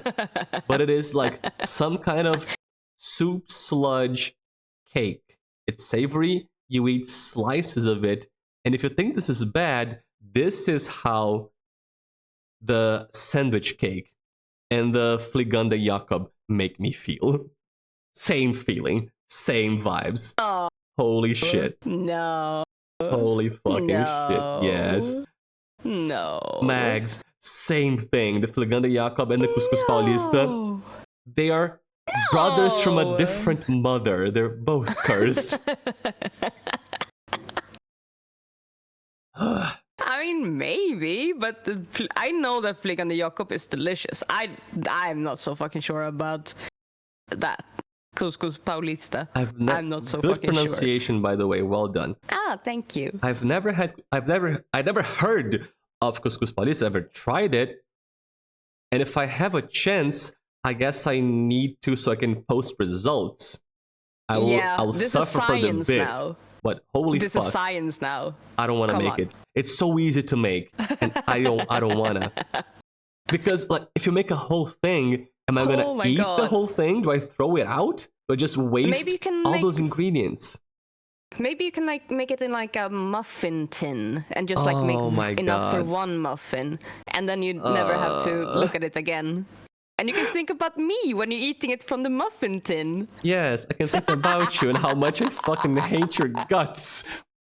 No, I'm just giving you solutions. You I am solution-oriented. Imagine instead of the fucked up sludge cake, you make fucked up soup sludge muffins or little tiny flans, like small flan. Yeah, like in a serakim or whatever they're called. Serakim. The what? Little... Oh, what the fuck are they called? Souffle holder thing. What are they called? Talking about Willis. Shoot. I'm looking for code skull value. I'm gonna show you a picture of what I mean. Do you get the picture that I sent? Oh god, it's to the right, but hang on. There it is. Oh, that's a a ramekin. The ramekin, that's the one. Thank you. All right. Words are hard. That's so you want to? Yeah, we could just make ramekins of couscous paulista or muffin tins. Just, delicious. Tiny ones, individual portions of couscous paulista for better enjoyment. You know what, foofs? You know what? Mm-hmm. You threw surströmming soda streamer at me. I think you need to make couscous paulista in the ramekin. For both of us, yes? Shit, it might have to be. It's part of the deal, surely.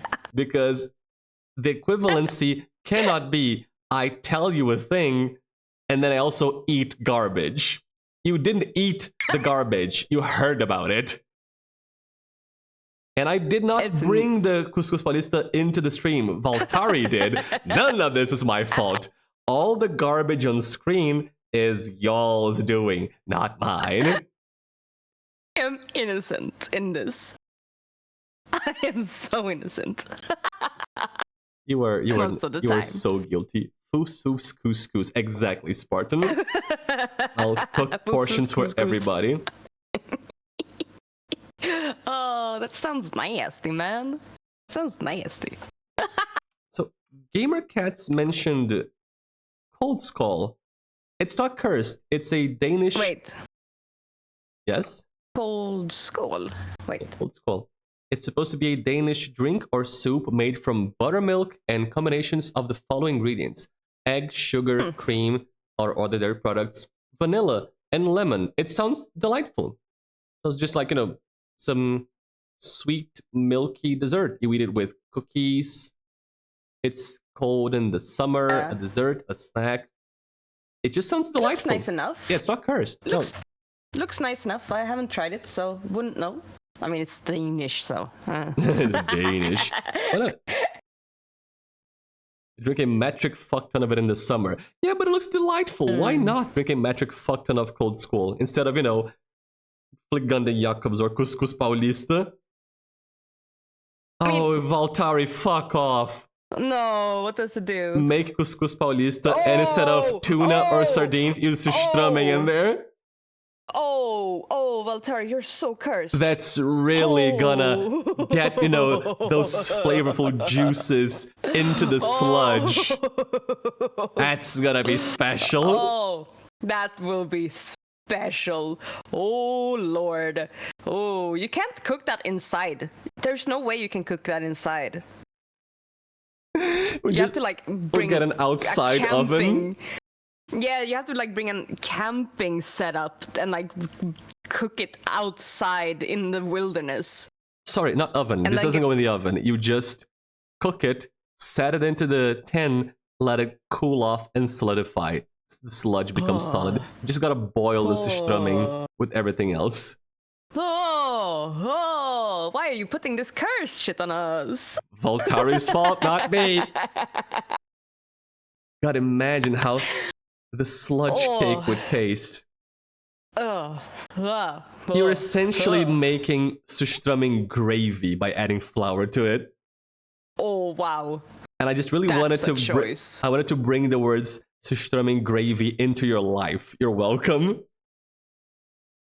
Thank you. I appreciate it. Yeah, you're gonna have to bear that cross forever. Oh, dude. Fuck, dude. Yeah, so Vatio, thank you for the water. We're talking about Fligande Jakob and got Water. lost. Right. This took a really cursed turn, my friend. Yeah. Let me just delete these from here. Bye. Bye. Bye. I never want to see any of you again, including Fligande Jakob. We enjoying you. Fucking hell. Yeah. Whew. Here's an easy one. Yes. A nice quick break from, all of this. Mags. Yes. Is a children's area in Swedish IKEA, also called Småland. It is indeed. I think it's same for all of all IKEAs. So you leave your children there and then they get to play around and you get to shop in peace. Thing is, a little fun fact for you. Småland is a province in Sweden. Yeah, who was from Småland, did you say? Our good friend Ingvar Kamprad is from Sweden. Yeah. Let's see if I can get you a picture so you have an idea of where we're at. But does Småland mean land of the smalls? Yeah, no, Småland is small land. It's small means little land. And so it is a fun little pun as well as being a connection back to his roots again. And and also goes with the whole place names naming convention that we already talked about. So yes, Småland children area is the same in Sweden as well, and I think elsewhere too. So this province is called Småland. Yeah. Not particularly particularly small. There are others which are smaller than No, Småland. no, it's quite big actually. Is it an ironic name? Is it from memes? I don't think it's for memes. I don't know why it's called that. If I'm gonna be completely. Is it a Greenland Iceland situation? Hold on. The name from 1240, Smalandis, means. Wait, what's the name from 2040? I'll fucking post it so you see. Smalandis. Smalandis nuts! Please go on. She left. Fuck. Fuck you. Disappeared. Fuck you. Fuck you, dude. Good stream, buddy. Please Fuck go on. you, dude. I'm trying to be informative. You So am I. All right. There are some small lands apparently between Denmark and like a bit further north, and it's have ancient shit laws and stuff. So it's basically like it was smaller areas before, and then it was sort of put into the big area. Okay. So which is the small area. It was small land, which became a big land called Small Land. Yes. Good job, Sweden. And it's this is things I'm getting from Wikipedia. I have not researched this, so that's fine. It's a little more information about Småland from IKEA. The land of the kids. So that's like a part of IKEA where you can just leave your kids to play around with toys and stuff. Yeah, they have people looking after them, and they run around, they draw, they play with the toys, they jump in like ball pits and stuff. I don't know if they have ball pits nowadays, but I know they had it like in the 90s. I see the vision. So yeah, I have similar things around here. Like I see what's up. So IKEA really has everything to make you stay there for a long time. Yes. Don't even gotta take care of your kids. It's what I'm saying. It meant to make you stay. It is the siren call that makes you stay. It's all psychological warfare in there, and you are the target. Sounds amazing. Always. It is great. Pray to our IKEA overlords. Our father Odin, who art in IKEA. We have heard your message. So yeah, that's long and short of it, or big and small of it, Small end of it. Small, yeah. I have information for you, Mags. You do. Tell me. You might recall that Irvin asked, "Is Knut as big in Sweden as IKEA Germany wants me to believe it is?" I have found out what Knut is. It's basically... Really? Yes, I asked Irvin, and he told me. Okay. I went to the source of the question. Because I didn't understand what he meant with as big as German IKEA says it is. It's basically the getting rid of the Christmas tree part of the holidays. He said IKEA Germany always has a sale for it and gives the impression that Knut is the shit in Sweden. Oh yeah, actually, fuck. Oh. I'm trying to remember what the fucking holiday is called. There's a song. Oh. I'll get it for you.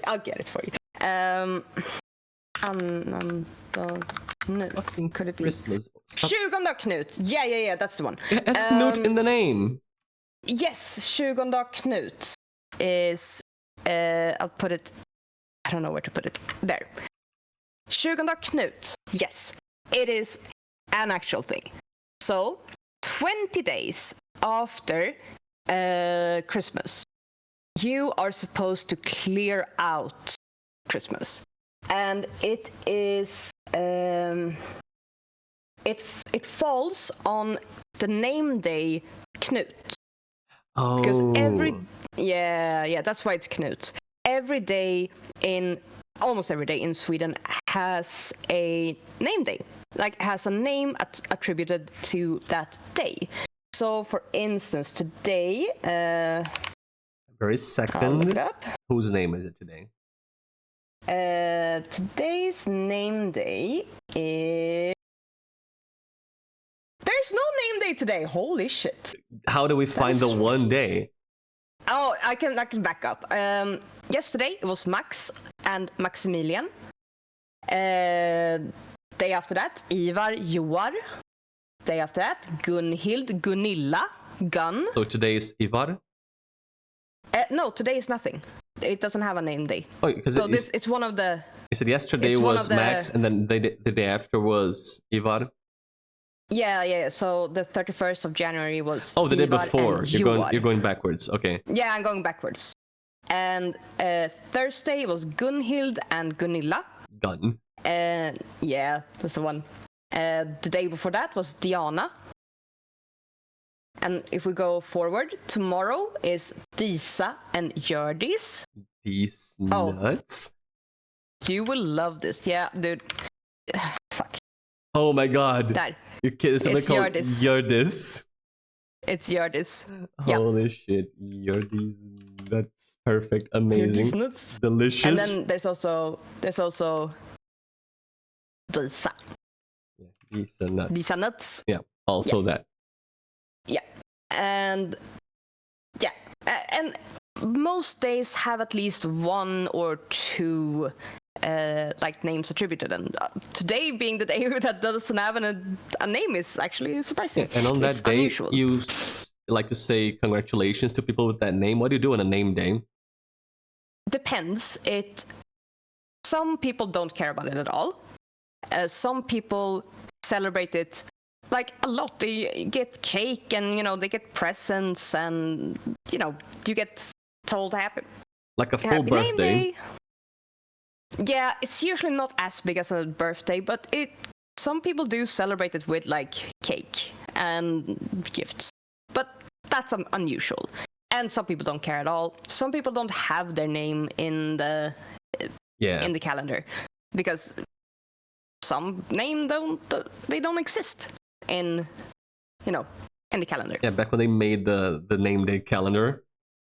As we looked into this, some of those names in that list are archaic, and there's like right now in Sweden, there's like 40 people with a name that's on the name day calendar. Like, yeah, they could change it out for a more current name, but they don't because of tradition. So the name day thing is for people with, I guess, traditional Swedish names in general. Yeah, in general, yeah. They do sometimes change it up, but it's not that common. At what name do we see that had like 37 people in the country with a name? Oh, It was a weird shit, one. It was something really dumb. It was a man's name. Fuck. Oh, I can't remember. I can probably find it never mind. while you explain the thing about Sugandog Knut. Yes. Okay. So back to Sugandog Knut. I did not understand what the question was, but like with the Sugandog Knut, it makes sense. Knut, the Knut Day is 20 days after Christmas, and that's when you clear out Christmas in general. You like take down all the decorations, you throw out the tree, you take out all the lights, and it's basically okay. Christmas is done now. This is done, and it's called it's called you plundring. Wait. Yes, julgransplundring, that's one. It means Christmas tree pillage. Good. So I like it. Yeah, you pillage the Christmas tree and you eat all of the rest of the sweets that are left. If there you have like decorations that are like gingerbread or something that you can eat. If you made like a gingerbread house, this is generally when you bring a hammer to it and smashes it. Because it's over, it's done. Smash the fucking gingerbread house. And this happens on Sugandog Knut, which is 20 days after Christmas. So yeah, that's what it is. But I missed a part of the logic. Because Irvin said that IKEA Germany has sales for Knut Day, Sugar Nut Knut. What do they sell for that day? Because you're supposed to just be taking things down, right? Yeah, I would guess it's probably they're getting rid of the Christmas items at a low price. That's my guess. So like IKEA selling the Christmas shit for cheap because they want to burn that stock. Yeah. So they're getting rid of it. They're doing a Sugar Nut Knut. Yes. But it's I don't think we do it as much here. I have never seen IKEA make any sort of like, oh, it's a Sugar Nut Knut sale. Come and buy your shit. So it might be more of a Germany thing. It might be more of a Germany thing, but the concept, Sugar Nut Knut, yes, absolutely. And it's also, like the song I was singing, when I was trying to remember the name, was Nu är glada julen slut. Nu ska granen kastas ut. Men till nästa år igen kommer han vår gamle vän. För det har han lovat. Yes. And it's now the happy Christmas is gone. The Christmas tree is getting thrown out. But for next year, again, he will return the old friend because he promised. And then you like throw out the Christmas tree when you finish singing. Is the old friend who's Tomten? I think it's the Christmas tree Goblin that's referring Santa? to. Oh, just the tree itself? Yeah. That was Goblin yeah. Santa. Good old Goblin Santa. Goblin Santa. Goblin needs nuts! Nice. Thank you. I think I found the name. Yes. I think the name that we found that's like nobody with the name was Yatilda. Yes, that's the one. Yeah. Yatilda. Like Yatilda. Not Matilda, Yatilda. Nope. Not Hilda. Not or Hilda. Not Tilda. Yes. No, Yatilda. That one was not likely. Like 37 people in the country, I think, have Yatilda as a name, and they must all be over 100 years old. Yeah, pretty much. This is not a common name, and it's in the freaking name calendar, and it's like, okay, sure, buddy. Keep it, I guess. Just change it to like Janet or something newer, you know? Something. Maybe not Yatilda. Oh, Yatilda. Okay, so we have answered the question. We did it. We found an answer for the question. Yes. This means we're progging. And I went on a different tangent with Knut before I knew what you were talking about. But yeah, Knut is a name.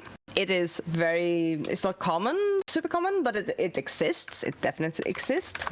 And we do have this really famous dude.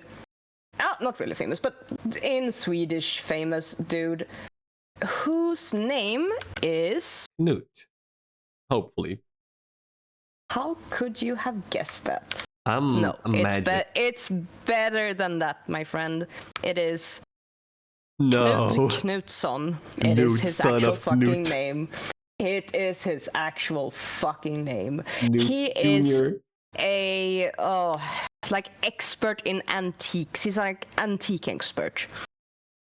And he is usually part of this like antique roadshow thing. Did you get the pictures I put up? Oh yeah, there it is. I gotta do.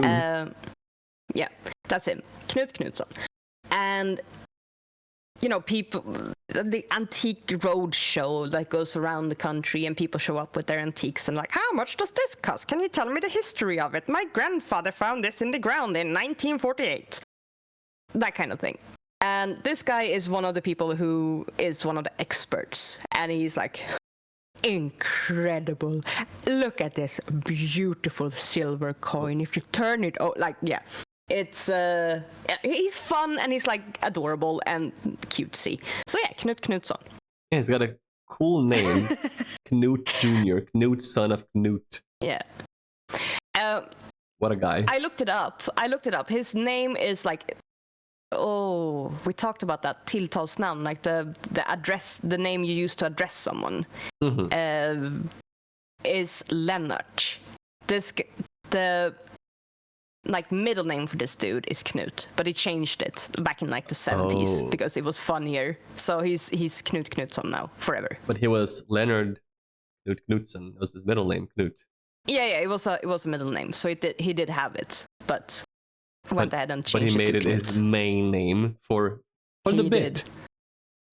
Actually, yeah, for the bit, because he was working in a like museum, and all the other dudes that like the bosses there had that kind of name. It was Per Persson was one of them. I think Bo Boson. Oh my god. And then they were like, yeah, you have to change your fucking name. You have to change your name. And he's like, okay, fine, it's Knut Knutsson now. How did they find 3 of those in the same museum? How is that possible? I don't know. I might be making up what the names were, but there were 2 others with that like same format. And I'm like, you know what? Fair. I would have changed my name too. The fucking just to fit Stooges, in. Man. So yeah, Knut is a thing, and also a dude. It's a day. It's a dude. It's a fun guy. Fucking Knut. Yeah. Knutsson. Okay, so Irvin's done with last question. Sorry. Yeah.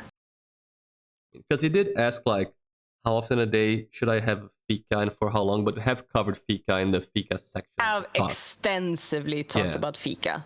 Yeah. Some of these questions, like, if you ask questions and I've skipped 1 or 2, it's usually because you have talked about it or will talk about it. Like, talk about fika. We have, so I won't do it again. That's why it's in I'm the VOD. Yeah, it's in the VOD. Like an hour of fika at least was long fika. Yeah. It was a long fika, yeah. But Irvin wants to know, can you actually camp anywhere you want in Sweden? Tell us about it. Yes, you can. And it is called allemansrätten, or the right of public access. Actually a really, really, really neat little thing. Let me bring up a little picture of some campers. Because I want to know more about this, because from the question, it weirds me out, and I want to understand it better. I'm gonna get you some fucking pictures so you can look at some beautiful pictures while I love talk. pictures. There you go. Yeah, incredible. But yes, allemansrätten, the right of public access. The one, or are there more? Yeah, no, I just put up one. You could put up more like hiking pictures if you want. Just forest random shit. Hiking? Yeah, random hiking in forest. Just for vibes? For the vibes, yeah. I thought you were gonna put pictures which are relevant to allemansrätten. They are so relevant, though. They are so relevant. All right, because it's more of a concept than a picture. But the idea is that everyone has the right to nature. You have a right to nature, even if you're not like Swedish citizen. If you're a tourist, you have the right to nature. You have the right to be in nature. You have the right to experience nature, and you have the right to like move around in nature.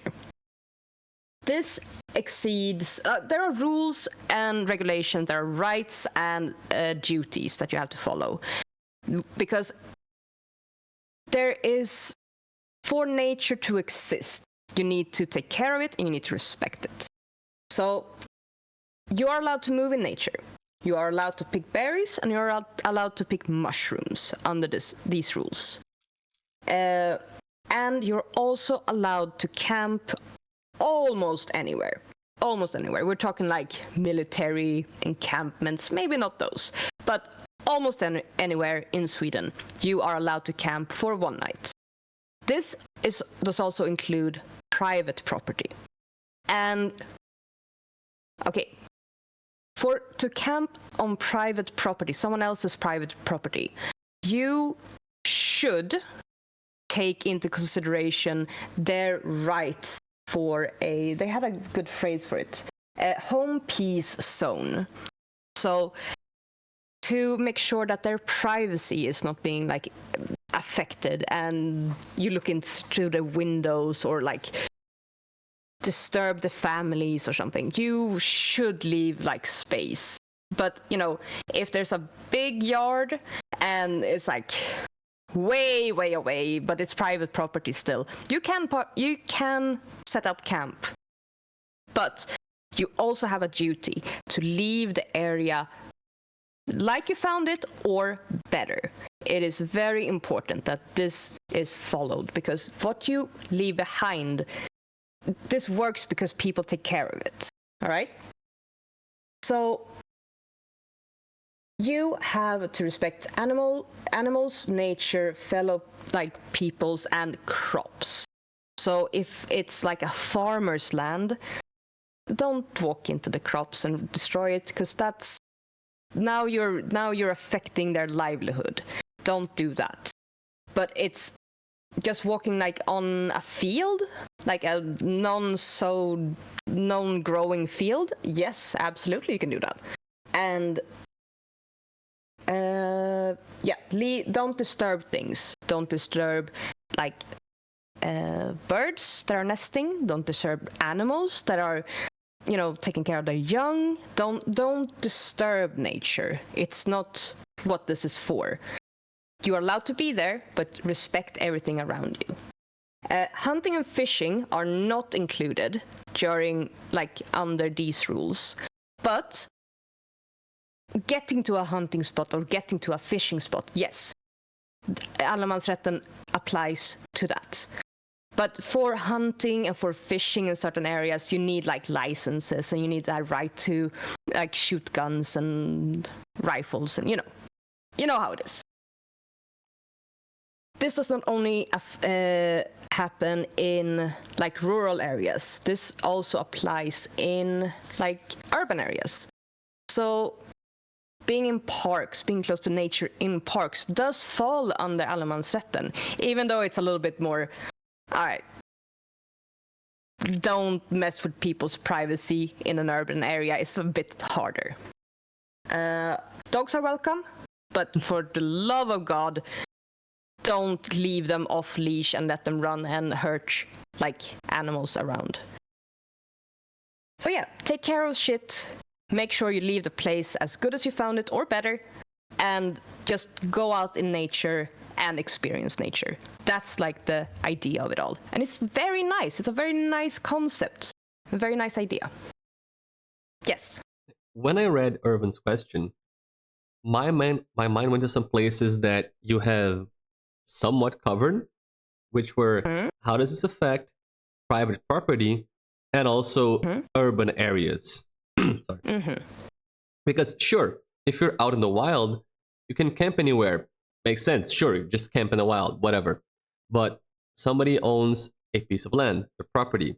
You can just walk into somebody's property and set up camp there for a night, near their house, in the place where they just own land. This falls within the home peace zone. So not next to the house. There's a limit to how you can set up stuff, because then you would be disturbing their privacy, and we like our privacy. Yeah, but if you camp in somebody's front yard, in the house, you can't do that. No, it's a bit too close, but it's all common sense. You know when you're too close and disturbing their lives, because you're not supposed to disturb people. But you can absolutely walk across it. You can absolutely if it's out of view and not disturbing the way they are living, yes, you can put up camp there. And you could camp at the park in the city. Yeah, I do believe so, if I'm reading the rules right. Yeah. That sounds like something that would not work in every country in the world, let me tell you. I was hearing and thinking this would not fly in Brazil. Yeah, but it's also 1 night. You can do it for 1 night when you're moving through it. Oh, my dear Mags. I have no idea how Brazil is. No, I know. If this was a thing in Brazil, people would go for more than 1 night. They would camp near the houses. They would vandalize property. People would get shot and killed over this on the first night. If you enacted this rule, okay, Brazil now has allemansrätten. First night, people would be killed over this. The campers and the house owners. Yeah, like Valtari said, in the US, gun pointed to you immediately. You walk into somebody's property in the US, gun to the face. Yeah, not here. Not here. Yeah, so it's a very Swedish thing. As somebody who lives in, a little bit, tiny bit more violent country, that sounds like an alien idea to implement. Yeah, and because there's a lot of things you can read about it. It has a lot of like interesting stuff. So I did put in like the right of public access link. I put it more to the right. Maybe we can like post it in Discord if something, if people are interested, because there's a lot to read about it. Yeah, just hit it. There's a lot of shit where you have stuff. No, I get it. You put it away from my pictures to not disturb my my lifestyle. Yeah. It's way out in the backyard. Yeah. Your privacy. Yeah, I couldn't even see from here. Like, I couldn't see you from here. Then it's fine. Just came for one night and you leave. I was just following my rights and duties as Swede. Checking out the beautiful nature of cell 05 in the spreadsheet. It's amazing. It looks perfect. Yeah. Just enjoying 05. It's beautiful. But yeah, we can post that link later if we want to. But yes, this is definitely true. It's definitely real. You do get a lot of like rights and duties with this right. So could be good to, like, if you want to go and camp in Sweden, could be good to read through what allemansrätten would mean for you. So yeah. This is wild. I had never heard about this. I read the question when it was sent. I was like, this cannot be real. And it is. And it's crazy. It is. Like, hearing about it, crazy, wild. It is a country with lots of nature, and out in the sticks, people don't live super close to one another. It makes sense, but I'm just saying that as a foreigner from Brazil, it sounds wild. I'm sure it makes sense in Sweden, and it works out because, you guys keep doing it. But for me, it sounds crazy. Like, this would never work here, man. Yep. But good job, Sweden, for making such a strange concept work. Strange to, people from, like, Brazil, US, etc. Yeah. But I think it's because nature is so highly valued in Swedish culture that it's, you have to implement some form of like right to nature, because if only like the private properties and the land that's owned, that would, like, you couldn't be in nature then. It's as simple as that. You couldn't, so yeah, it's important to be respectful, and it's important to like take care of the things around you. So, otherwise, Swedes would be even more depressed without nature. Yeah. You don't get the sun. Imagine not getting grass either. Not touching grass. So yeah. Long or short of it, correct. Nice. Thank you for the water. Max, drink water. Oh, drink water. Fizzy water. The fizz is delicious. The anger fuels me.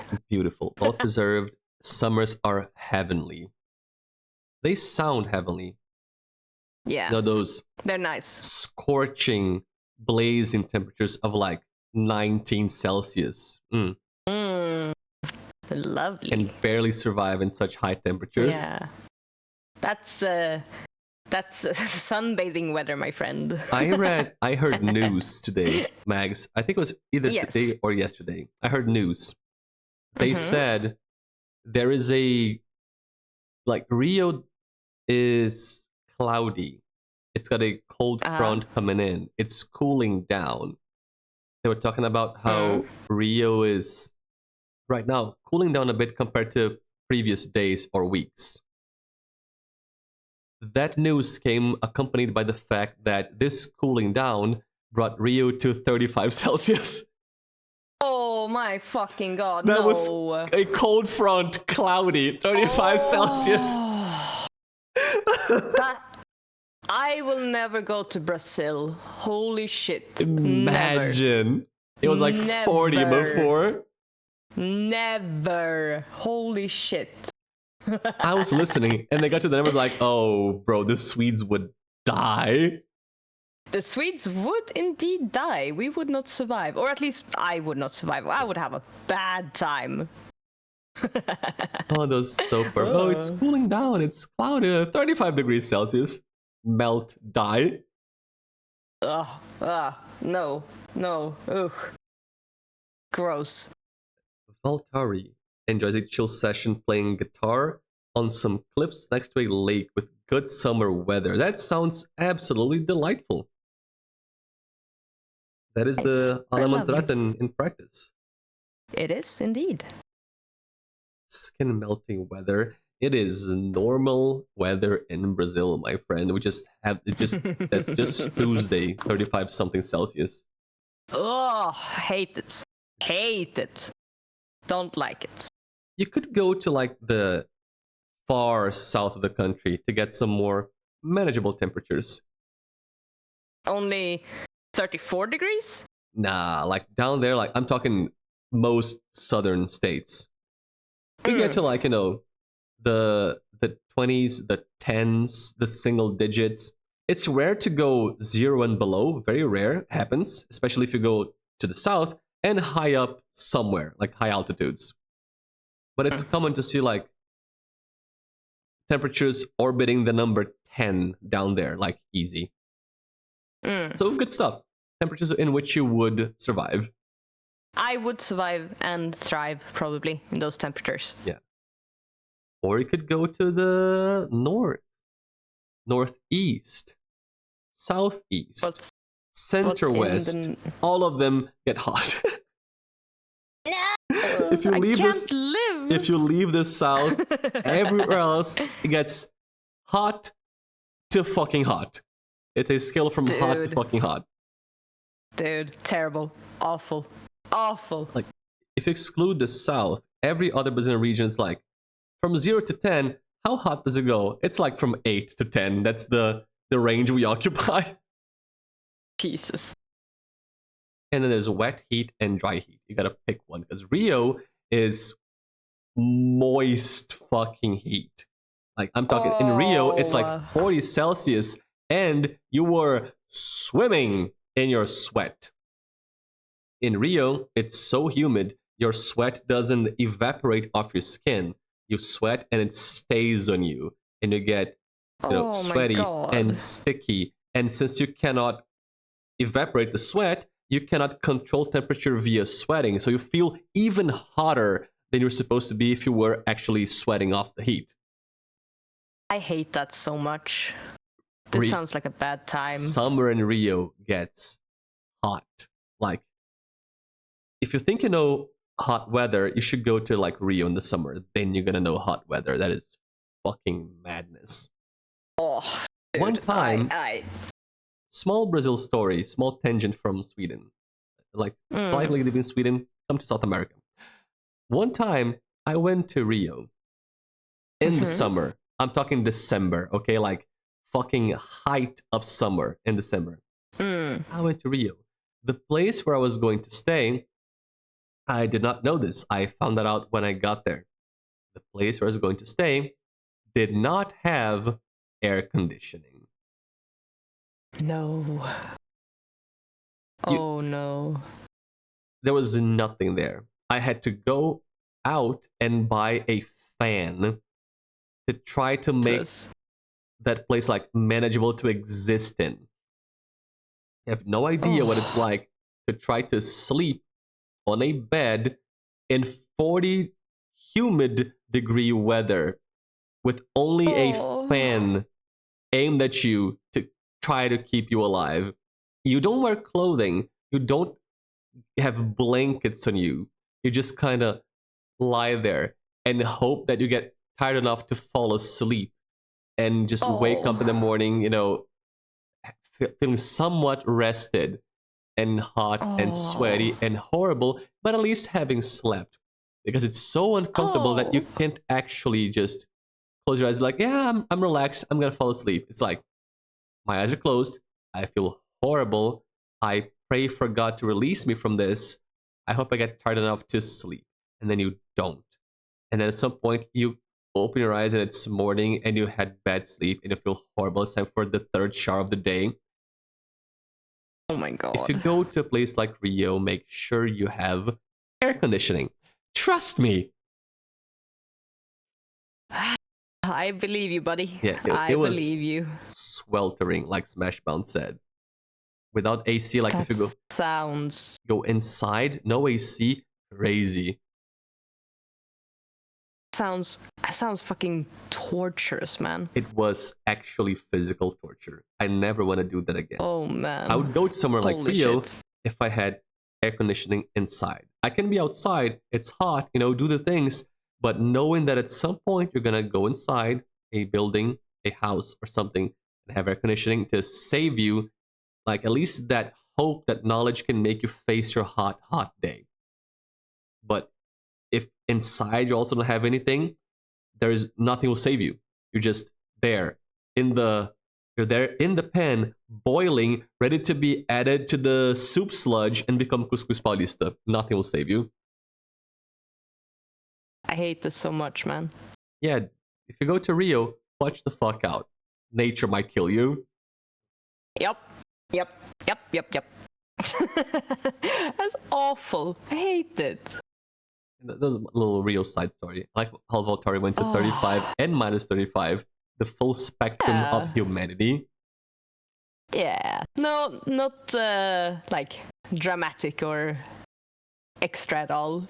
The I hate 40 wet degrees is bad. At least in I dry believe heat, you. you can sweat out some of the heat. It's still bad, but not as bad. The feeling is not as bad. It gets so sticky, so everything. It's Rio. No. Good news though. I have good news. You have. Tell me. We have finished answering Ervindrick's questions. Hell yes. We are productive. We are fucking frogging this. We're almost there. Yeah. How are you doing on time, Mags? I'm doing good. I could do 1 more hour because work in the morning. I also work in the morning, Yeah. but my morning is farther away. Yes, it is. Swedish Yes, it fun is. fact, they are in Central European time. There you go, another Swedish fact. Yes. So it's approaching 12 o'clock right now. But Mags doesn't give a shit, so she's gonna stay. Spider-Man. Yeah, like 1 more hour. Yeah. 1 more hour means 1 more question. Oh, that's true. Because that's how we operate. Pick a good one. Pick a good one. I'm gonna pick another one based on a single, simple criterion. Oh, okay. For the viewer questions, we Mhm. now have 4 left. You know what? Oh. You can pick. Wait. We have What do we have? We have 4 questions left. I'd like to choose for now either Hattie's single question or Huggles' last question. Why? So we can check another box, because I live my life focused on checking boxes. Yep. You want to talk Yes. about Finish. ABBA's Dancing Queen or Swedish books and movies? Your pick. Kind of want to do the books and movies. Then we're gonna finish Huggles' Kind. question. Let's go. Books and movies. All right. Okay, I'm gonna Oh, start shit. with like probing you a little bit. Oh my you god, Mags, I know- thought you would Yes. never ask. My pants are Yes. off. I am gaping, ready to receive. By the way, Exactly. hi, Where you Ermerich. should be. What a time to get a new viewer. Perfect. Hello. Welcome to the probe. Yeah, welcome to the probing session. I'm feeling a little peggish. Yes, peggish. But yes, Peggish. Yeah, do you have any? Sorry. Yeah, what do you want to probe Peggish. me about? Do you know any like art No. books? You know none. No art. What No, do you mean okay, they don't no any art. art? No art, no books, no movies. Never seen Nothing. a single one of those in my life. What is this? A sandwich with words? All right, then I will just jump right into it. What do you mean if you know any art or books? What kind of question is that? What you know of Swedish culture, Swedish like literature, Swedish like creations.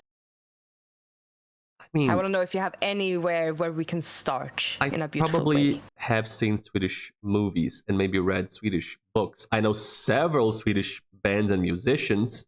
But the thing is, maybe I know of a movie and I don't know that it's Swedish.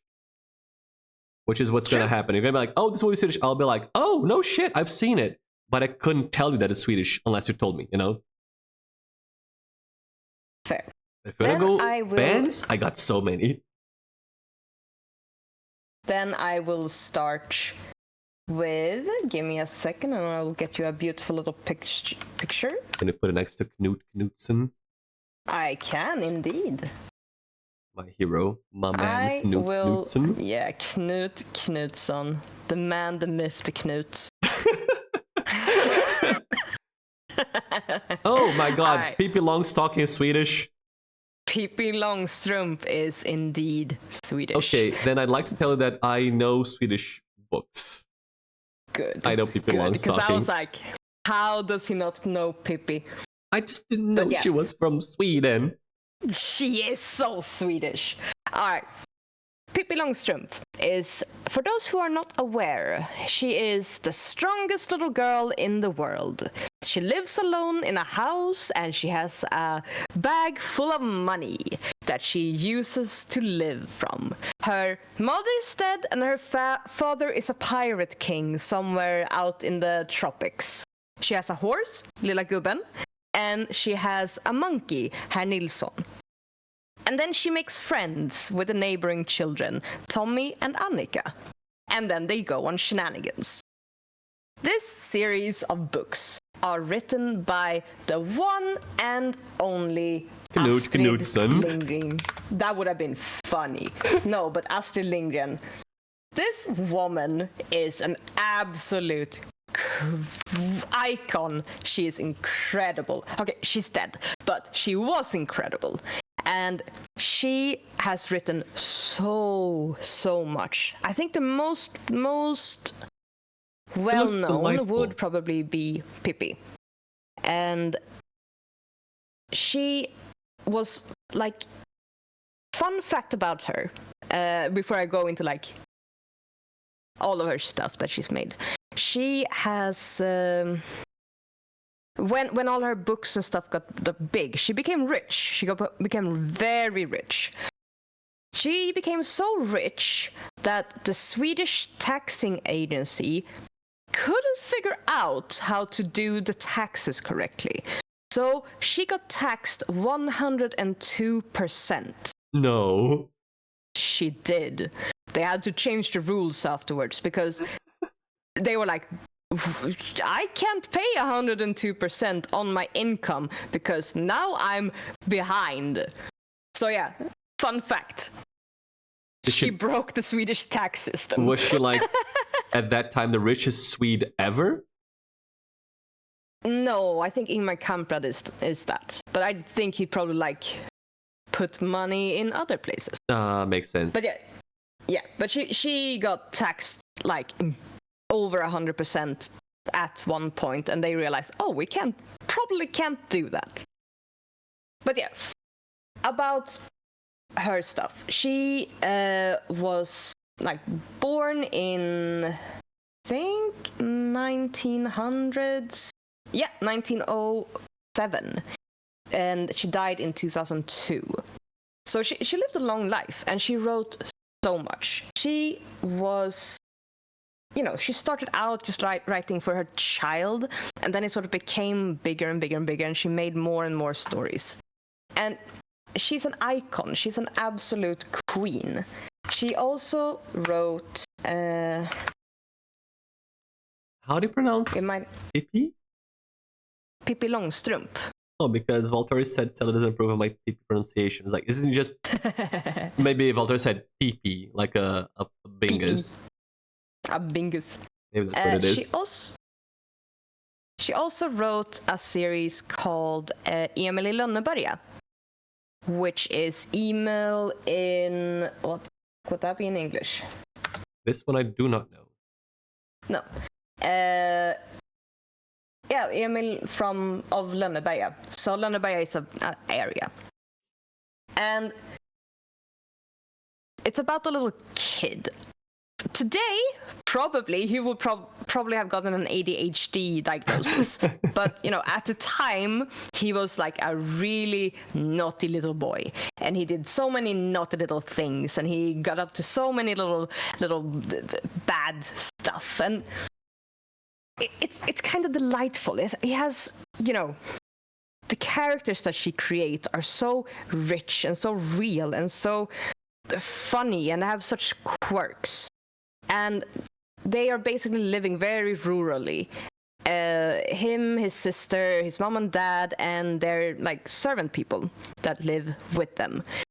And it's basically their day-to-day, the things they get up to, the things that happen to them, and him making shit happen.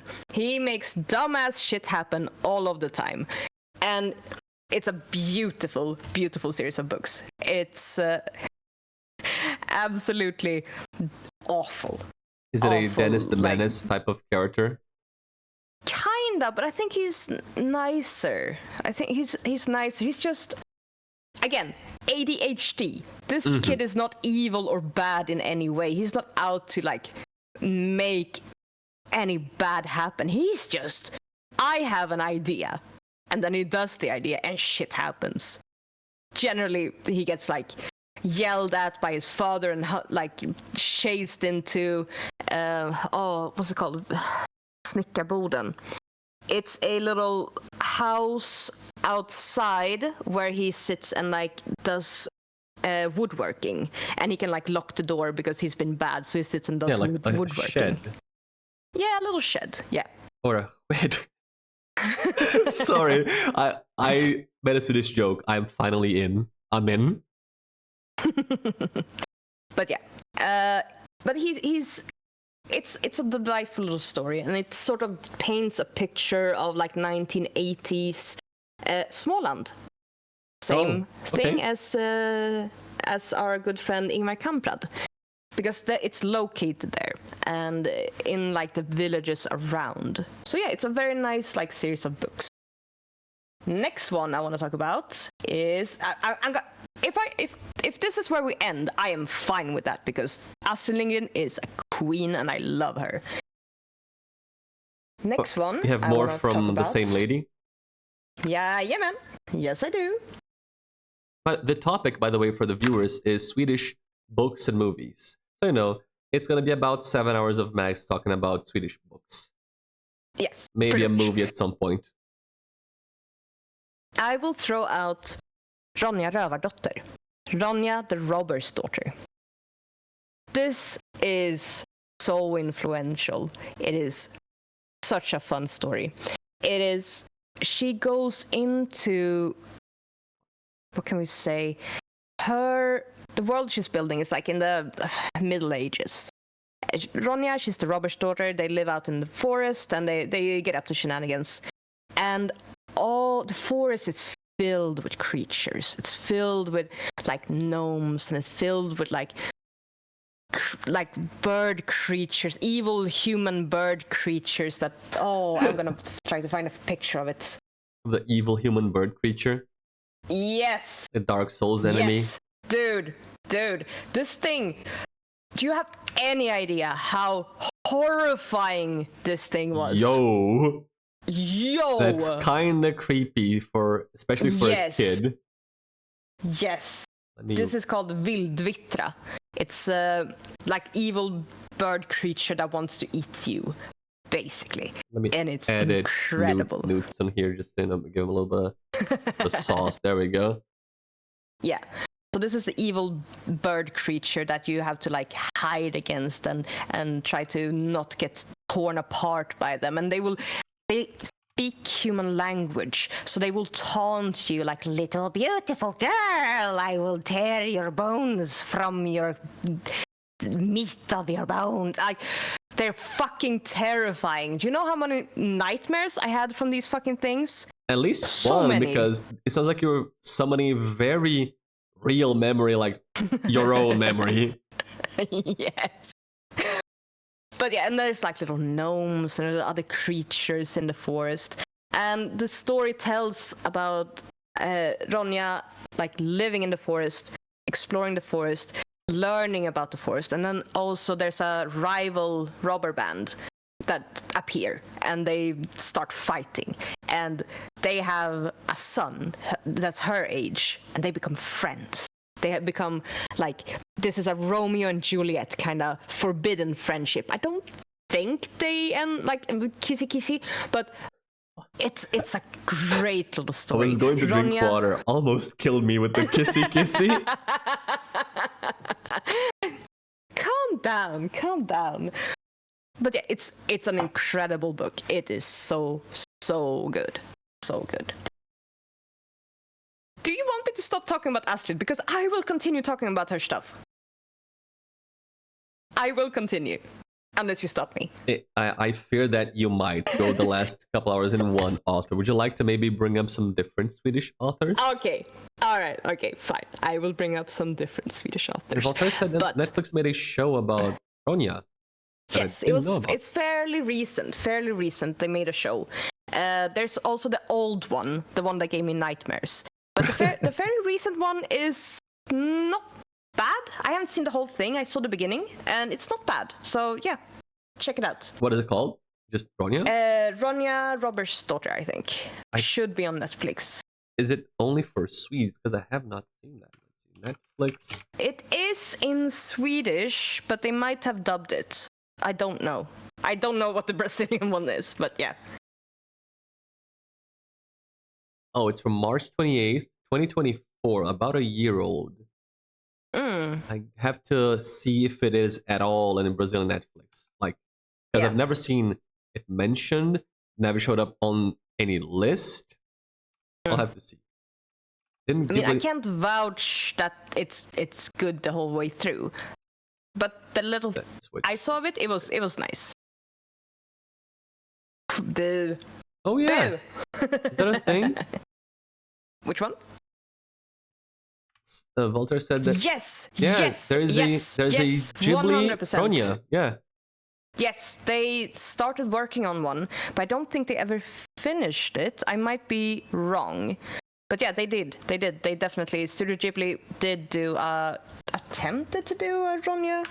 Wait, I see one with fucking how many?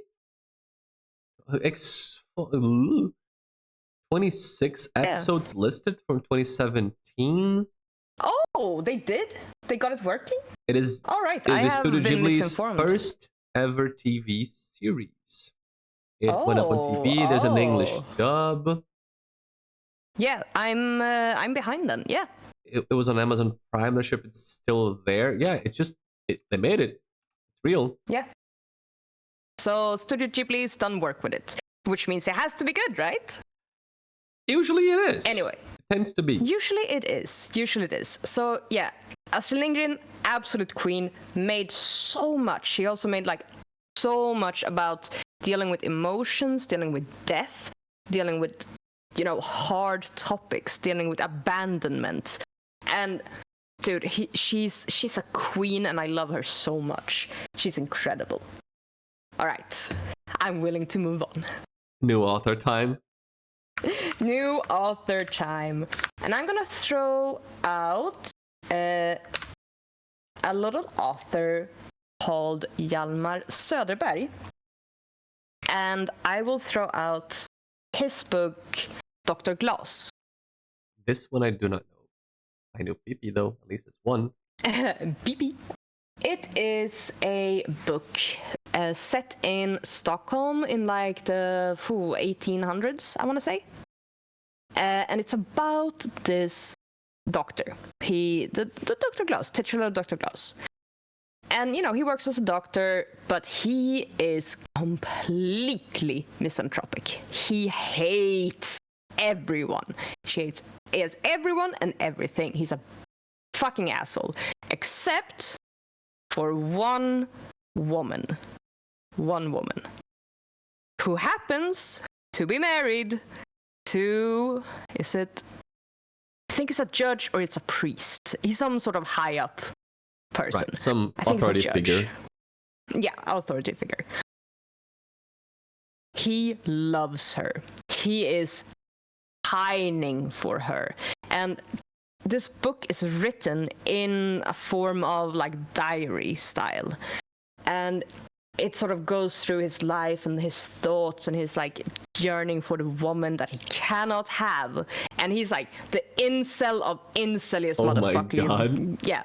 He's a fucking asshole. But it's great. It's such a good fucking book and I love it so much.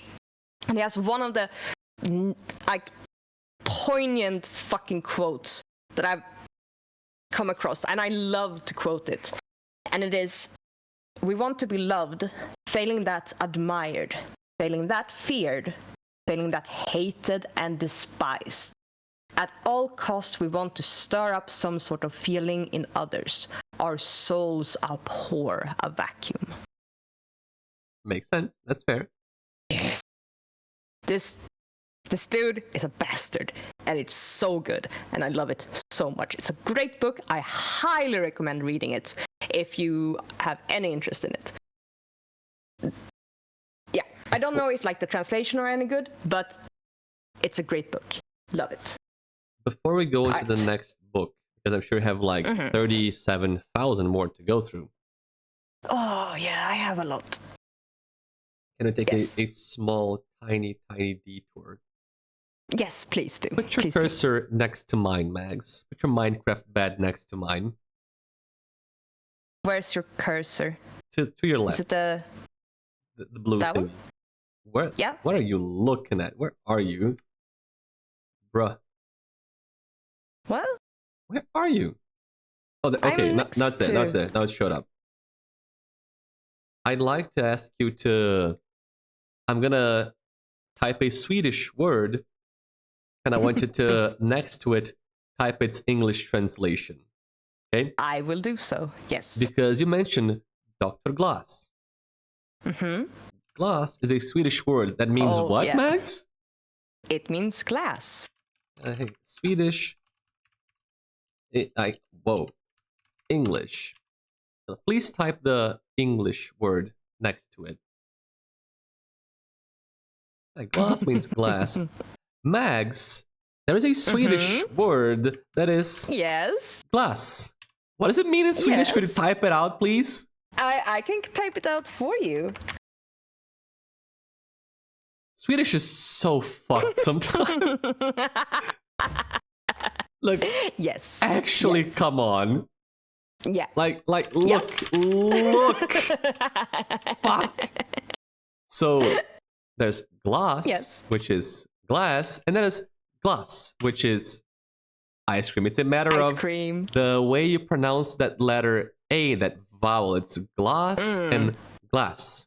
It's, there's an A and an A sound because of the double consonant. Like I told you guys, Swedish vowels are the devil, and I have feelings and complaints. This comes up so early in Swedish Duolingo. Holy shit. They hit you with the glass means glass early on. And you're like, okay, that's fair. They look like, glass, glass, almost the same word. Awesome. One lesson forward, and they throw the glass in the ice cream. It's like, no, this can't be real. It really sets the tone for what you're gonna be facing as you try to learn the language. Yeah. Fucking Jesus. Next book. All right. There's more shit like that in Swedish, by the way. I'll think of more later. Yeah. All over the place. And next book I want to talk about is a book called... I will give you the English word for it. Thank you. It's The Girl with the Dragon Tattoo. Oh, I know that Swedish media too. Yes. Yes, it started out as a book. It got taken by like the Swedish Film Institute, and they made a film about it. And Yeah, that's what I know. I know the movie. Americans came along and were like, oh, hey, we can't read subtitles. We're making our own. Every fucking time. America, I need you time. to stop, man. Just read the subtitles. Yes. So, The Girl with the Dragon Tattoo and the whole series, the Millennium series, is written by this dude called Stig Larsson. And if I can bring up a picture of the dude. Does he look right peculiar? there. No, Oh, no, just so the you guy. know. Just a dude. It's just a guy. It's just a dude. He wrote these series of books, and then he tragically died. Very, very young. Passed away at age of 50. And this was like just about when the book started like getting big, when the book started getting like gaining traction. So I can't remember if he did or did not finish the book series, but yeah, The Girl with the Dragon Tattoo series is made by this dude, Stig Larsson. He's tragically dead. I knew this was gonna happen. It's things which I and we know of, we've heard of, but had no clue that it is made by Swedish authors. I knew Pippi Longstocking, I knew Girl with the Dragon Tattoo, I just didn't know there was, Swedish author behind it. Because that's how a lot of things happen to go around. You know the name, you've seen it, but a lot of people don't go after who wrote it, who made it. Yeah. There it is. So yeah, the made with Daniel Craig and someone else. Rodney Mara, yeah. The American version of the film. Yeah, because Americans cannot read words on screen. It melts their brain. Subtitles are difficult. They keep and remaking foreign movies, man. It makes me so tilted. Yeah. And I'm actually gonna go on a similar idea. It is a book. No. And that turned into a film. No. That turned into an American film because subtitles are hard. And it is our vampire movie. Vampire show. Tell me about It's this. called... I did. It's called Låt den rätte komma in. And in English, it is Let Me In. I'll get you a picture of it. There you go. And Let Me In is, of course, the American version of it. Of course. The Swedish I only seen the Swedish one. I have no interest in seeing the American one because the Swedish one is gonna be better. Come on. Damn. I'm a little bit like, damn. I'm throwing down the gun, like the gloves on this one. It is gonna be better. Shade. But let the right one in. It's based on the book Låt den rätte komma in by a dude called, it's a long fucking name. Let's see if I can Låt in by John Ajvide Lindqvist. And let me bring you up. Let me bring you up a picture so you can see the dude. Oh, he looks sad. Yeah, he made a sad vampire movie because he's a sad person. Yeah. So yeah, it's a book set in like the 1970s in like the Stockholm area as well. And it's about this kid who is severely bullied in school. He's having a bad time. He's not having fun at all. He is not happy. And all of a sudden, a neighbor moves in next to them, and they're weird. It's a dad and a daughter. And the daughter is weird. But the dad is also weird. he ends up like the kid, the bullied kid, goes out like in the middle of the night. Snow, it's winter, it's cold, and he's trying to like relieve tension from like being bullied hard. So he's like starting to stab a tree because all the kids in the 70s had fucking pocket knives. They did? And yeah, like pocket knives was a thing that people had. Fickkniv. You know, in the 70s. It's not allowed anymore. I feel like it's not a thing everywhere. Hasn't been a thing everywhere. I know kids have knives, normal 70s. thing. This was the 70s. It was the 70s. Kids had knives. Yeah. Kids had knives.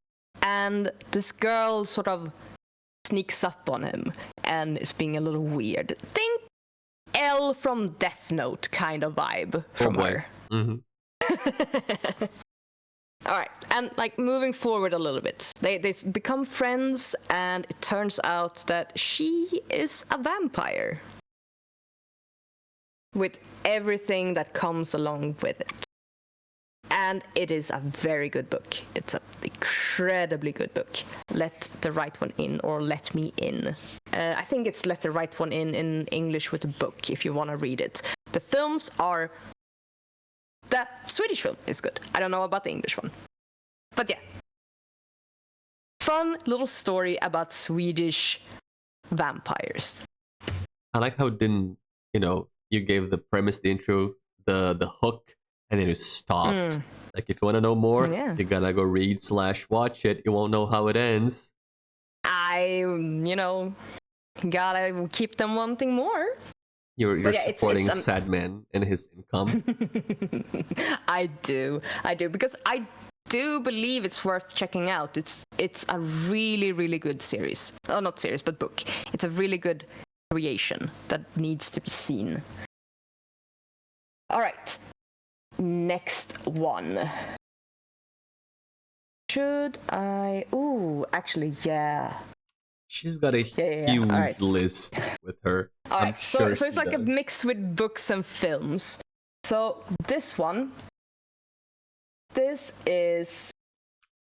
I'm gonna pull up some pictures.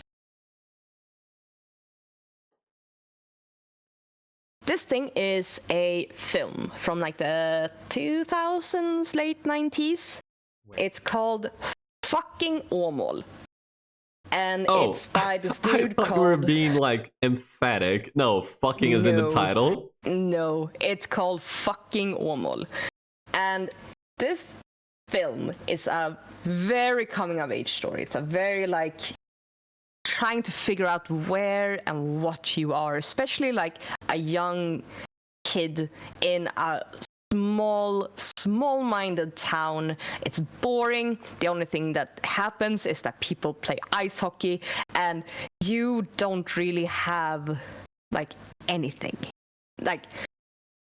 And it's about these two girls who befriend and then start figuring out maybe we love each other. And the tension, love, like they are lesbians. And the tension from this interaction between these two, it's delicious. And it's a really funny fucking film. And it's also heartbreaking fucking film. So fucking jävla kukåmål is the fucking film you should check out. And I think they translated it to Show Me Love, which is a inferior fucking title. What does Åmål mean? Åmål is a town. Oh, That's the town they're in. And if we pull up Åmål... Show Me Love sounds like how a Brazilian would rename a movie, because we are notoriously bad at localizing movie titles. They all become generic and stupid. Something like, fucking Åmål to Show Me Love. Fucking jävla kukåmål. That's the name it has. And that's also a quote from the film. It's like, fucking jävla kukåmål! It's so good. I love it so much. Let's see if I can fucking find the thing. Map. Just want a map, man. Oh yeah, here we go. Close enough. I might have to bring out two pictures so you get a concept of where we are. There's fucking Åmål. Yes. There's a mini map on the top left. Oh, okay, cool. Like you can see how this is like a southwest Sweden. Yeah, pretty much. Åmål. Big, close to one of our big lakes, Vänern. I think it's the biggest lake we have. So yeah, Åmål is a little shitty area, and you know, this film got put that fucking place on the map, and I don't know if it was a good thing that it ended up on the map, because fucking Åmål is not kind to that town. It is not kind to that town, but it's great. Very good film. Have you been to Åmål? I have not been to Åmål. I have no need to go to fucking jävla kuk Åmål. I was gonna say, do you want to go thank to you. Åmål? I do not want to go to Åmål. But yeah, this... Sorry. What Mags is saying, fucking jävla kuk Åmål, might not make sense to you, but when you get to the curse word section, you're gonna learn all of these words. They're all curse words. Yeah. And but yeah, great fucking film, extremely good, like coming of age LGBTQ film. It did a lot for what it's doing, and it's very real and it hits you hard. Another one by the same filmmaker, Lukas Moodysson, is Vi är bäst, or We Are the Best. I should probably bring you up a picture of Lukas Looks Moodysson. slightly more positive, probably is not. Yeah, it's 1980s. It is more. It is happier. It is happier. It's not quite as bad as fucking jävla kuk Åmål, because these. It's full, the fucking name. The full government name of the city, fucking jävla kuk Åmål. Yes, that's how it's known. It's its fucking name, fucking jävla kuk Åmål. Imagine living there, dude. Yeah. Imagine being born the there. Fucking bullying. Yeah. Imagine being born in Åmål. Jesus. In a fucking jävla kuk Åmålian. Yes. But yes, We Are Best, We Are the Best is about also like coming of age story. He does a lot of coming of age story, this dude, Lukas Moodysson. And it's about these girls in, you know, they're pre-teen, teen, they're really like right before hitting puberty hard kind of deal. And they want to play punk music. They want to play rock and punk music. I can see that. And yes. And they are so fucking cute, and I love them so fucking much. And they go so hard. They want to play music, and that's what they're gonna fucking do. And they're a little bit dumb. They're a little dummies, but it's such a good film, and it's so... Again, that one hits so hard. And one of the songs by one of the girls in this film who sings it, she does a cover on what's that fucking song? 747? Like the plane? Yeah, it's not the 747. It is. Let me check. Crack. She does a cover of 602. 602. It's a song by a Swedish like punk band, the KSMB. But she does like a slow, intimate, acoustic version of that song. And good lord, that song hit me hard. I could not stop listening to it. I have a thing where I listen to stuff a lot. No. Like, I do. It happens a lot. That thing went hard. So yeah, We Are Best, We Are the Best, and fucking Åmål or Show Me Love. Great films by this dude, Lukas Moodysson. Could you tell the people what were the last recent songs that you were looping on your Spotify non-stop, such as the one from Vi Är Best? Yeah. One of them would be no cock like horse cock. That one has looped pretty hard. Yeah, And pretty also, hard. and also Boof Pack has looped pretty hard. Of course. Yeah. And also my normal musical ones have been running pretty hard as well. But Boof Pack has been hitting me quite hard. Every time for a I'm bit. talking to Mags on Discord, and I look to the top right, I see the Spotify widget pop up, and it's always Boof Pack or no cock like horse cock, like every time. Holy shit! I like Mags it's again, beautiful. and she's like again. I needed the Boof Pack, man. You gotta smoke Venus tonight. Yeah, I gotta smoke beans tonight. Or no cock like horse cock, send your asshole into shock. It happens. It happens. But yeah, really cute film, really great film. Should check him out. Lucas Moodysson. Good. Let's go. All right. You have Let's half an see. hour to run through your whole list of books and movies. How many do you have left? Out of pure morbid curiosity. I could talk a lot about some, but I don't have like that many left. I don't have that many left. I'm actually surprised. But I could talk like forever about some of the things. I thought you had like 30 left still. Oh, I had to limit myself. Do you know how much I limited myself on this one? A lot. A lot. So many darlings fell in the way. So many darlings got killed and died. Hard. All right, I'm gonna hit you with a classic Swedish cinema. The fucking Seventh Sail. The fucking is emphasis on this one. I was gonna like, there's no way this one also has fucking in the title. No way. No. Or the Seventh Seal, sorry, Seventh Seal. Sjunde inseglet in Swedish. That's why I went with sail. But yeah, the Seventh Seal. And it's by our one and only, the true fucking cinematic auteur, Ingmar Bergman. The one and only. Sorry? Fucking Ingmar, the one and only. Yeah, Ingmar. Let's see, Bergman. I'll show you a picture Bergman, of the dude. Bergman. Yeah, Bergman. Ingmar Bergman. I'll show you a picture of this old, decrepit fool. Dude. There he is. Yeah. Will it surprise you that this guy was a little bit of a bastard?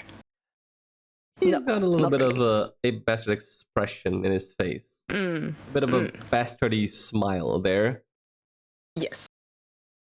So Ingmar Bergman was Ingmar Bergman, we're doing this correctly. He was a Swedish filmmaker.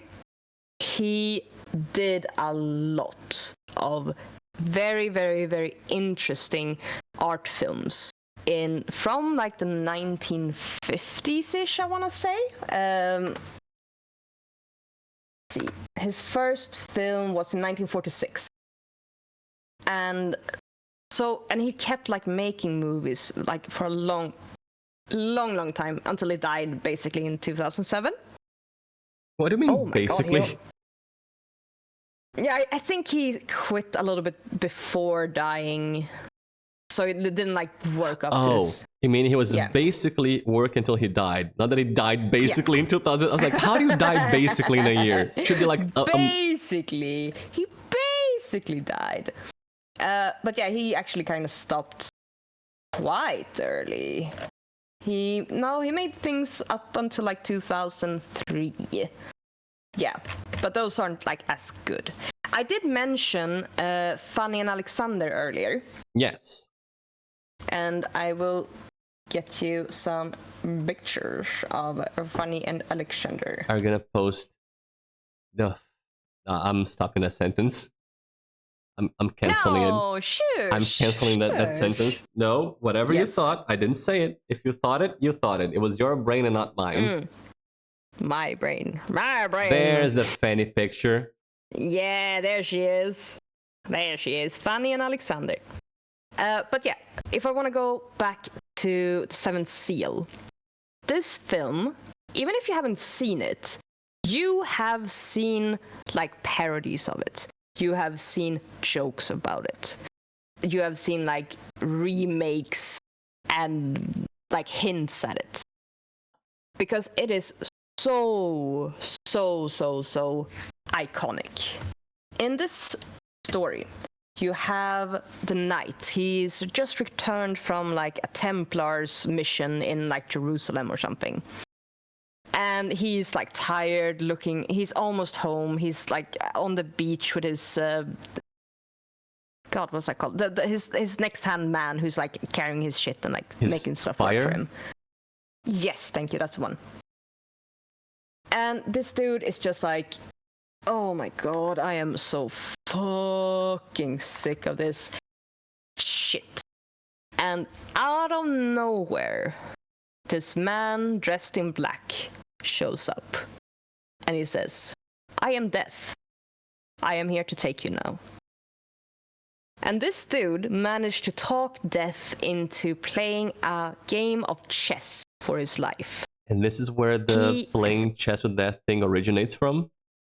No, it is actually not. I will fucking get to it. I'm But, sorry. yeah, I'm sorry. No. I'm just excited. I'm just excited. That's why I'm. Wait. I didn't have a picture up. Wait. Death. Yeah. There we go. All right. So this is based on like medieval drawings on the walls of churches, like medieval churches, where you're playing for your life with death. Look, man. And you're. Are you looking at the stream? What? Are you seeing the stream? Yes. Look. Fanny and Alexander. Yeah, that's Fanny and Alexander.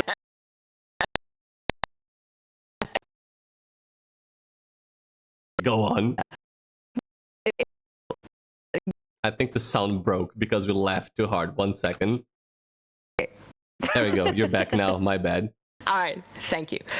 So yeah, this gentleman, this knight, challenges him to death. Challenges Death to a fight for his life with chess.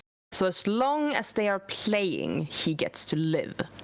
And he just want to get back home. He just want to get back to his castle. He just want to get back to his wife. And you follow him on his trek along like the countryside, and they're dealing with deep religious questions and deep religious thoughts and like life and how people like handle strife and horror. And they're like horrible scene of an execution of a woman. I mean, it's not like grimy or gross or anything, but it's like it's unfair. It's so unfair, and you like hate it so much. And all of this to sort of try to get home, try to see his family before he loses the game to death.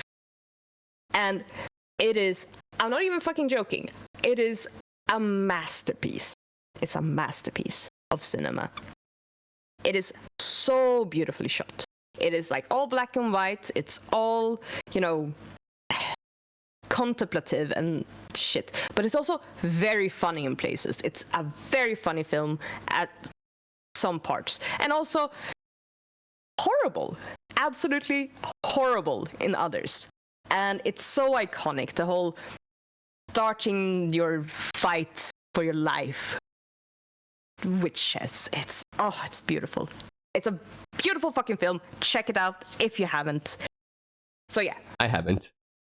Yeah, Seventh Seal. I do know this trope of playing chess with death. And if I had to hazard a guess, I'd say that most people who do that in modern media are referencing Seventh Seal and not the old medieval paintings. If I had to guess. Yes. It's how it got to them because of Seventh Seal. Yeah. And people do that a lot, that trope. They do. Yeah, they do. So playing for your life with chess this is where it comes from in modern times. And then not even So, just yeah, chess. They change it to playing something with death for your life. So different sport, game, whatever, but it's all boiling down to Seventh Seal. Pretty much. In Pretty Sweden. much. I think the last action hero, I think it's the Arnold Schwarzenegger film. They have like a direct reference to the Seventh Seal. They are actually showing the Seventh Seal on the screen. I think Bill and Ted's Excellent Adventure. I think they do the same thing there as well with death. I'm pretty sure. I might be misremembering it. And there are so many places where they bring out this iconic dude dressed in all black with a white face to represent death and, you know, fighting for your life. It's excellent. It's so good. Maybe a bit out of left field, but regular show does this all the time. The playing a game for your life thing to absurd levels of the fight and the game. But they do this all the time. Not once. Like every other episode, they just do that Seventh Seal moment. I mean, it happens. Sometimes you gotta play a little bit to know you're alive. So yeah. Oh man. How much time do we have? Oh shit. Okay. I mean, I have time. You don't have time. I do not have so much time left. I will throw out another one just so it's been said because I think you'll appreciate it.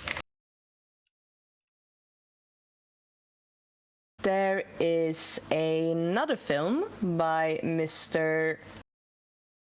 Ingmar Bergman called Smultronstället or Wild Strawberries.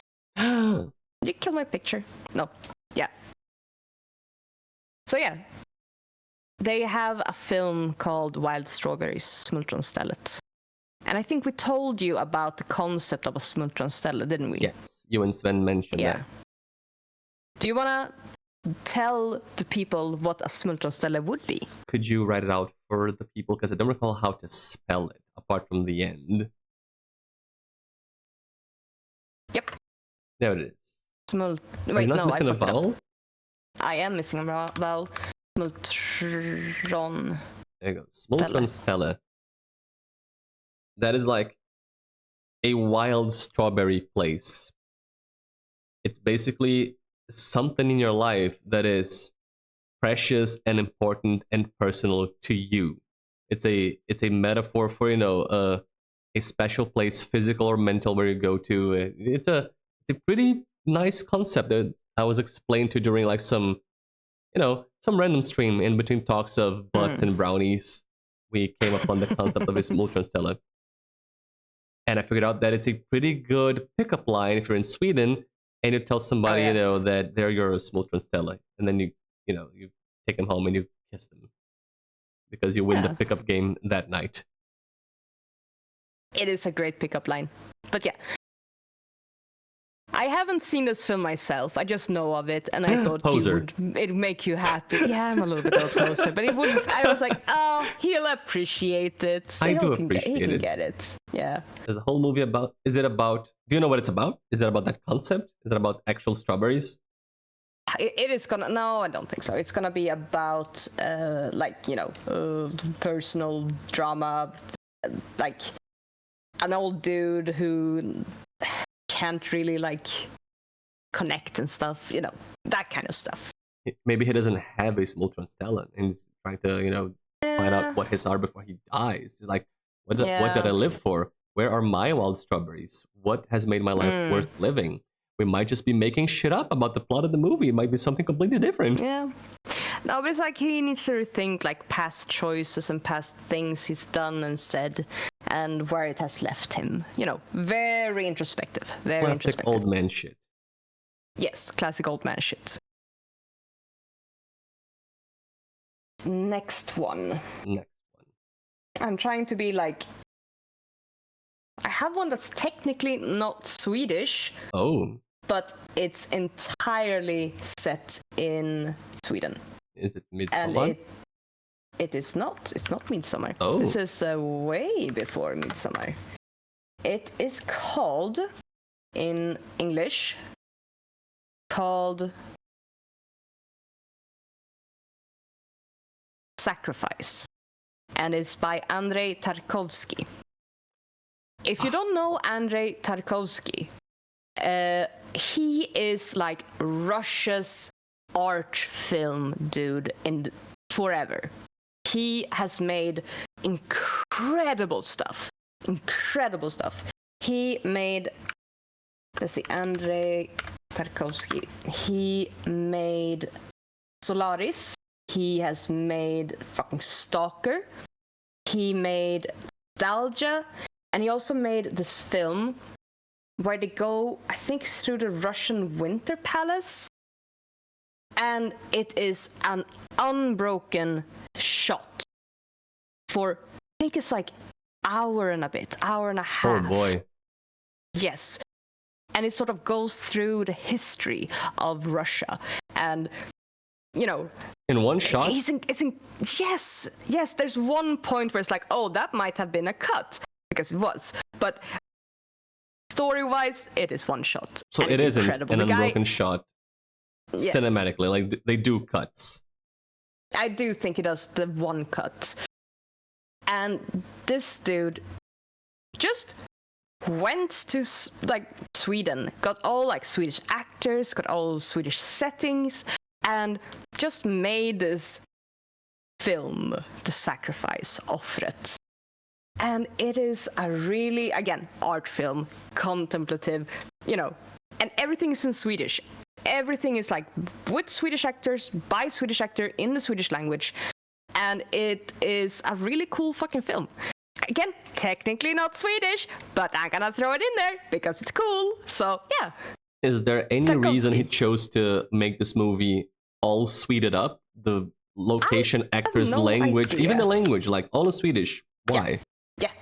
I don't know why he decided to do that.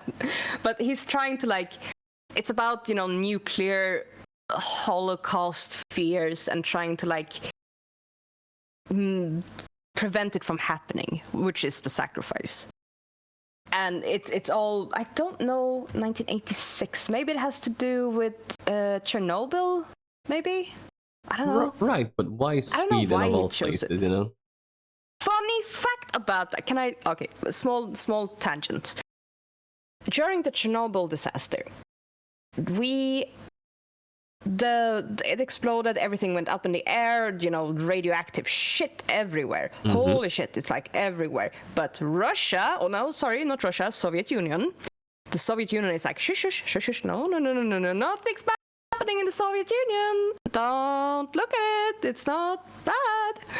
Until scientists in Sweden started getting really high fucking readings of radioactive like material in like nature that started appearing. They were like, hi guys, there's a lot of radioactivity going on, and they sort of like traced it back with the winds to the area of Chernobyl.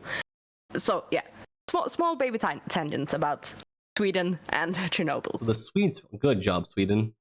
Yeah. You outed Chernobyl as a disaster. They would have figured it out eventually, but that was like one of the first signs. Yeah, it's one of the first signs like something was not right in the land of Sweden. Or in Europe. In the land of, all of Europe. Yep. Yeah. Yeah, very cool. So do you think this is related to why The Sacrifice is in Sweden, or maybe not? Maybe. Chernobyl. When did that happen? 1986, yeah, it might have been connected to that, yeah? It probably is. That's my guess. That's my uneducated guess. Uneducated, but not entirely uninformed guess. Yeah, you know. I don't know, I haven't looked into it. But yes, so I'll have to like drop the other ones. I don't have time for the rest, unfortunately. Yeah, if you're interested, watch Sacrifice. Sacrifice, yeah. Visual design is my passion.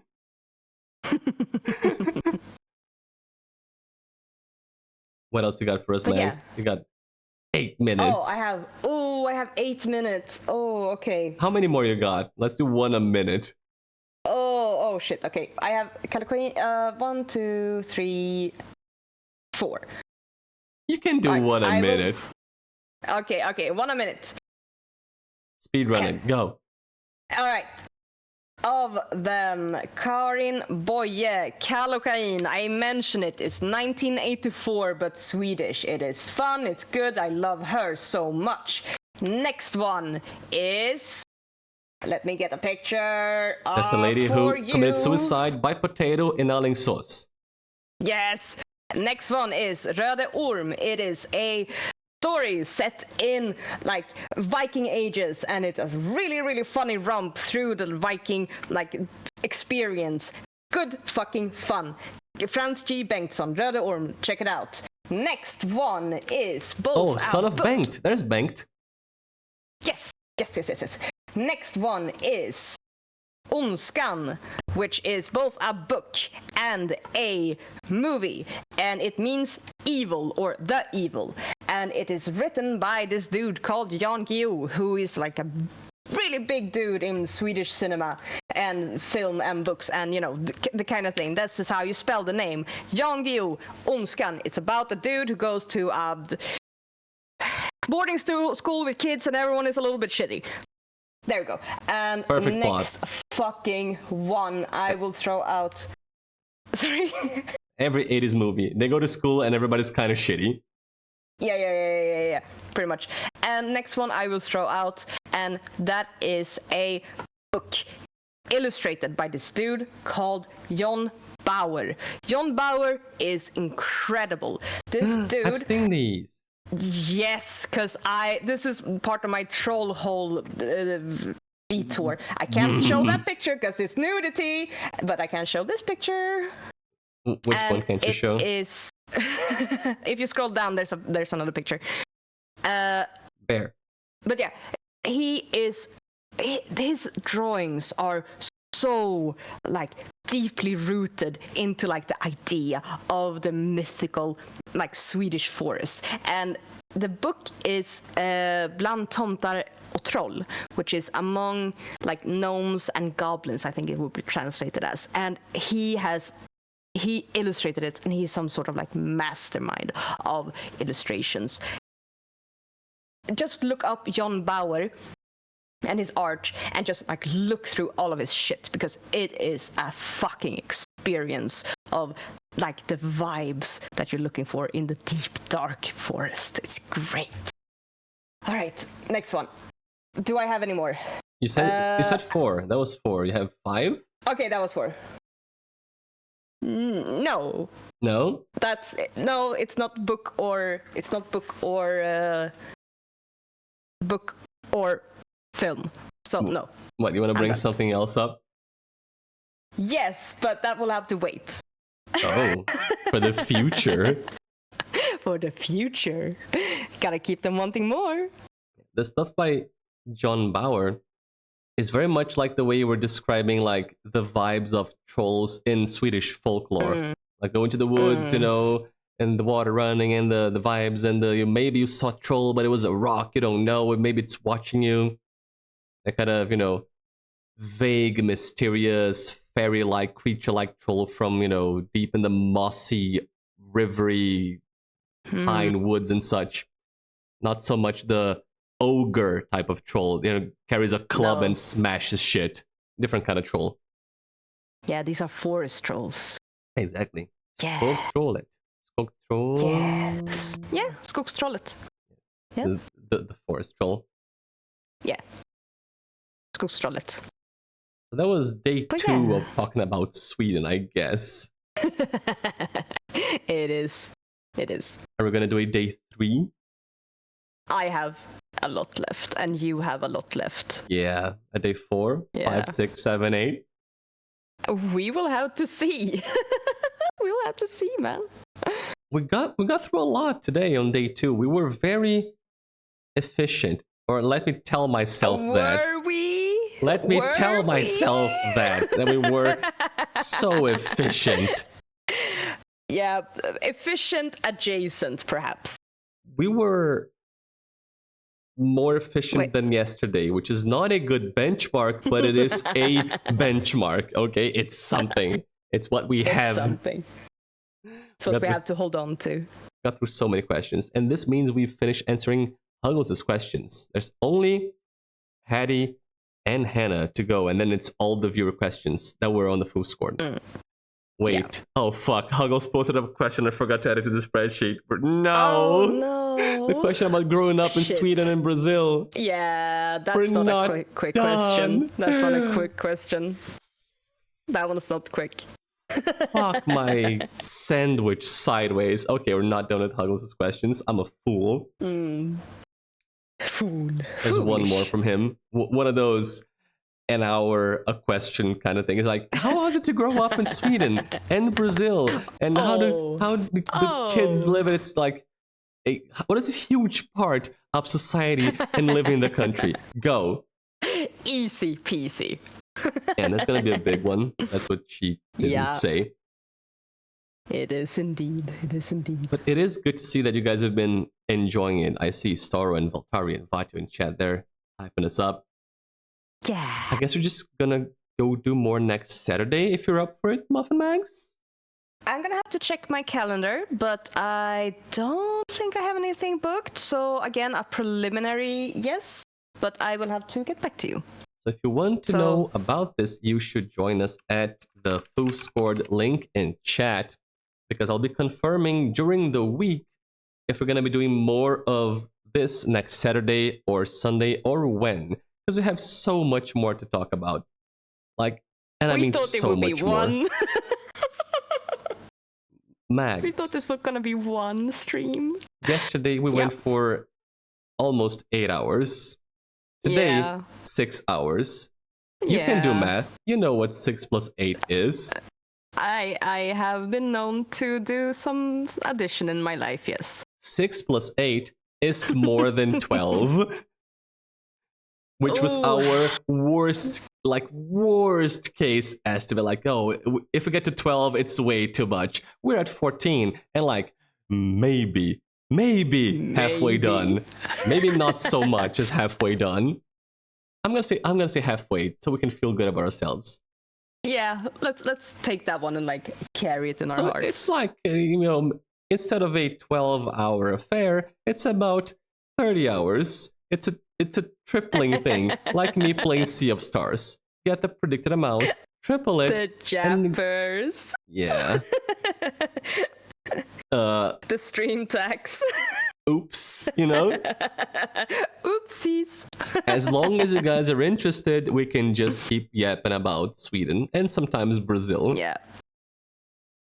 So and we'll then see. Go off on cursed tangents. That's the Brazil part. Oh yeah, true. and Sweden too. Today we had some cursed. Both days we had some cursed Swedish shit. You know, Surströmming and the Fliegende Jakob. I need to get you guys out of the kitchen. Like, great movies, great books, great games. Stop cooking. No, we're cooking. Come on. No, like, who let them cook? Who let bro cook? Who let the Swedes cook? Who? Who? Who? Tell me, because I will destroy them. No, we did see some good Swedish food, not just the cursed garbage. I want to try pickled herrings. You should. I don't think I've ever eaten herring, Mags, like at all.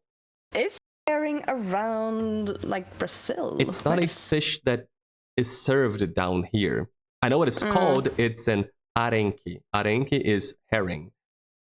I've never seen arenque served in a restaurant, in a place, at a market, canned, nothing. I've never seen that fish in real life. I've only heard about it. I've never had any kind of herring, pickled, rotten, or otherwise. It seems like you do have some, but it's like Chilean sill, like herring. I don't know. What? Probably not the same. I'm looking at like herring population, but it seems to be like a different species. And it's in Chile, you said? Yeah, it's just no, No? you're gonna de-stunt me. I would You're gonna never, Mags. I think you're lying. What is the fish called, Mags? The people in chat want to know. I don't know. It's like herring from Chile. All right, there you go. Where is it? I don't know. It's in Swedish, so that's sort of the area of like the herring, but there seem to be different species. Where is the thing you're talking about?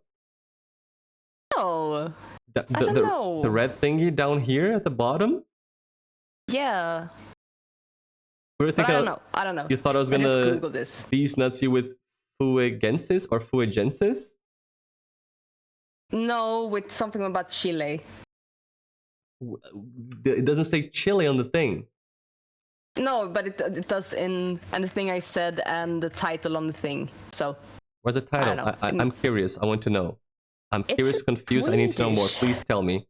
All right, this is what it says. It's if you scroll down a little bit and yeah, scroll down.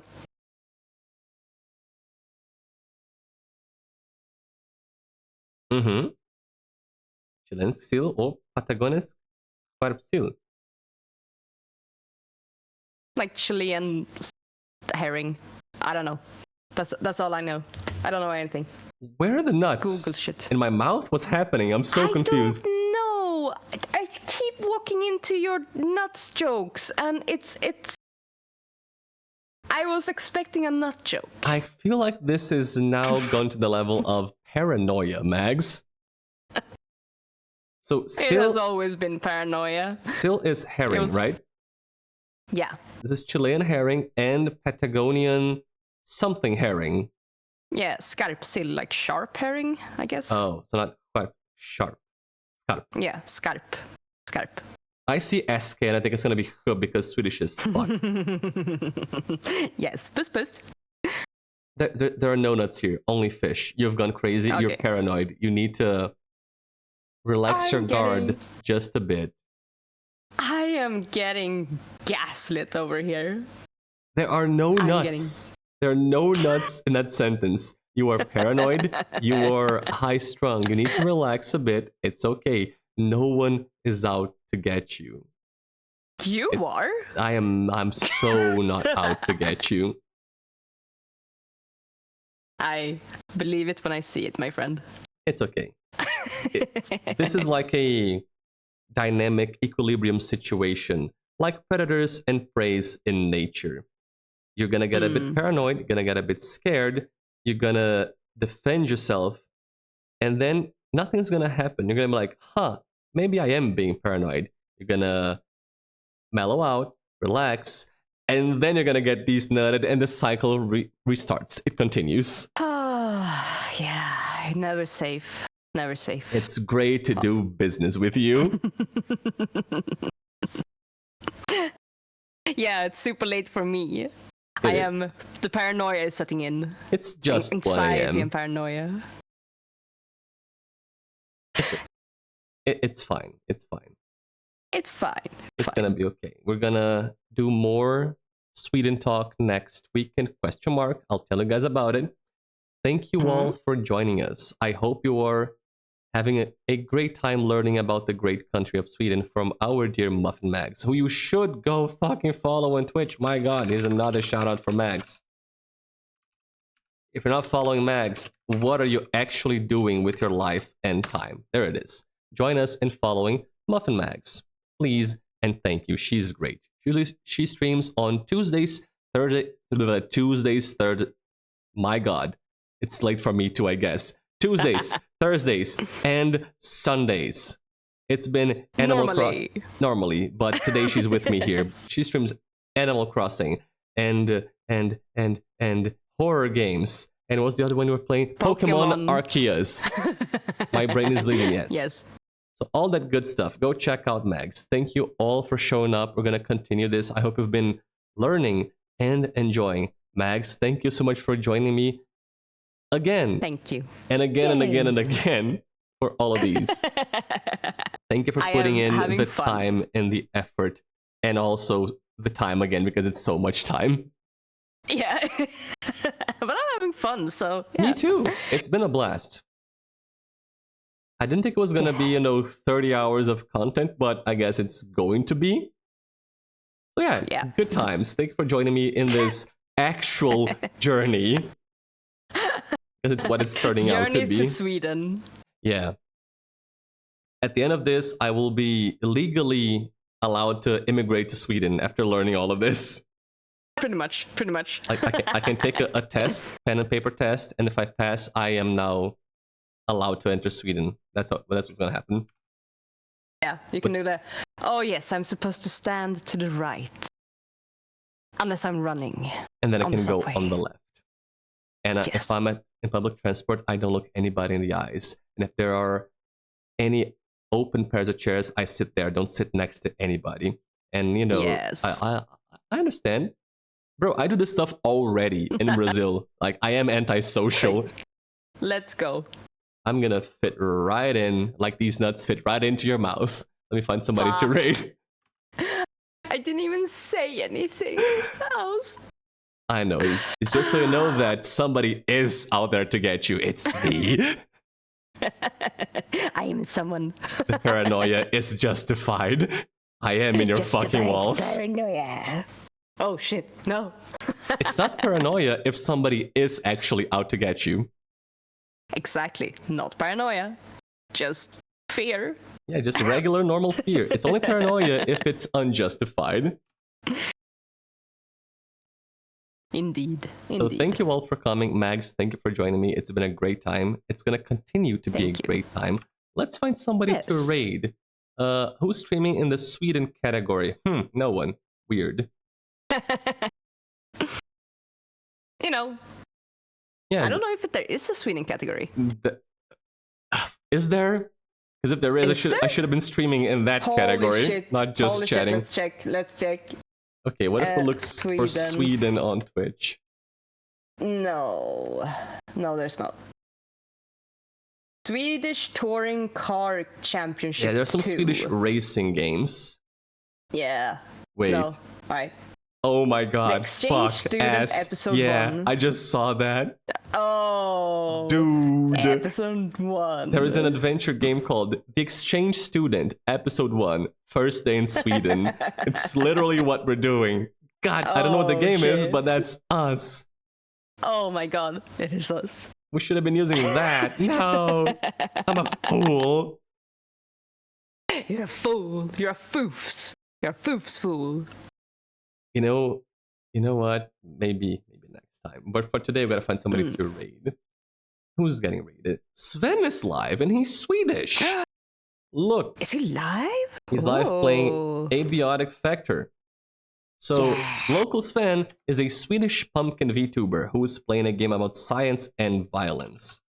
And we're gonna raid him because we're gonna keep the Sweden train going. Yay!